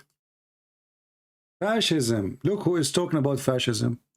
The Muslims, they believe that they are the best of mankind, and Allah, He sent them to put a chain around our neck and bring us like dogs, force us to enter into Islam. This is fascism. According to Islam, the only one is clean is the Muslims, which means Hindus are filthy dirty, Christians are filthy dirty, Jews are filthy dirty, Buddhists are filthy dirty, atheists are filthy dirty, everybody is dirty. This is your God. Fascist God. You are the best for mankind. And the best for mankind is those who bring them with the chain round their necks till they embrace Islam. And you are talking about fascism until we embrace Hitler. Do you see it?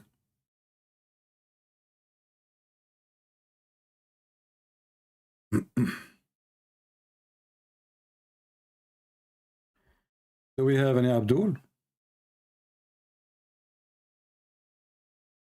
Who is Abdul would like to join us live on air? Mayday, mayday, mayday. Trust me, if you call me, Allah will give you a big reward. Actually, I heard that if you go to heaven, Allah will make your penis have two heads. Excuse my English. Don't you want to have two heads for one penis?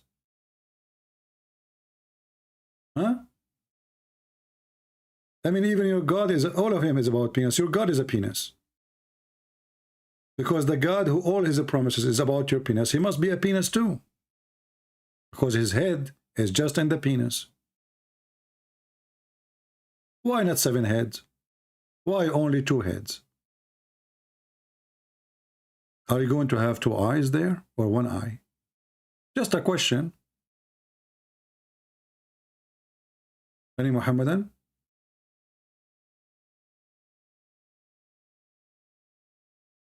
Huh? You know, when Aisha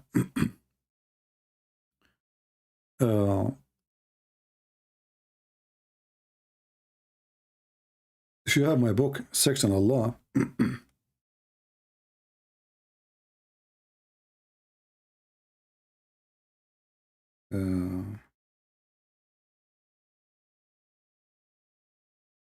it says, من شر غاسق إذا وقب.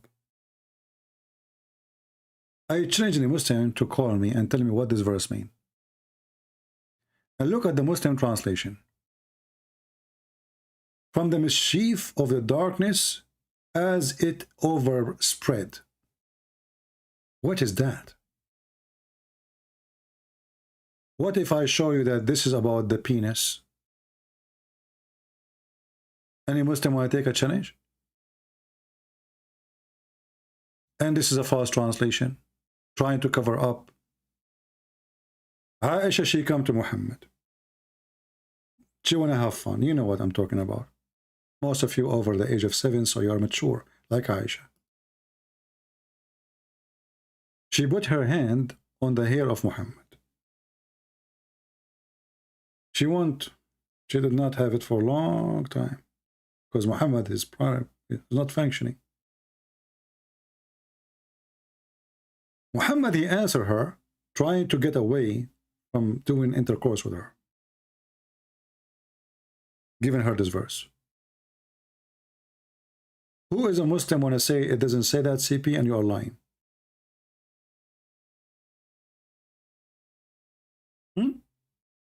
Who is a Muslim, is brave enough to call me and to say, this is not true, you are a liar?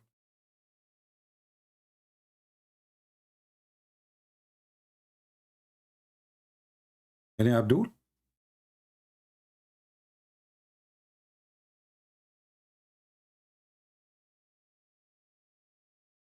What kind of religion? This is your books. This is your scholars. This is your interpretation. This is your stories.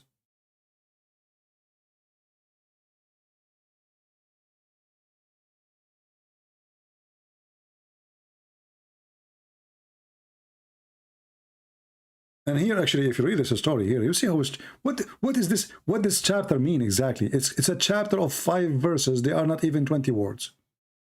What the point of this?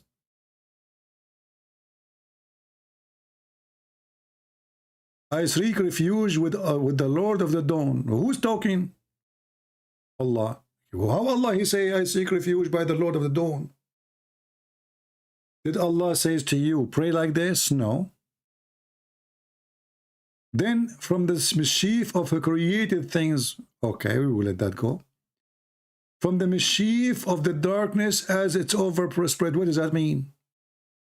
And then he make it even more funny, because Muhammad, he claimed that his penis is not working because somebody, he play black magic over his penis. And from the mischief of the envy and the one who practice envy. The mischief of the one who practice secret arts? Is that like martial art? Where it says that? It says, and the one who blow on the knot. I mean, look how they lie in translation. Change the translator. This is Yusuf. I see the front donkey. Sarwar. Let us see what Sarwar will say. From the evil of those who practice witchcraft. It doesn't say that. It says from those evil of those who practice blow in the knot. I mean, you Muslims are really not in the translation. Let us see the front translation. Kari. Kari. What is Kari? Here we go. And from the evil of the witches who blow on the knot. Brother, who is a Muslim agree with this? Allah seek refuge from the witches who blow on the knot. Okay, when somebody blow on the knot, what happened?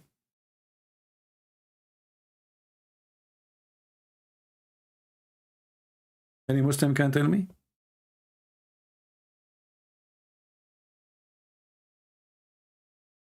What is this?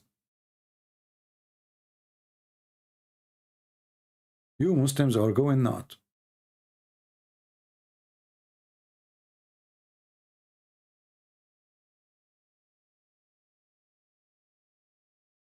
Muhammad, he was accused of stealing underwear. Yes, absolutely. You know, if you go, we don't want to change the verse now. And why you are taking me there, man? I mean, why you people focusing in the penis and then underwear? And like, come on, leave Muhammad alone. Have you ever heard of a prophet was accused by his followers that he stole an underwear, and this underwear anyway was stolen from a Jew? So the Muslims now are fighting over stolen underwear. Chapter 3, verse number 161. Somebody accused Muhammad that he stole an underwear. The Muslim, they say it's not underwear, it's underclothes. This is underwear. Hello? It is not for a prophet to steal. Look at the translation. What is it? No prophet could ever be false on his trust. This is what the verse saying? Muslim, this is what the verse saying, honestly? We changed the translator. This is Yusuf Ali.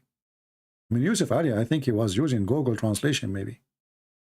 There was no Google in his time. I mean,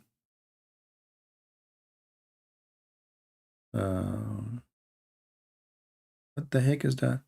It is not for any prophet to take illegally a part of the booty. Like, what the heck? Allah, he made a verse. Look at this, guys. Somebody of the believers, look what kind of believers they are. Accuse Muhammad that he stole an underwear. Allah will approve that Muhammad did not steal it. So what he do? Unbelievable wisdom of Allah. Allah is all-knowing. So what Allah he do? He called the believers. He said to himself, let me give them a ring.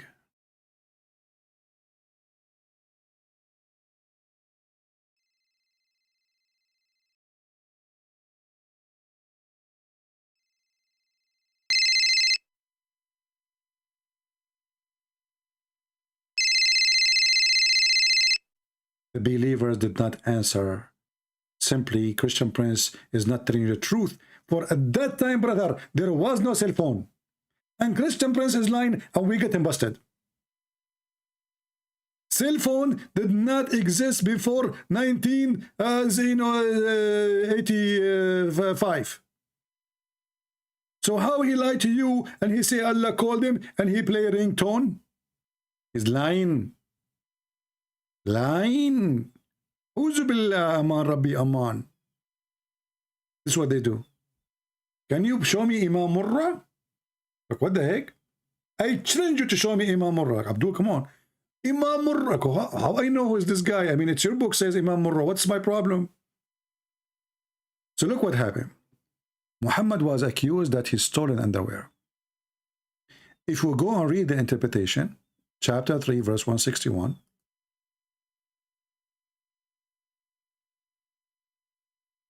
you know, the one who asked me the question, I want to ask you, like, did you, like, somebody took your underwear? Why you remind me of this verse, man?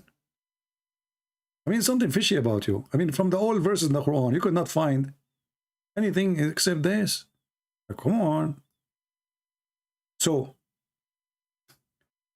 this is Ibn Abbas al-Jalalain. Actually, there's a book, it's called Asbab al-Nuzul, which give you the reason for the verse. We should find the verse there. Look out how long it is, man. So after the Baal with the idolater, the Muslim, they stole the clothes of those people. So one of them, he says, maybe the Prophet, he took it. Maybe the Prophet, he took it. This is the book of Asbab al-Nuzul. Let us go to Al-Jalalain.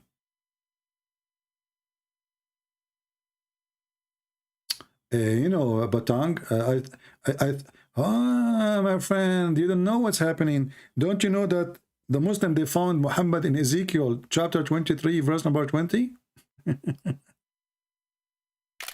Call me and let's read together.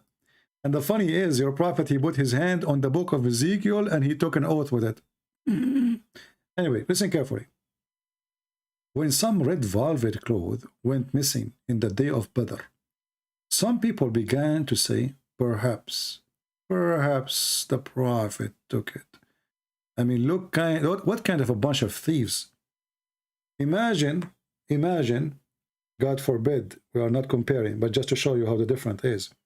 Jesus, he have 12 disciples, and now they attack the neighbors, they took their clothing. And now the disciple of Jesus accusing Jesus that he took it. Do you see how low quality they are? They're accusing who? They're a prophet that he stole it. The word yaghul in Arabic is to steal, not just to take. To steal. And then the following verse revealed, saying, it is not the prophet who took the velvet. This verse alone proved to us that Muhammad cannot be prophet and Allah cannot be God. Anyone can tell me why? Let us see who is thinking with me. Why this verse is easy to prove that Muhammad cannot be a prophet. Because if Muhammad did not take it, shouldn't Allah say, go to the guy house, this guy, open his drawer, you will find it? Correct? This is Allah, this is God, supposedly.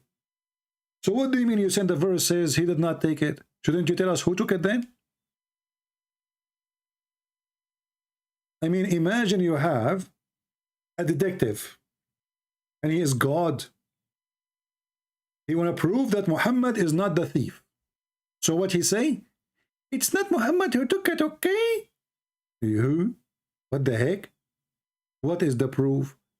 And why you don't tell us who took it then? Don't Allah knows who took it? Muslims? How come the Quran says Jesus can tell you what you hide in your houses? How come Allah cannot tell us who is the one hiding the underwear in his house? If Allah is God, he will say, okay, go to the house of this guy. Or you know what? Ask him to take off his pant because he's wearing it. Do you see the liar? So he fabricated a verse saying that Allah said he is not the one who took it, but he did not tell us who took it. I thought Allah knows best. Look like Allah don't even know anything about the underwear which is missing. Any Abdul?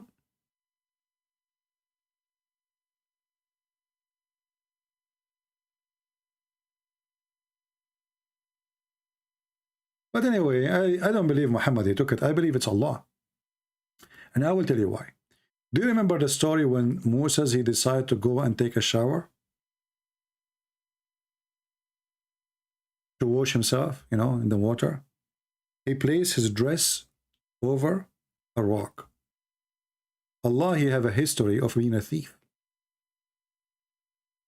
He's very well known. When the Jews, they said that Moses, he have a problem with his penis.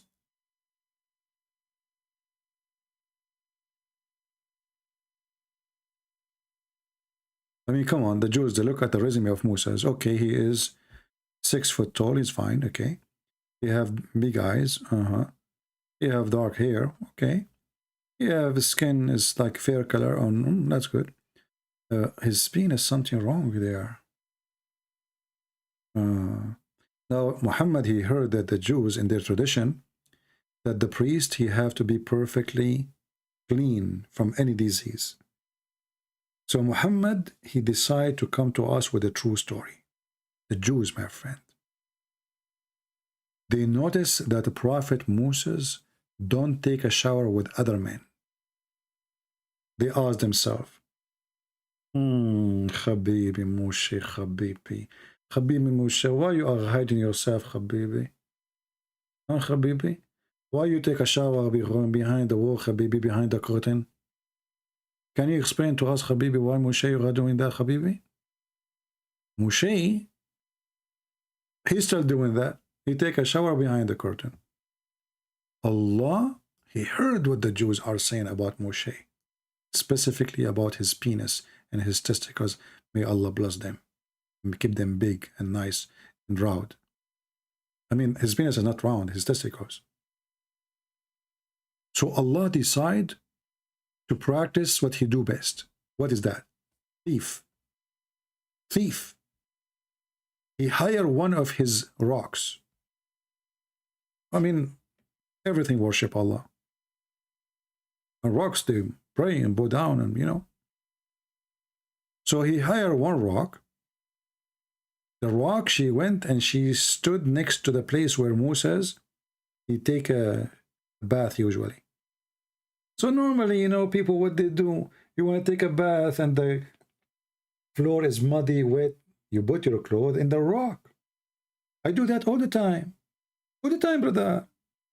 So I put my, Moses, he put his clothes there. He put his credit card, his phone, I mean, everything. And now he is naked because there's nobody. You don't take it naked if there's anyone around him. He's very shy. He jump in the water. The second he jump in the water, brother, the stone start running. Brother, those things happen all the time. At that time, stone they used to steal clothes. How we can understand this conclusion? As you notice, Moses, when the stone she took his clothing, he did not get surprised. He did not even say like, wow, stone is running.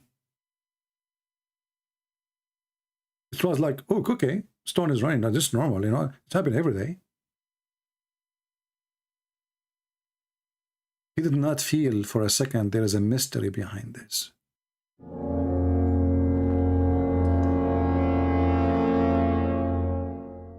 It was a very normal behavior.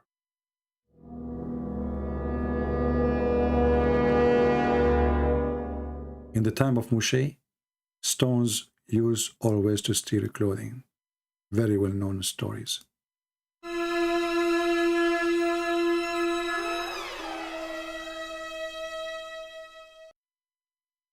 The stone took the clothes. And she ran.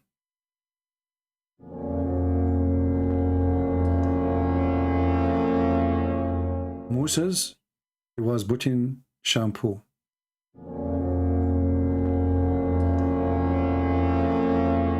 But still he was able to see the stone, taking the clothes and moving slowly, sneaking out, opening the door slowly.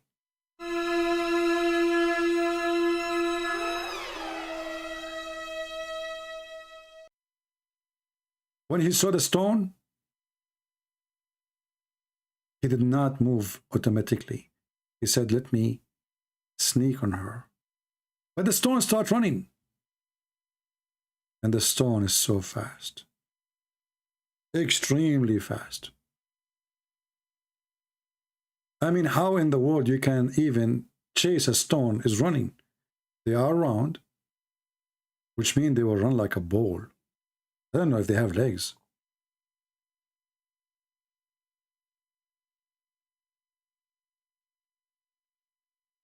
The stone who took the clothing of Moses, she ran, and Moses started chasing the stone. If you read with me here, it says, Moses ran after it, saying, "Oh stone, oh my clothes, oh stone, my clothes, stone." Banu Israel, which means children of Israel, then they had a chance to see the private parts of Moses. In Muslims, what do you mean private parts? What you are implying here, he have many private parts. Private parts? What? You know what? Do you think Moses he have 2 penises maybe? And 4 balls?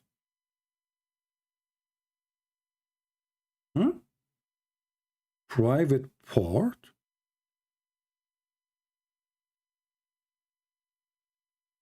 Or parts? So Moses now is running after the stone and he is wet, remember that. And his penis is dripping water. He stood in front of the stone and his penis is dripping water. Because remember, he did not use any towel or anything. So he was screaming, "Stone, stop the stone, stone." And the stone stopped and his penis dripping water.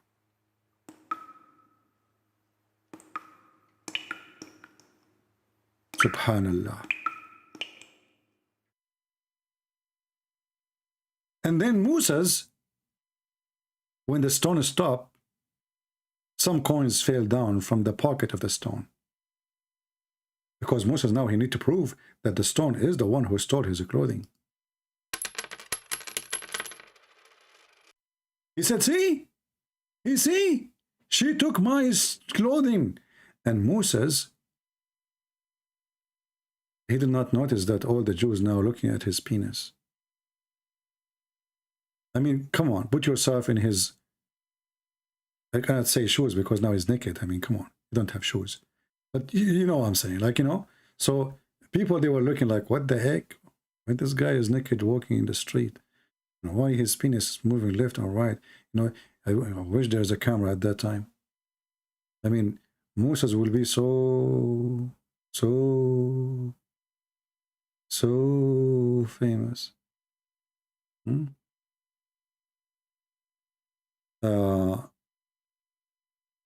Look what Potanki says. Christian Prince, this is like talk about the balls and the penis so much.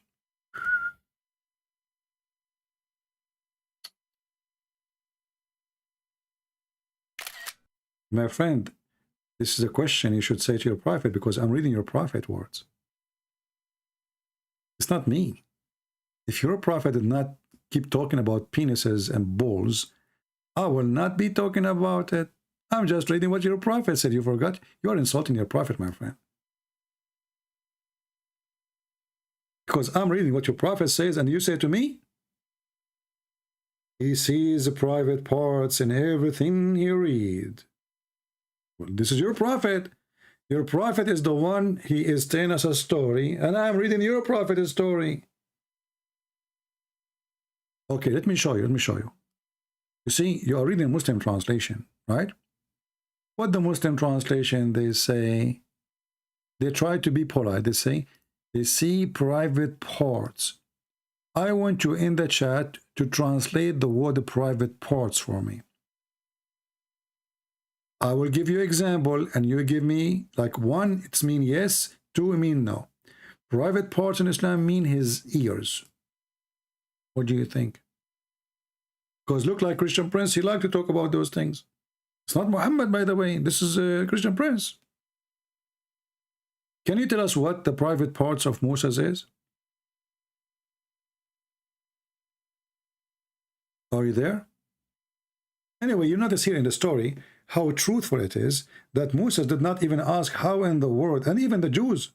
Look, the Jews, they saw the stone running. But nobody cared really if the stone is running or not. Everybody is looking at the penis of Moses. And must be something.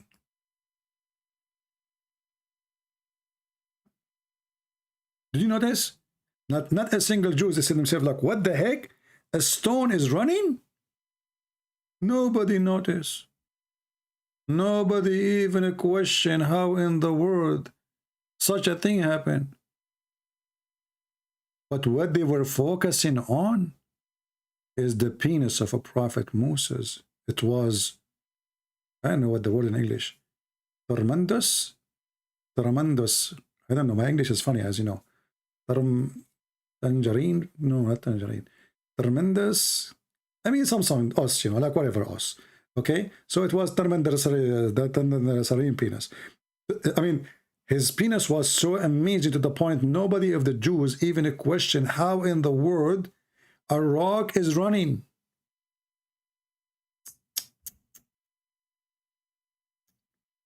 My friend, call me, we can read for you Ezekiel 16 if you want, and people will laugh at you.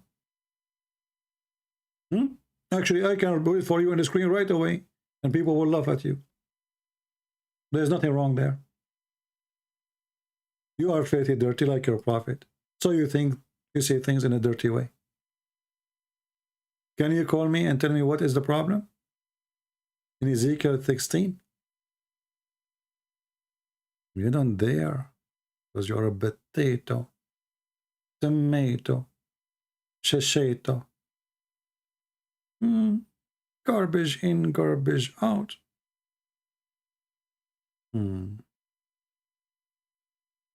All the chapter of Ezekiel is about God is against fornication, God is against adultery. And you will see even speaking about the daughters of Palestine.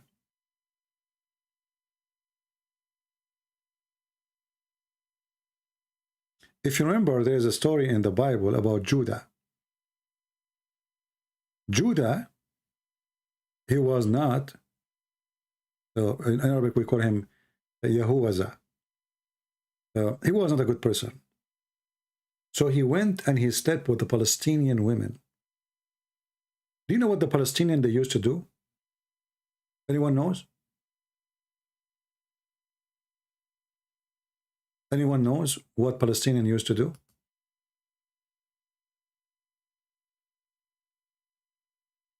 Palestinian women. I'm not talking about now. I'm talking about according to the Bible. They have a temple, sexual temple, the same as the Kaaba.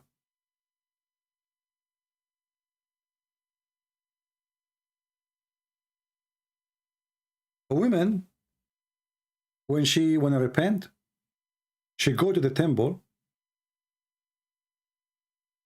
and she offer herself to whoever come as a prostitute.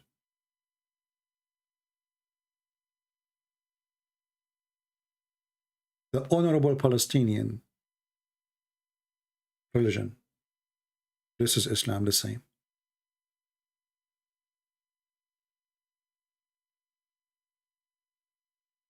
And in order to take the form of a whore or prostitute, she dressed with burqa.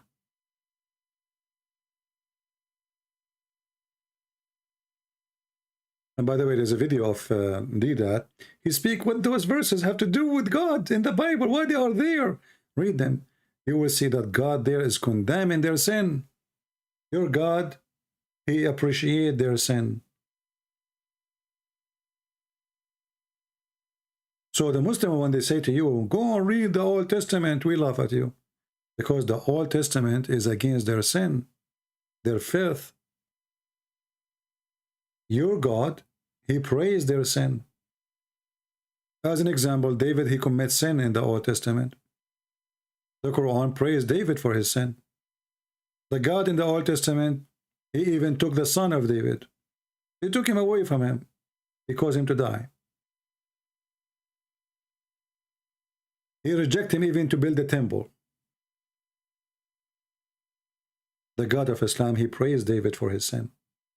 This is the difference, my friend, between the Bible and Islam. Islam is a religion who praise and appraise the sin.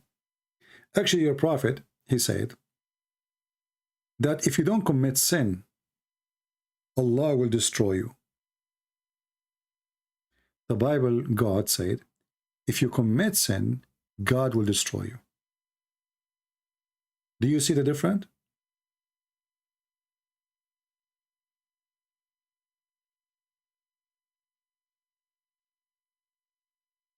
Let us see the verses. Let me show you.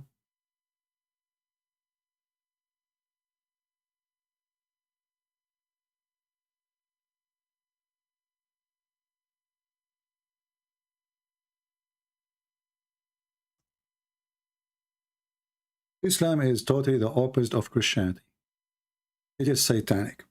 While the God of the Christians, he destroyed cities and even the whole world in the time of Noah, the God of Islam says the opposite. Read it. Do you see it? If you don't commit sin, Allah would replace you with people who commit sin. And this is sahih. You know, the Muslim, they will try to say to you, oh, this is not sahih. This is da'if hadith, you know. It's sahih. Sahih Muslim. And even here it says sahih. I challenge any Muslim to tell me why the God of Islam will destroy us if we don't commit sin.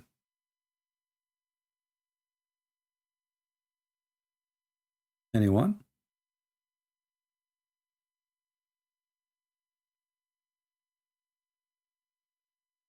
Any Muslim? Do you see the total opposite of Christianity? So this God is a very silly God. The stories are very stupid. I mean, somebody accused Moses that he have a problem with his penis. Allah wanted to prove that he have nice penis by doing what? By making Moses get humiliated and run in the street showing his penis? Did that, he will say to you. In the Bible it says that Isaiah, he went in the desert, was naked. Naked, wearing nothing. Liar. The nakedness of a priest or a prophet is not to wear the uniform of a priest or a prophet. They have a clothes they wear in the top of it. That is their nakedness. And he was in the desert anyway. Here we see Allah making a prophet of God run in the street just to show his penis and his testicles to women, children, everybody in the road. And to do what? To prove that his penis is fine? Is it worth it? Have you ever tried to debate Hamza? My friend, is that the one who sell hijab? I mean, this guy is obviously a potato. He's a womanizer. He's not a man enough to let me call him. Give me his Skype, I will call him right now. I could not believe it that there's a guy, he's a man, he's a Muslim. He opened a store to sell clothes to women. This is a business for women. Women, they sell to women. Especially you claim to be a Muslim conservative. Huh, you remind me. Do you know the story of the Bahanut Tammar? The Bahanut Tammar, a woman, she came to his store. He sell a fruit, palm fruit. He come to the Prophet and he told the Prophet, I did with this woman who is she is married. Everything the man he do with the women except sexual intercourse. Everything. The prophet, he said to him, well, it's okay. Allah, he forgive all sin, especially al-lamam. What is al-lamam? Any Muslim want to call us and tell us what al-lamam is?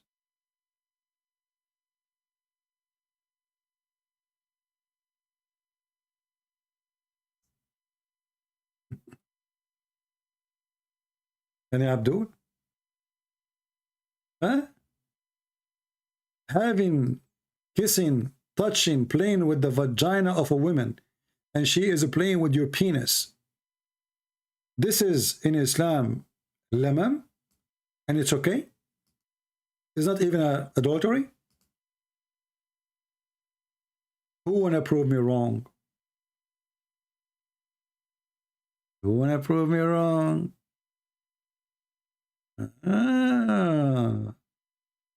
What a religion. Lamam, huh? So you take the women inside your store, you touch her private part, you touch her nipples, you play with her, she play with you. It's okay. It's okay, brother. This is lamam. Look what your prophet, even he made a hadith about, he made a verse in the Quran. But look what the hadith says.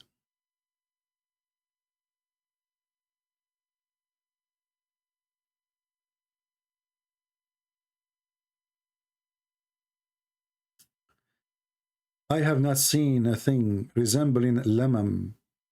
Between two bracket, minor sin. What? Minor sin. A Muslim will say to you, come on, this is minor sin. Hello? It's a minor sin in Islam, touching married women, playing with her vagina, and she play with your penis, and you kiss and you touch all over. It is lamam. Who wanna challenge me that this is what happened?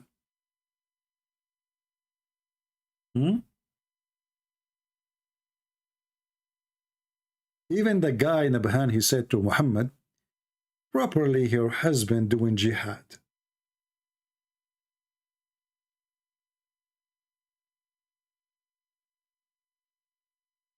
The husband doing jihad. The wife, she is offering her vagina to the guy who work in the store to play with it, and this is okay in Islam? Who is a Muslim want to challenge me and get me busted? And then you will take it, put it in your YouTube channel. Show them that Christian Prince is lying. It doesn't say that, CP. Anyone? I don't see any Muhammadan text me in Skype. Do you see how amazing this religion, brother? I mean, come on, think about it.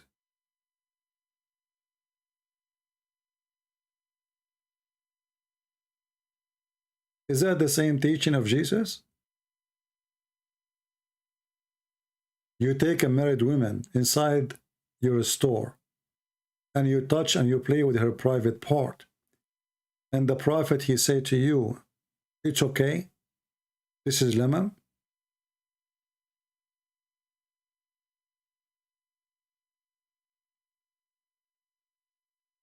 And Abdul? Who wanna get me busted? Because, you know, Christian Prince, he always lie to you, don't he? Come on. Don't he?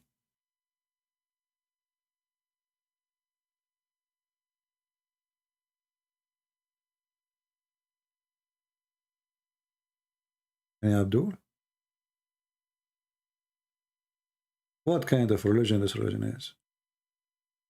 You can touch a woman everywhere. You can kiss her.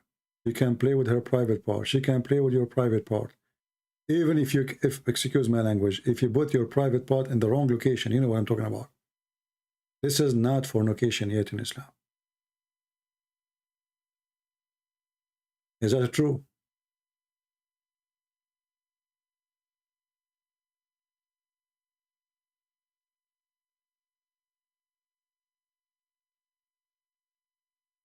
The Prophet, he said to him, maybe you did kiss, maybe you did punch her, you know. The man, he said to him, Prophet, I did with her everything the man he do with the women, everything except sexual intercourse.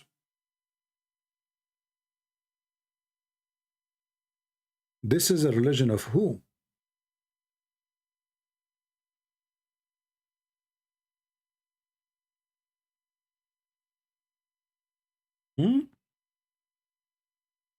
And they speak about our women, they wear burqa, and you know. A Muslim married woman, she can go around. She can allow the butcher to touch her. There's no penalty. Actually, you know what? In front of everybody, I challenge a Muslim to show me what the penalty for that in Islam, in the Quran, or even in the Hadith.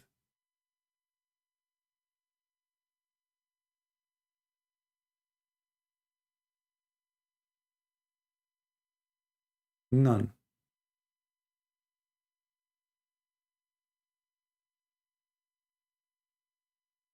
Nada. What a great religion, my friend.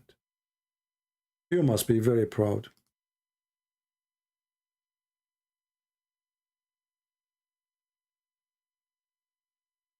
Just a reminder, we go live on air every Friday and Sunday, 10:30 a.m. New York time.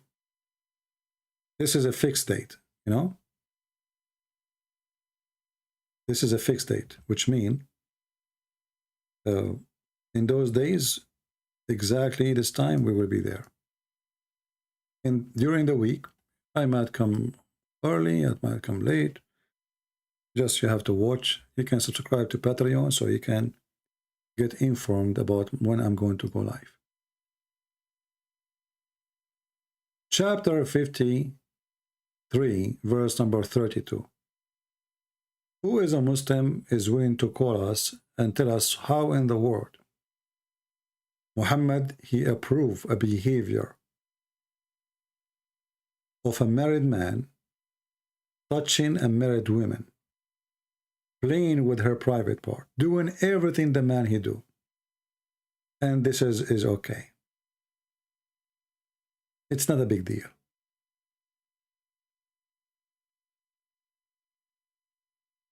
Any Muhammadan?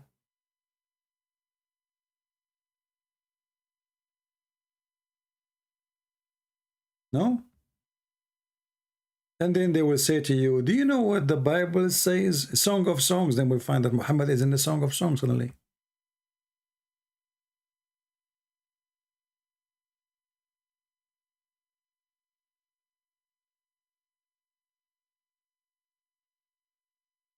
Then Abdul.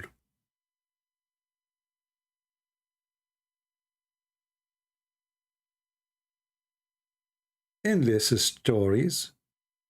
All of them, they share one thing. They are disgusting, showing us how trashy the religion of Muhammad. This is Tafsir al-Qurtubi, and this is the official government website of the Kingdom of Saudi Arabia.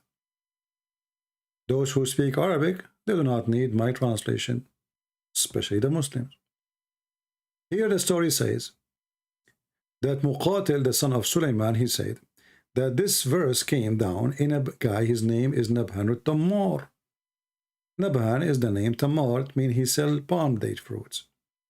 And he used to have a store to sell palm date. A woman, she came to him to buy. He said to her, go inside the store. There's more better than this. When she entered there, he wanted to have sex with her. Until now, it's fine. It says she refused. But look what happened. She refused to have sex, but she did not refuse the rest. And then she left. Nabhan, he went to the Messenger of Allah.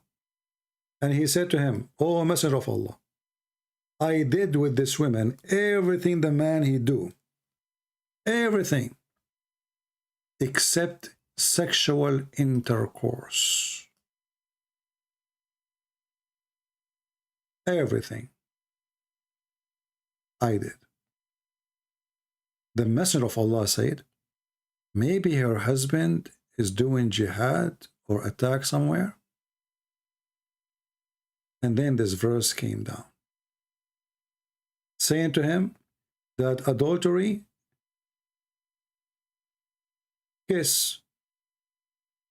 touch,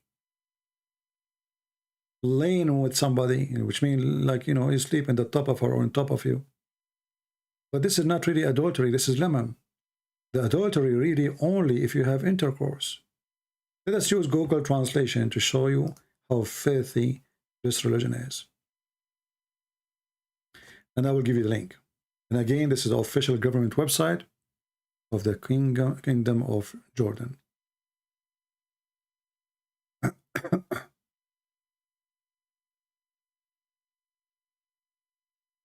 Let's see where the stories start here in English. Here we go.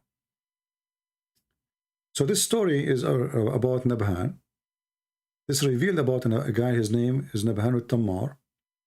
He had a shop which he sold date.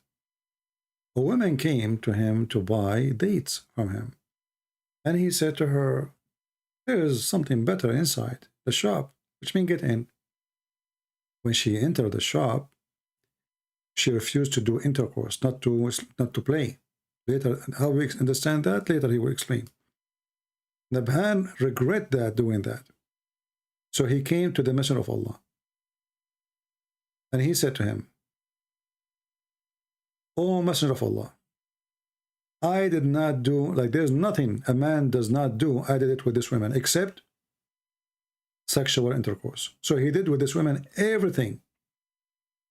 He touched her, he hugged her, he kissed her, he played with her private part. But he did not do intercourse. The Prophet, he said, maybe her husband is doing jihad.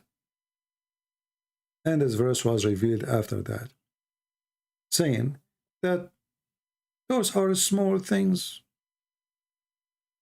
Anything is less than intercourse, such like kissing, winkling, looking, or idalah. Idalah usually, it can be sex, intercourse, but obviously here it means he did lay down with her, they play, but he did not put it in. So she was naked, he was naked, touching each other. This is not a problem, because in Islam only, fornication is fornication when you do intercourse. Only. And let me give you the link so you can use Google translation yourself. And if you are a Muslim, you can check it out. Maybe you are lying. Maybe it doesn't say that. Here we go. The link is there. This is Islam. You find a married woman, you play with her. In front of every Muslim here, who is the Muslim can get me busted and show me that this is haram in Islam? Yeah, Imam Murrah is the cousin of Prophet Muhammad, in case you do not know. And the proof of that, he have a pimple over his penis, like your Prophet. Do we have any Muslim want to answer? What is the punishment in Islam for a wife? She kiss, she touch, she play with the penis of other man, or he play with her vagina. She did not do intercourse. Any Muslim can show me what is the penalty of this is true, forbidden, or it's not forbidden? Any Muslim?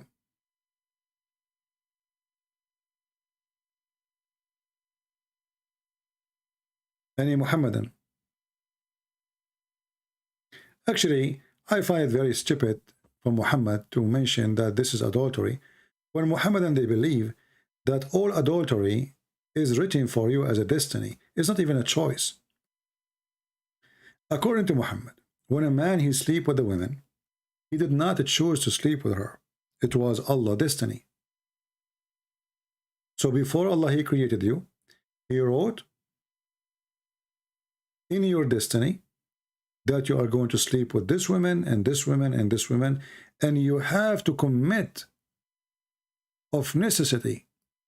It's not a choice.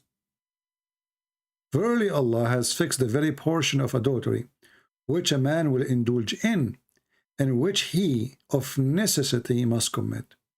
Do you see it? So even when you commit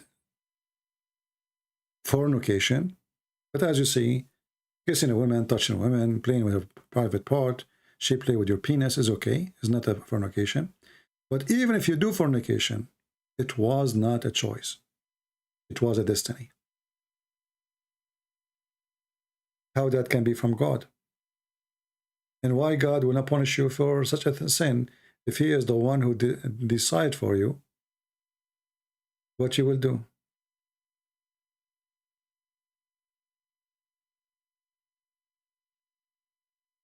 Do you notice that everything we say, not a single Muslim accept the challenge to prove us to be liars? After we finish, we go live on air, we stay 5 hours. After I finish, they will see the Muslim saying, Christian Prince, you're a liar, being exposed. Where is the liar? Here we go.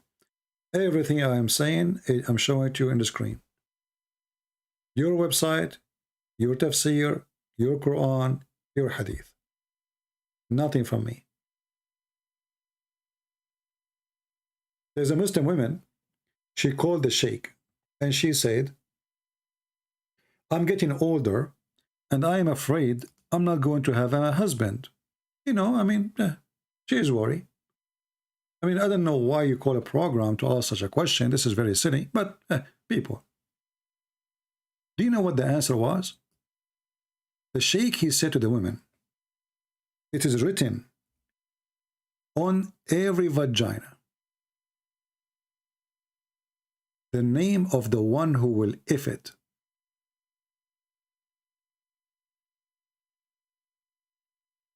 And I can't find the video right now. So he told the women, don't worry. If Allah wrote that for you, you will be effed. In fact, it's written over your vagina, the names of all of those men who is going to if you. And here we go. This is the Sheikh from Al-Azhar University. And this is official Islamic TV in Egypt.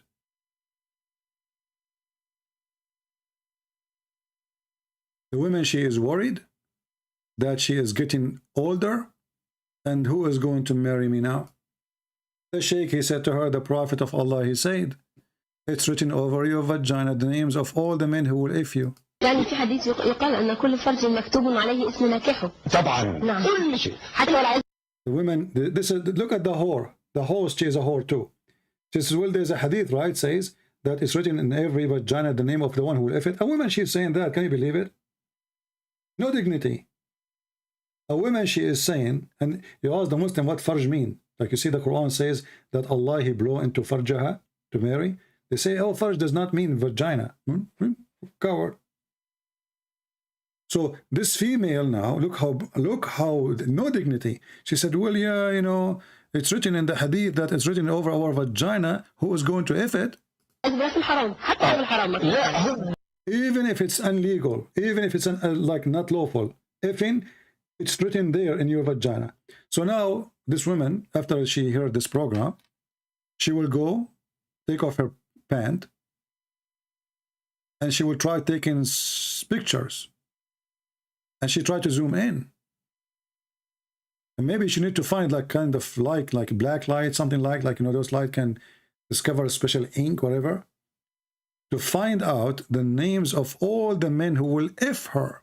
They are written there.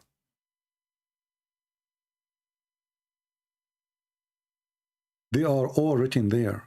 وكل شيء مكتوب حتى لا ما هو ده يؤجر وده يؤجر. نعم. And this is a video making fun of the, you know, this is a comedy here. So, yeah, she said to her, sure, yeah, everything is written, yeah, you know. And here you ask yourself, what if a woman, she is a whore, she's a prostitute, she sleeps every day with like 20, 30 men. She will have a yellow pages over her vagina. How all the names will be written there? And why Allah writing the names of those who will F the women there? Why not in her ass? Why in her shoulder? Are we going to check the name before we do it? Like, okay, take off your panty and let me flip the pages. Where is my name? Where is my name? Ahmad, Ahmad, Ahmad, Ahmad. MashaAllah, you have a lot of Ahmad there. Ahmad, Ahmad, Muhammad, Ali, Ahmad, Ahmad, Ahmad. Oh, the name is there. Okay, let us do it. This is how he make the women feel comfortable now. Don't worry about it. Don't worry, the Prophet said it's written the names of all the men who will if you, even if they are illegal. Ifin. This is religion. Now, if you are a person who's going to download these videos, you can cut those videos pieces because we spoke about many things. I don't advise you to download the whole video 4 hours, 5 hours and repost it. And please, when you download my videos, don't keep the same title. Cut them pieces, shorten them, make a topic, make your own title. Because if all of you download the same video with the same title, when people search, all of them, they will appear in one page. And then nobody of you got a view.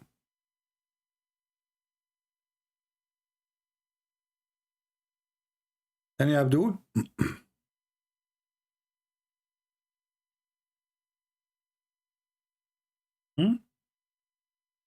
By the way, don't tell this hadith to your mother and your father, because now your father is going to go to check.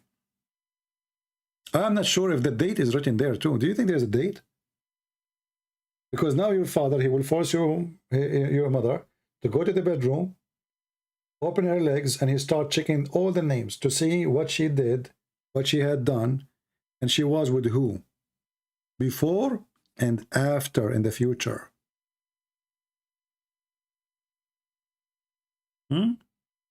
Take off your panty. Let us see if only one name written there, huh? How many names there? What is that? And why Allah he wrote the names there? And what kind of God he do such a thing? Is that a tattoo?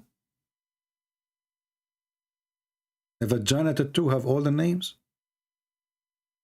And then the Abdul from Indonesia, he says to me, why you keep talking about penis? This is your religion. This is your religion.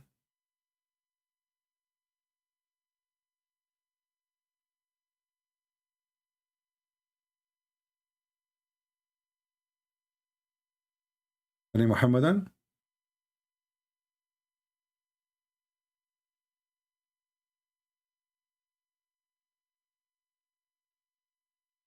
Look what William is saying. Who is William?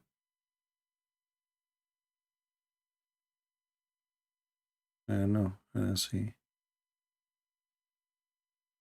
You are jealous because Islam is the fastest growing religion in the world?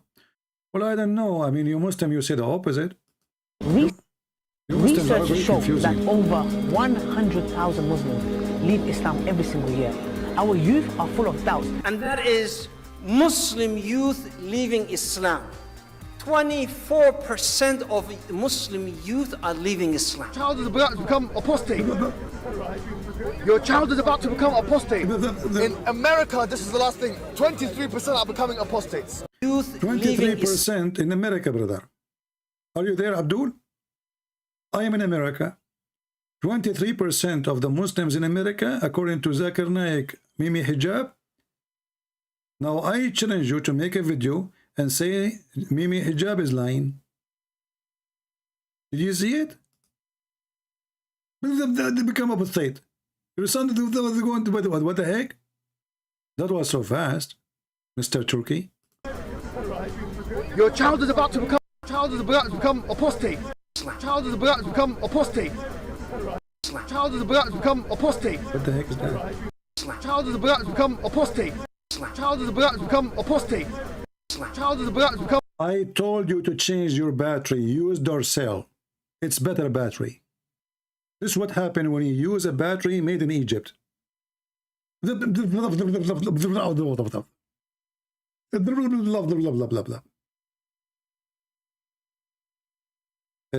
Mimi Hijab, he made a video before I go live. It says how to stop Africa westernizing Nigeria lecturer. This is the title, but look what he's wearing. You want to stop the African from being westernized, and you are wearing a suit with a tie? I mean, who is the donkey here? What's wrong with those people? Do you have a brain? How to stop African westernizing Nigeria lecturer, and you are wearing a suit with a tie? Isn't it this is westernizing? Do you see the stupidity? I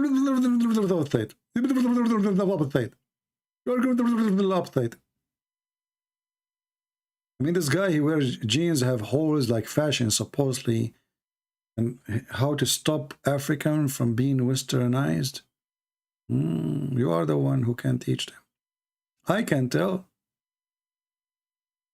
The one who wear pink t-shirt and the one who shave his chest a day before he go to the Chinese embassy. I mean, ask this guy why he shave his chest. Why? By the way, do you know that Muhammad, he used to shave all his body? It says he used to do a nawra. What is a nawra? Sugar. Muhammad used to use sugar to take hair from his body. Let me find the hadith.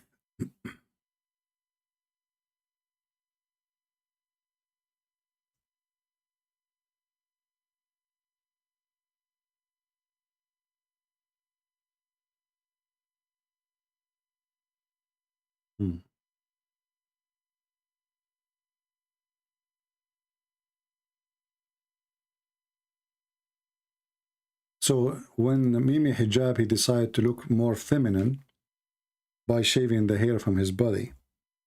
I don't know how many of you are Middle Eastern, but for us Middle Eastern, this is a very bad behavior for a man to shave his hair.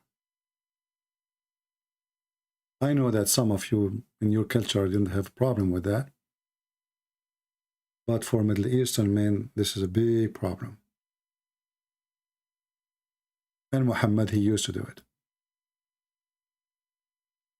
So not only he used it for his private part, he do it to the remind of all his body.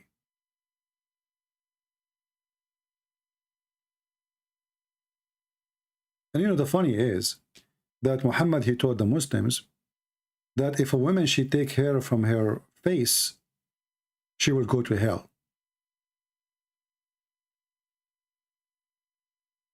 Muhammad himself, he take hair from all his body.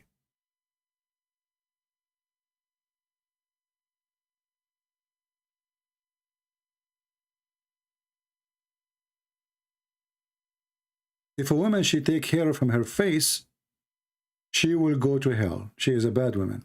Allah, he curse her.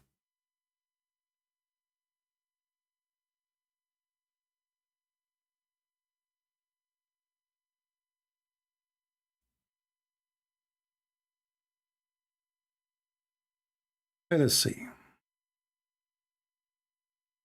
If a woman, she add actually even little hair attachment to her hair, she is going to go to hell.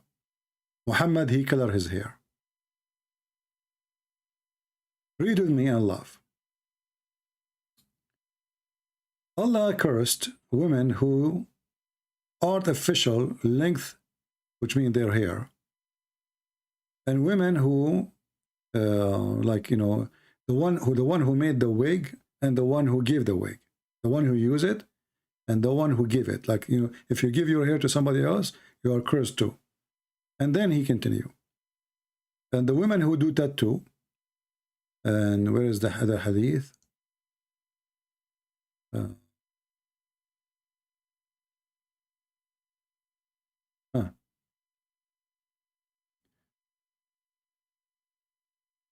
Sharpening the end of the teeth, tattooing, blocking hairs, men sleeping together without an undergarment, women sleeping together without undergarment. I mean, look at this hadith.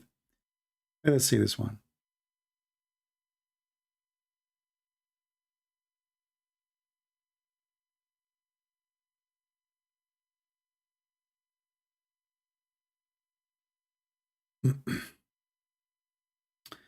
There's a hadith I need to find. Hold on.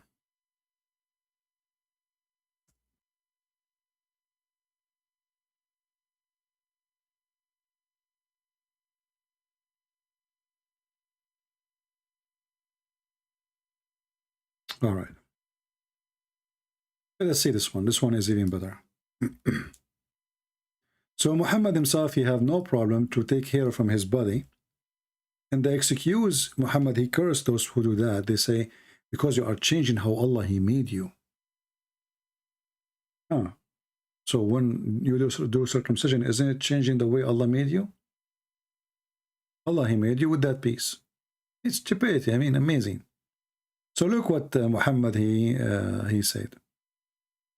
Allah has cursed those women who practice tattooing, and those women who have themselves tattooed, and those women who get their hair removed from their eyebrows and their faces, except from the beard and the mustache. This is false. It's not the hadith. So a woman, she do that, Allah, he will curse her. Different hadith.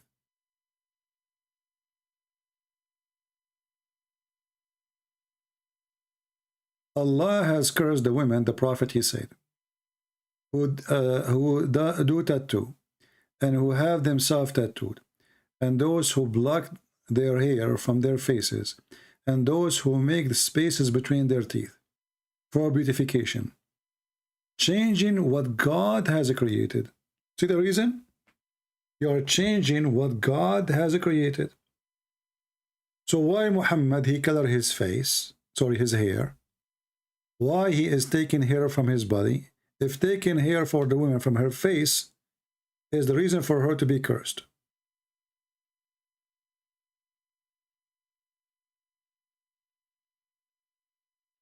What do you think? Who is a Muslim woman here do not block hair from her face? Not a single one. All of you, you take hair from your face. But this is against Islam, you will go to hell. And why this man, Muhammad, this madman, he like women to have a beard? Because now if the women, she have hair in her face, I mean, what's the problem? Why Muhammad, he can shave, but the woman, she cannot?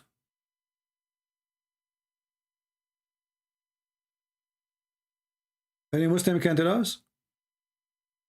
Why men in Islam, they can shave their beard, they can't take hair from their face, and Muhammad, he did that, even to all his body, not only his face. Why a woman, if she take hair from her face, she go to hell?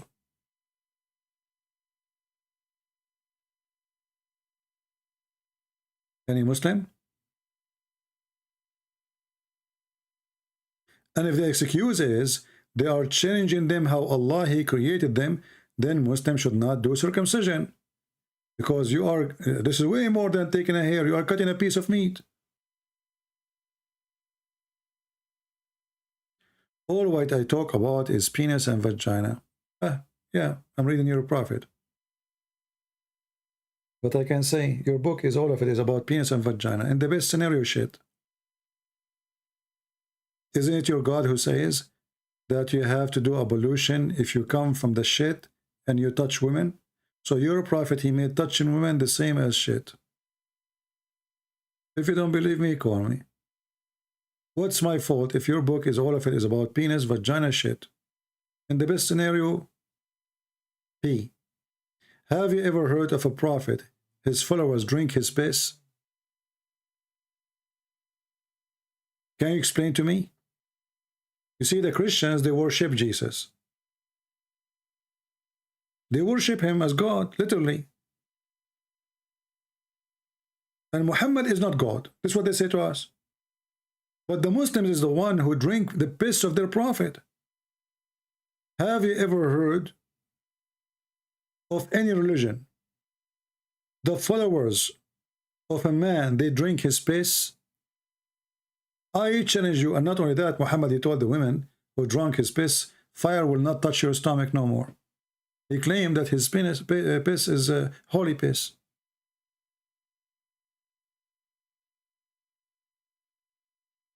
They drank his piss, they drank his blood. They fight over his booger. They fight even over the poo-poo of the camel of Aisha.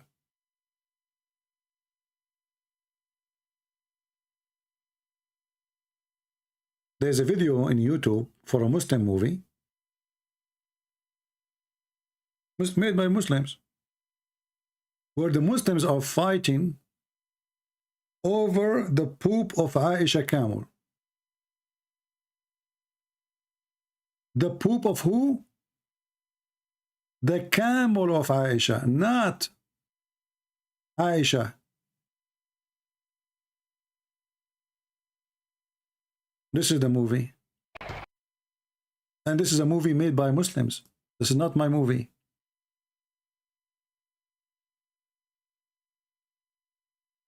They take a blessing from the camel Aisha poop. Not the camel itself, the poop of Aisha camel. Let's move the movie here. This is Aisha camel. You see it? And the people are rounding around it, waiting for the camel to poop. Literally. And then the camel, he poop. People, they fight over the poop. Look what will happen here. Here, let us go down.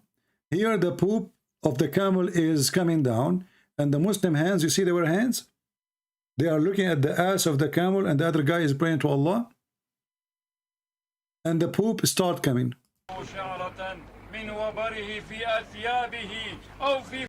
If you have a hair from this camel in your clothes, you are going to go to heaven. And now the camel is going to do poop. What will happen? The Muslim, they will fight over the poop. Oh, here we go. He dropped the poop. He dropped the poop. He dropped the poop. Allahu Akbar. The guy, this guy now, he got some. He was lucky. He's lucky. He got some of the poop of the camel of Aisha. What he will do with it? Watch.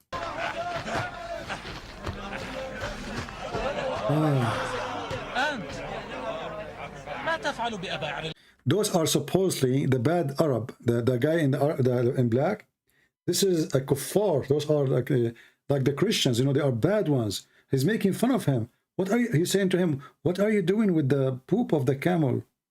Huh? What are you doing?" This is the bad kafir, the one with the black. That's why he's wearing black. The good Muslim, they wear yellow. You know, remember the black will make your penis not work. He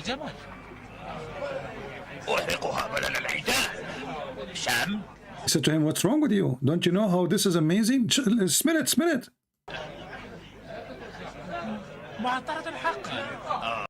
The guy, he is being hypocrite. He says, "Yeah, it's it smells good, Oh wow! It is more tasty than musk, man." Anyway, go. Let me give you the link, so you don't say I'm making things up. Here we go. This is the video. This is Islam. This is Islam. And then the Abdul will say to me, "This is what you are talking about, but this is your religion." Fighting over the poo-poo of the camel of Aisha.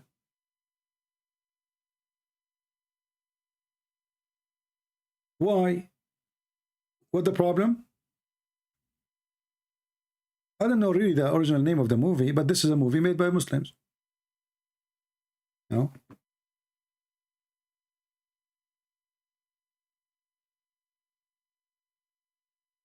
I mean, I wish I was existed at that time. I will save as much poop as I can and put them in the stock market. I'm sure many of you can exchange the poop of the camel of Aisha with all your stocks. Maybe I can buy some, like, 2 oil, you know, like field in exchange of 2 kilograms of the poop of the camel of Aisha. Poop of what? Of the camel of Aisha. If I say those things to you, you will not believe me. You will say this guy is lying. It's in the front of your eyes.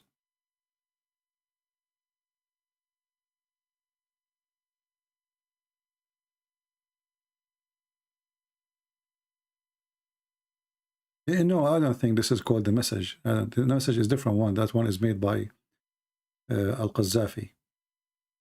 That one, he hired famous artists in order to spread Islam, you know, to fool. And you know, those artists, they don't care. Like Anthony Quinn, everything for sale. Cowards.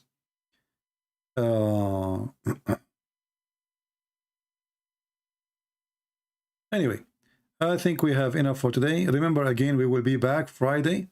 I don't think I will be back here tomorrow. Tomorrow is Wednesday. Friday in the morning, 10 a.m., 10:30. Friday and Sunday. Take a note about that. And I hope we have a good time for today. We learned something. Download my videos, cut it pieces, make it topics because it's long video. And I hope that will help more people to see the truth, and the truth will set them free. And for now, I have to go out and see if the camel of Aisha is passing by, so I can collect some oops. Because we Muslim brothers and sisters, we don't worship Prophet Muhammad. He's servant of Allah. But we drink his piss. And we drink his blood. And we fight over his poop. Even the water which they wash his underwear with it, we fight over it. But yet we don't worship him, okay? We believe Muhammad is just a servant. Not like the Christian, they worship a man. Alright? Christians, they worship a man. We Muslim, we don't worship a man. But if you insult our man, we will kill you. Not because we worship you. Worship him. No. What a stupid cult. Thank you all. And remember this, you know, like for me, we have the Easter is coming, right? Now the majority, they celebrate the Easter soon, next week.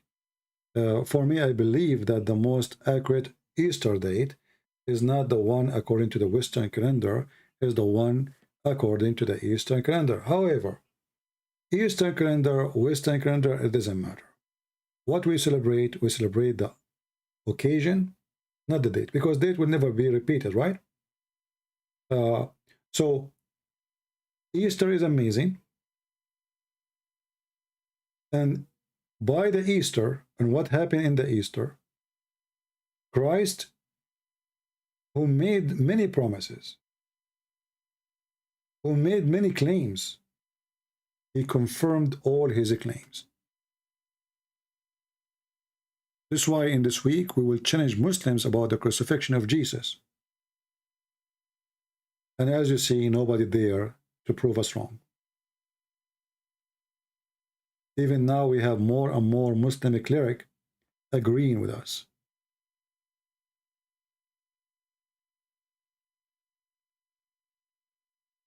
Why don't you meet me in my country? I talk to you there. Hey, Botang, your country is run by a stupid, coward people. There's a guy, he is a Christian, he have a debate with a Muslim, and he is from your country. Because he's an ex-Muslim, and he said something against Islam, you put him in jail for 10 years. So you Muslims in Indonesia are a bunch of cowards. You are a bunch of cowards. You could not refute the guy, you could not answer him, but you try to destroy his life and put him in jail for 10 years. But don't worry.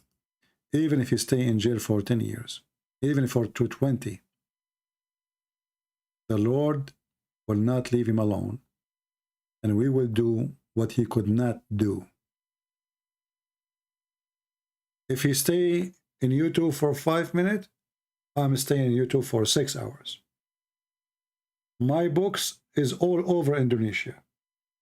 My videos is tsunami in Indonesia. Actually, #1 people who view my videos is in Indonesia. And why? Because the Indonesian Muslims and Christians, they notice that none of you dare to debate me. Because you know that you have nothing to say. You know that you are bankrupt. If you look at videos, my videos in Indonesian language, you will be astonished about how huge the number of those who watch.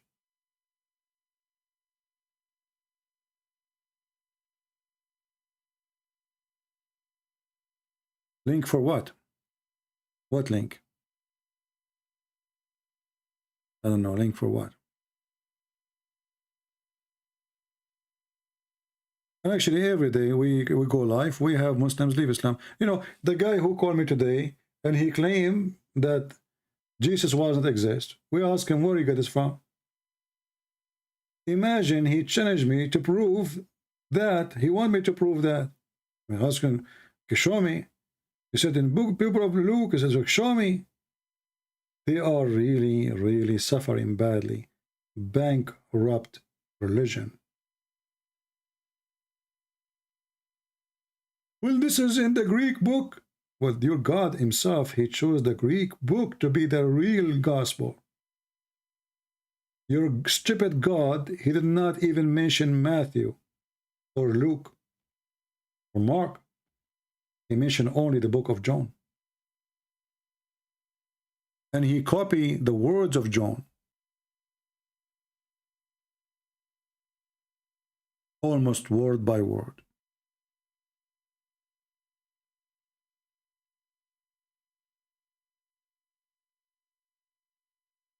I hope this Friday we will have more Muslims accept our challenge, join us live on air.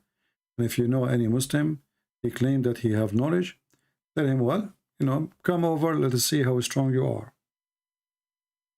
In the Middle East we say, you know how good a diver when there is a sea. When there is no water, you do not know. Everybody is so good in diving. Only when there is water, we know. Here, we discover how deep your water is, how knowledgeable you are, how truthful you are, and how strong or weak you are.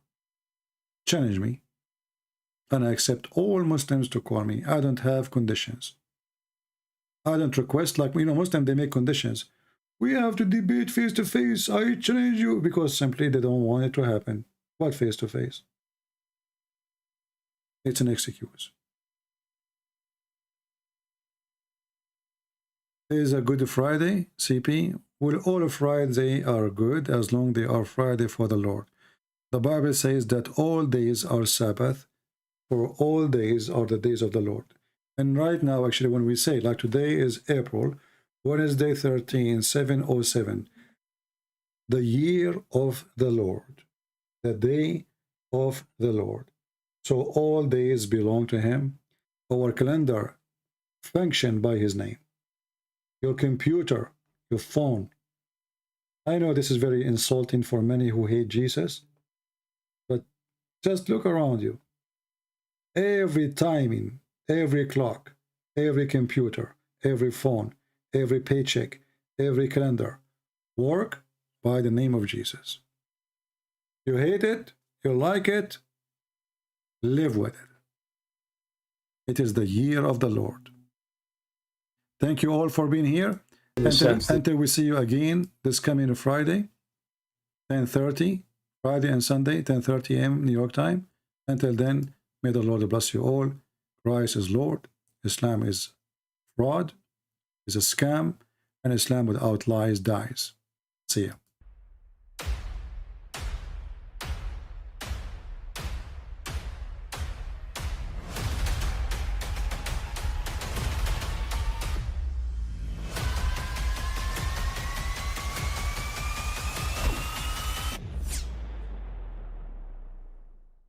I mean, again, he doesn't know who Gabriel is, right? Because he didn't come from an Abrahamic faith. The people of Mecca were pagan. Quran is mentioned, if this book was from other than God, they would have found in it many contradictions. If a book is without contradictions, that has no bearing on whether it comes from God or not. I've had phone books that are inerrant, but I certainly don't think God gave them. That we believe without understanding. The brother asked a very important question, that most of the scholars say that listening to music, watching movies, and most of the television programs, they're haram. So how can we have fun? Let me tell you, brother, at the outset, that having fun is permitted in Islam as long as the fun is halal fun.